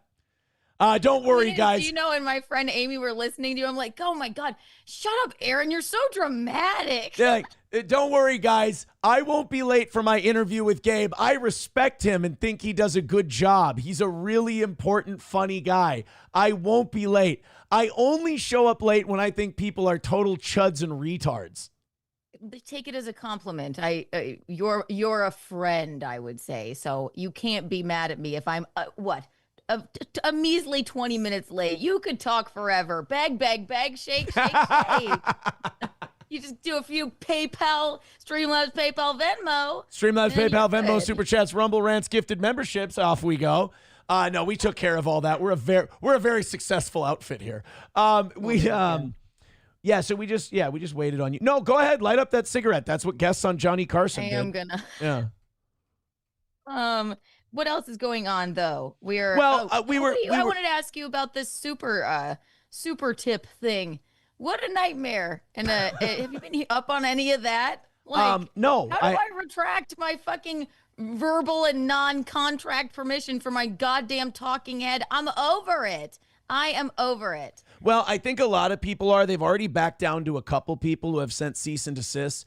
I have a group of people, and they all want to send one. So I want to, do it together as a group. So, I have one too, actually. Yeah, putting that all together and doing that. And it's they've got to fold. I mean, they've got to fold on it because they do not have permission. There's a lot of precedent now, and there's more every day. Especially with those new laws that Trump passed that also have to do with revenge porn.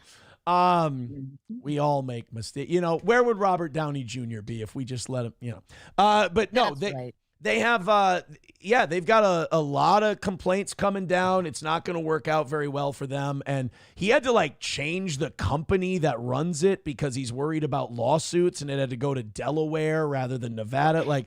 He's rattled, but he won't admit it. Just the fact that their terms of service were every single super tip AI has a written contract and we have written consent. why do you think that you just like could get away with lying this way? Yeah. Like, Yeah. you should know better than anyone. Like, that researches into things. Like, I don't know. And it's funny because, you know, Nick was the one who was defending him, and Patrick's like, he's a lawyer. And it's like, he's not, but okay. But Nick's like, oh, you would never confuse the super tip voice for the real person. And then he yelled at your super tip voice. And Patrick goes, well, don't yell at the AI. By the way, how much is Patrick like sick of Nick and just wants to dump this retard? Patrick said, oh yeah, I know, because it's like, oh dude, you're embarrassing us. Yeah. It's like, we brought you here to destroy Aaron, and you just go off about what a retard you are all the time, and now we look stupid. He looks so dumb. How anyone can defend him is, you know what? And like, I'll say this. I'm really glad he's doing his trial streams. That's what he's good at. He just sits there and probable cause, misconduct, government. He eats something. But Karen Reed was in a very sexual and very romantic relationship. She was in a sexual and very romantic relationship with John. As good as that line is, you were right. Jesse PS had a really good one too, where he goes, I have the text messages. It is so fucking funny. I watched it over and over. It is I have them. I have the text messages. Jesse, you can no idea. It just it oozes out of Jesse that he genuinely enjoys being involved with this shit. No, and then he called into my show not too long ago. The man just makes me laugh. I don't know too much about him, but that was genuinely entertaining. I will, full disclosure of my bias, I am a Pizza Fund member. It's worth it. He's so goddamn I've always liked Jesse. I thought Jesse was good. He was when all this stuff started like a year plus ago. He was like, let's fuck with Steel Toe, because we were like doing like 2,000 people at a time, you know, when this stuff first broke. And he was like, let's fuck with Steel Toe. Let's send him coleslaw. And the thing that kind of, not befriended or anything, but the thing that made Jesse kind of like cool with me was when he sent coleslaw to my door. I was like, oh, I love coleslaw from Lunds and Byerly's. And I ate it on the show. God, you're just like, oh, this is great. Yeah. I would find that disturbing. Really? Coleslaw, what is this and why? You're like, no, this is the best day ever. Thank you. Well, you've said that like on numerous shows. We're like, what about Aaron? And you're like, Aaron's a doofus. Like Aaron, and I'll say on my show, I'm like, I'm just being a dipshit. Like, what's the? I don't think you're not a dumb man, but you are I think who said it? Meme Copium said, Gino and I were laughing about this. He's like, their entire lives, they just are completely dedicated to talking about a man who lives in Minnesota who likes to talk about golf and shit. Yeah. I tweeted a picture at Meme Copium when I was on the golf course. I was like, sorry, man, I just need to get some show prep done. I thought that was funny when he was like, he just wants to do a show where he talks about his golfing. Like, golfing. Yeah. Fair enough. Fair enough. Most of the time I text you or Gino, I'm usually on a fucking golf course. It's true. We're like, go ahead, Aaron. It's too much. It's too much. Live your life. Listen. Fine. It's good. So, Gabe Hoffman thing is coming up tonight. Before Nick basically, because everything he says is a lie, so we're just assuming that he admitted to choke slamming his kid at a chiropractor. Before he did that, did you know what Gabe was going to talk about, or like was this discussed at all? No. So Gabe goes, literally no. And like everyone I've talked to about it, they've never mentioned this. Nobody has said anything. Gabe hasn't public. Apparently there's more, but yeah, that is also a very specific thing to say. Yeah. What? And he's like, it's a conspiracy. They looked into it and they said it did. Well, yeah, just because they looked into it and they couldn't prove it enough to charge you with anything doesn't mean you didn't do it. It's like the kid with the positive cocaine test. The kid testing positive for cocaine. Well, they didn't charge me for that because they can't prove how the kid got the cocaine. There's no way to prove it was laying around everywhere, apparently, according to the body cam notes. So, I mean, it's not that far-fetched. So he lies about the kid and the cocaine. He lies about, all this other stuff. You point out to him that April said he was emotionally abusive, and he just no. And then he goes, Aaron was abusive, and she goes, actually, April said Aaron wasn't abusive. So like he lies about all this different stuff, and then he goes and says, apropos of nothing, nobody said anything. He gives this very specific instance. And how are we not? Can I add one thing? He doesn't just lie. Hey. Hi, Gino. Good to see you, buddy. Hey, buddy. All right, I'm now a little hungover. Do your thing. thing. He doesn't just lie. He uses these words that dumb people link onto. It's like, you shredded her privacy. Keanu's a monster. You dragged their name through the mud. And every dumb fucking faggot, are we on YouTube, that believes him is like, yeah, and I'm sorry, the antisocial, yeah, he did. She is a monster. And she did shred her privacy. And they dragged, no, you fucking lying nobody. Stop believing his big fancy words. They're not fancy, they're just so dramatic and wrong. Yeah. Sorry, I thought it was. Just goes, you shredded her shredded her privacy. Okay. Sorry, I was back to the old Rumble Friday days where I could just throw the mic away and let Gino get me banned on platform. That's a good point. That's a good point. No, but so he comes up with this story of, Gabe, first of all, it was the most retarded way to, quote, get ahead of something I've ever seen.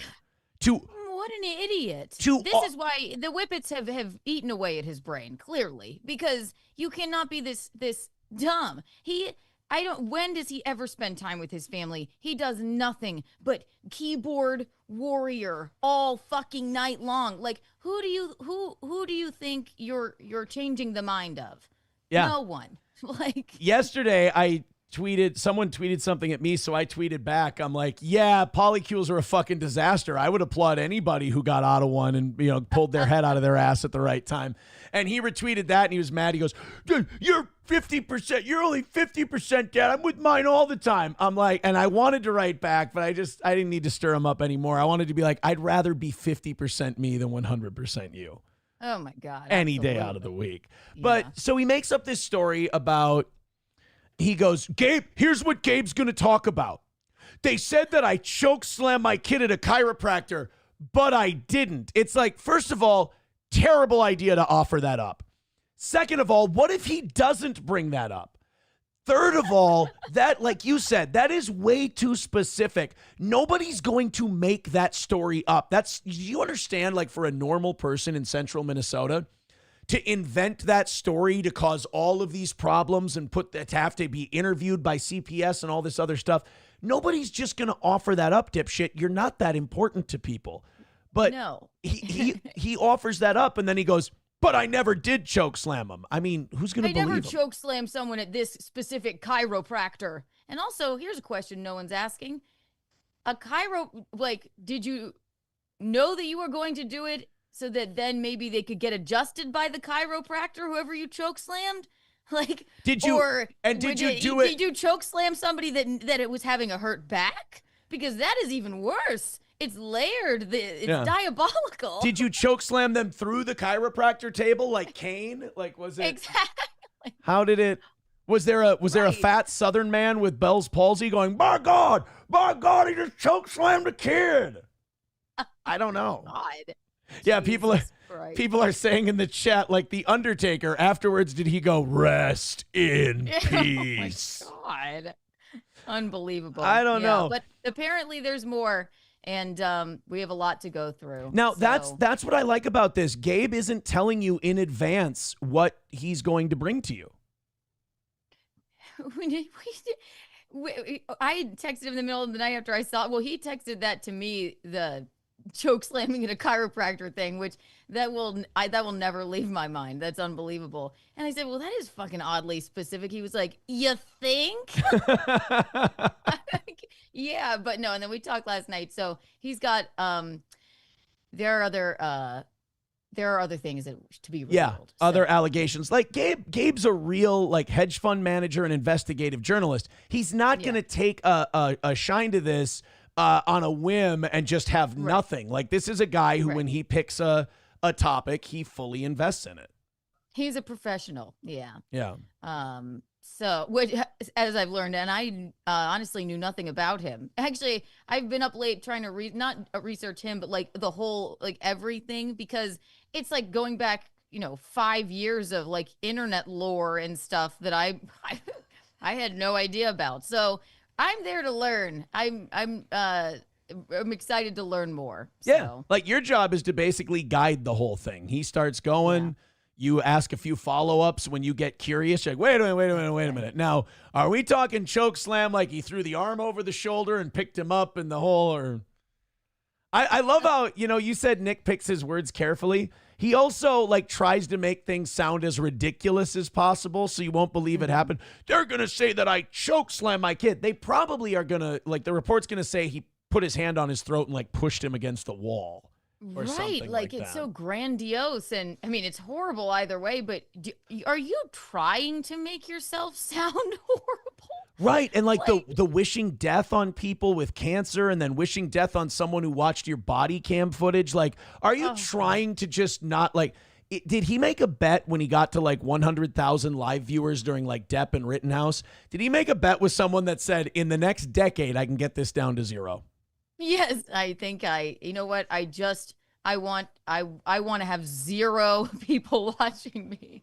And I will do it this way. Yeah. In the most ridiculous, I don't know. It's got to be the Whippets. It has to be the Whippets. Well, they've just eaten away at his brain. Don't underestimate. I mean, also, we're talking, 3 years of cocaine abuse and a decade of abusing alcohol. I mean, that'll kill your brain, too. Hi, Gino.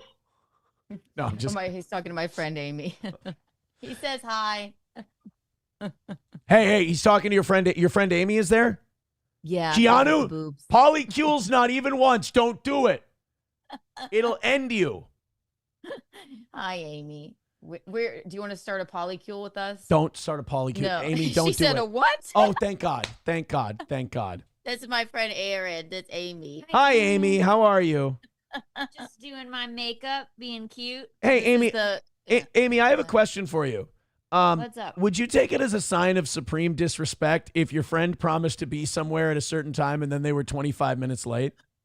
Oh my God. I would maybe take that offensive if it wasn't Keanu, but I don't really understand how all this like streaming shit works, so I can't tell. Yeah, I'm not late if I'm not in person. Yeah. That's a good point. But the streaming shit works like this. So Amy, there's a computer, right? You know what a computer is? Well, I get that, but Okay. I don't know the etiquette of like time. Yeah. I don't know. I'm a late person. This There is are early easy. people and late people. No, this is easy. The etiquette is like this. If I need something and I don't get it and I don't get my way, then you start screaming and yelling, and, Yes. and you say, "We're in a sexual and very romantic relationship for a very long time." Oh, no, dude, that's not you. I was with the chick for 4 years, and that is not how I describe it. Like, that's very odd. Like, I was with her for, I'd say, yeah, we were in a relationship. We were married for about 2 years, and, it was like a marriage is, and, not like What would make him say such a thing? It's so embarrassing. drug abuse. It's like, I don't know. That's why I couldn't stop laughing. I'm like, Jesus Christ, he's fucking lost it. Well, and like everybody liked to play the clips where he would go off and then they'd cut to you and you're smiling from ear to ear. I know. I'm still smiling about it. It just makes me giddy to watch him because I just think I don't wish him, like, I don't have any ill will. I think he really needs to get back to his roots. I think he really needs to just cut it out with all this bullshit, but he simply fucking can't. And I don't think he's inherently a bad person, but he has been a really bad person as far as I'm concerned. I've never said that anyone should become like a Hare Krishna or join like a Buddhist colony. I've never made that suggestion to someone. This might be the first time. You should just be a monk. Yeah, like maybe just become a monk and like you can't, they'll let you choke slam. Trad monk. Yeah, trad monk. Like monks have slaves and shit. You can choke slam them all fucking day. Nobody cares. Exactly. You He'll know? be fine. He'll be cool in his heels. He'll love it. Didn't bring you your chai tea on time. Guess what? Goozle fucking Boom. up and down. Yeah, I exactly. did not choke slam Larry by the Buddha statue. in front of the waterfall. I love that there's a Buddhist slave called Larry. They didn't even give him like a new Buddhist name. He's just. Oh yeah, that's Larry. Yeah. I did not give a tombstone pile driver to Chuck over by the sacred meditation stone. That was not right over by the sound bath. Okay, right. Just didn't happen. And the cope I love that they have is like, well, everyone really won that argument, because Nick accomplished, he's like, he wanted to yell and scream at her. So, oh God, Moody. So I believe it was just cathartic for him. Okay. He really looks like he won that. Here's how you know that Moody's a weaselly lying piece of shit, because he's creepy. Remove Nick and make it me. Would he have the same take? Remove Nick and make. Oh, fuck no. Exactly. See how I had to do the math on that one? They're going to be like, see, she's stupid. She's dumb. Well, Aaron clearly is having a mental breakdown and he needs to be committed to a psychiatric facility immediately. It's insane. The coping is insane. He's like, I accomplished what I wanted to accomplish. I wanted to yell and scream, and that is what I did. No, you lost your shit because you knew I was right, and I showed you who you were, and you were like, I have to go. No, wait, I'll come back. No, I'll do a whip it. Yeah, but he proved you wrong. You said you exposed him and showed the world who he really is, especially to women he can't control. But he proved you wrong by making up shit about his nanny, wishing death on Alyssa Clips, and telling Kay she should be put down. So joke's on you, Keanu. He's way worse than you said he was. He is. He got even worse after that horrific debacle of an appearance. My God. I got to be honest. You guys stole my thunder because I was Captain Jizz Eater for a while there, and I just fell off the fucking radar once you girls came along. Oh, there you go. Now all of a sudden my breath is clean, my teeth are, I like that you bring it up again.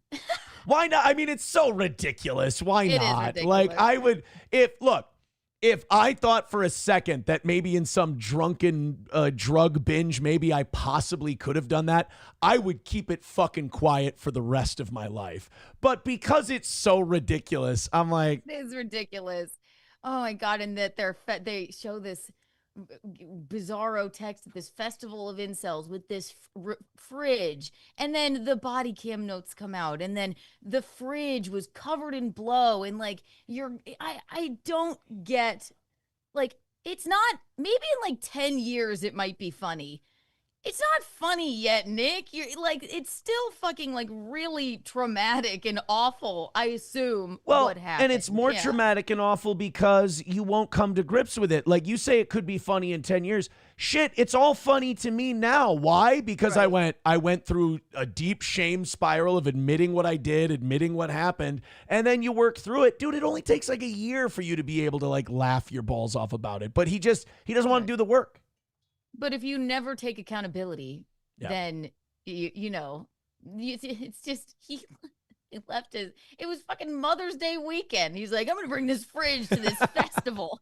Like, dude, where I fucking gotta, he's running off to Vegas with the cuck fridge on Mother's Day weekend. Shit, I even got my ex-wife a fucking small trinket for Mother's Day. I mean, you're running off to Vegas, and Jesus Christ, man. You're a reasonable human being. With my fridge. If I would have known they were going to put cocaine all over it, I would have taken my fridge with me.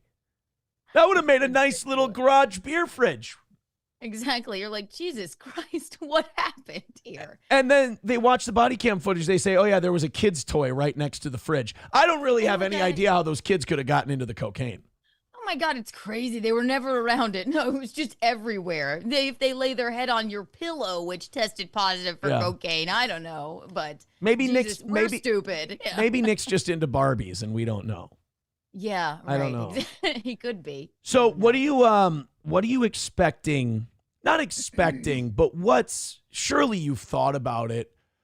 With the talk with Gabe tonight, how deep do you think it's going to go? What are your theories? He seems like a pretty funny guy too. I like to try, and it's such a disturbing topic. So we'll keep it as light as possible and entertaining, but I am open to hear whatever he has to say. I know a good bit of it, as you all sort of do, and can assume. But I think it'll be a lot about going back, about the lore, and maybe some sources and like what he did for his investigation, which is really Sure. I think that'll be interesting. Has anyone reached out to you with their own stories since you've been I know Gabe's probably overshadowed it, like he's the guy to go to, but since you're doing the interview, has anyone like spoken to you that you didn't speak to before who's like, oh, I know this? I keep getting videos and tagged and things. Okay. Yeah, a bit. So, and then I ask him, I'm like, what is this? Oh, and by the way, Gabe is willing, like, if you he is willing to answer anything. So I said, is there anything you don't want to, like, if somebody's because Mersh was saying something like, I want everyone to flood them with super chats with this specific question. I'm like, I don't know what this is. He's like, make the money. I'll answer anything. So if anything is on the table, you can ask him anything, but you will answer immediately for $20 or more. That's what he said. Right. And then we'll get to the other ones. Yeah. Gabe Hoffman exposed the shit out of Mersh and really kind of made him sensitive, and they had a whole back and forth. So I can see, and Mersh is also like, in fairness to him, he's like chief sweeper at this point. He's like big time covering. Yeah, and I've had very limited contact with him. He seems maybe a bit troubled, to say the least. Yeah. I would say Mersh, he had his vehicle repossessed on air. He was on air and his vehicle was getting repossessed. He had to leave and come back, and he was just really flustered by the whole. I think I did hear that. But see, it's like me going back over like 5 years of lore, and I'm just watching all night all this stuff, and I'm like, what is happening? Yeah. What is all this shit? But very, very interesting. So, and I made a Kick channel. So, cool. It's Keanu C. Thompson on Kick. I'm going to try and stream it there too. Holy shit. Do you stream on X, right? I don't. I've just been doing YouTube recently. Do Restream and put Kick and X on there. So I started doing X. That sounds weird. I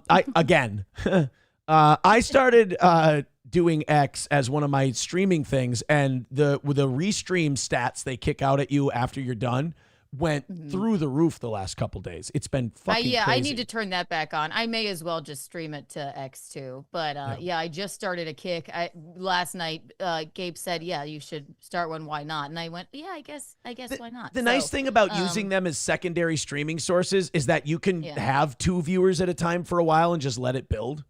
That's kind of nice. That's true. Yeah. Very true. So should be interesting. We're very excited. It's going to be good. You and Gino had, they were telling me that you guys did stand up last night. We did. It was really fun. We had to hike out to Brooklyn, and it was at a fucking burrito place. It was his good buddy, Tommy Amato. Yeah. I'm like, God, I have so much to do. I cannot be bothered with going to this burrito bar to do stand-up, but it really was a blast, and my friend Amy got to come, so we had a good time. And then July 26th and 27th, we've got the Steel Toe thing. That tournament's going to be over in the early afternoon on Sunday, and then we've got all day Sunday and Monday to fuck around and just do fun shit. That's going to be very exciting. I don't know what you and Gino were thinking. I did not want to waste another one of our days with another round of golf, as surprising as that may sound. No, we don't care. We're very easygoing. We're down for anything. That day when you guys went to the airport, the last time you were here, when we started the day drinking at Stoney's, that would be interesting to kind of pull at that thread a little more. Yes. Yeah.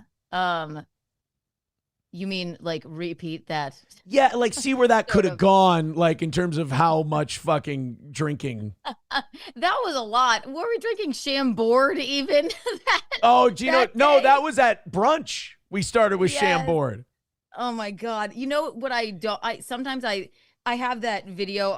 It's still in my StreamYard, the me, you, and April and Gino golfing and I always want to play it like if I on my show, but it's fucking too sad. Is it really? It makes me fucking sad now because we were having so much goddamn fun. We were. I mean, hey, you know what? Think about it, Keanu. Maybe you get to town, you send her a text, and she's like, you know what?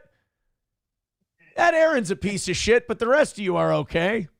Hey, listen, I will not bother her. I'm just glad, and hopefully she is actually out of that situation. And if she is, that's fine. If she ever wants to talk to me again, that's cool too. But maybe she's like, fuck all of them, and that's just fine. I'm okay with that. Yeah. As long as she's out of that fucking situation, because the things that I was just looking back at our text, I think from when she was, alienated and excluded in the side house and stuff, and it is fucking heartbreaking. And like, and you're doing whippets, there's drug abuse going on, like that's a spiral. That's a hardcore spiral. You don't want that for anybody. And she's not, so as long as she's out of there, it's fine. And she's not I won't bother her, but maybe she does. Maybe a little birdie will tell her that I'm in town, and I would be willing to hang out with her if she wanted to. But. And then since she probably won't want to see Gino or I's faces, we can go fuck off and do something. That's right. No, I'm gonna figure it out. Yeah. No. What we could do is I highly doubt that would happen, but I would always be like, yeah, sure. And I won't bring these two dipshits, I swear. Okay, we need to repose the golf picture that we took and just have me holding air. You're a lonely man. I got look at me. I'm alone. No, it's July 26th, July 27th. Gino and Keanu will be here. We're doing a comedy show. Roots Calhoun is going to come up, and we're going to do a freestyle battle on Saturday night.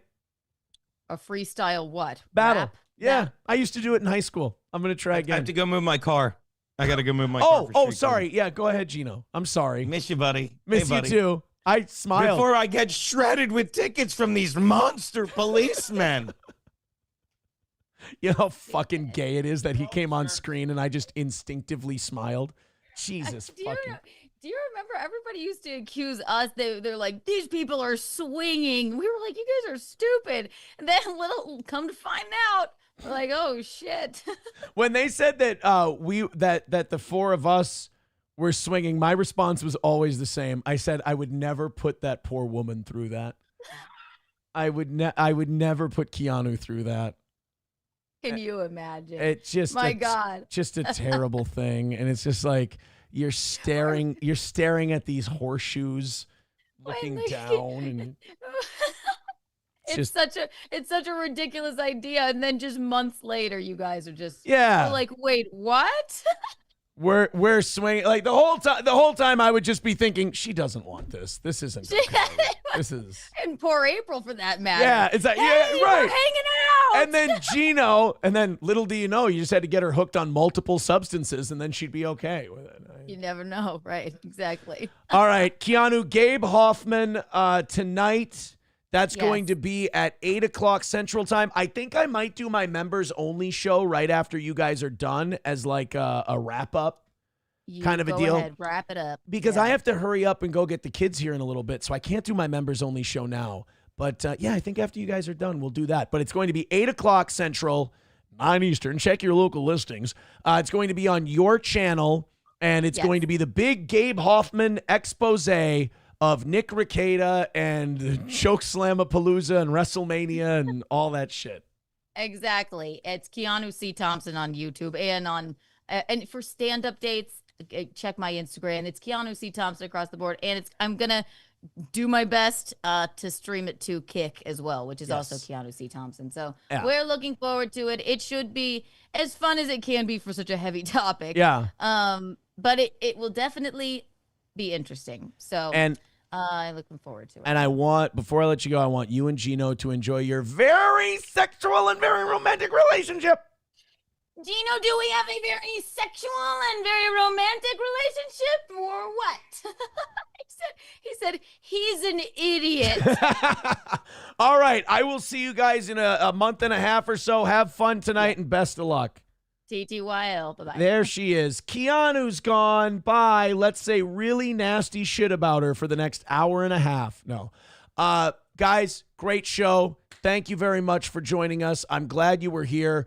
We're going to be back, tomorrow for Rumble Friday? No, Tonight, we're going to come back after Keanu's done.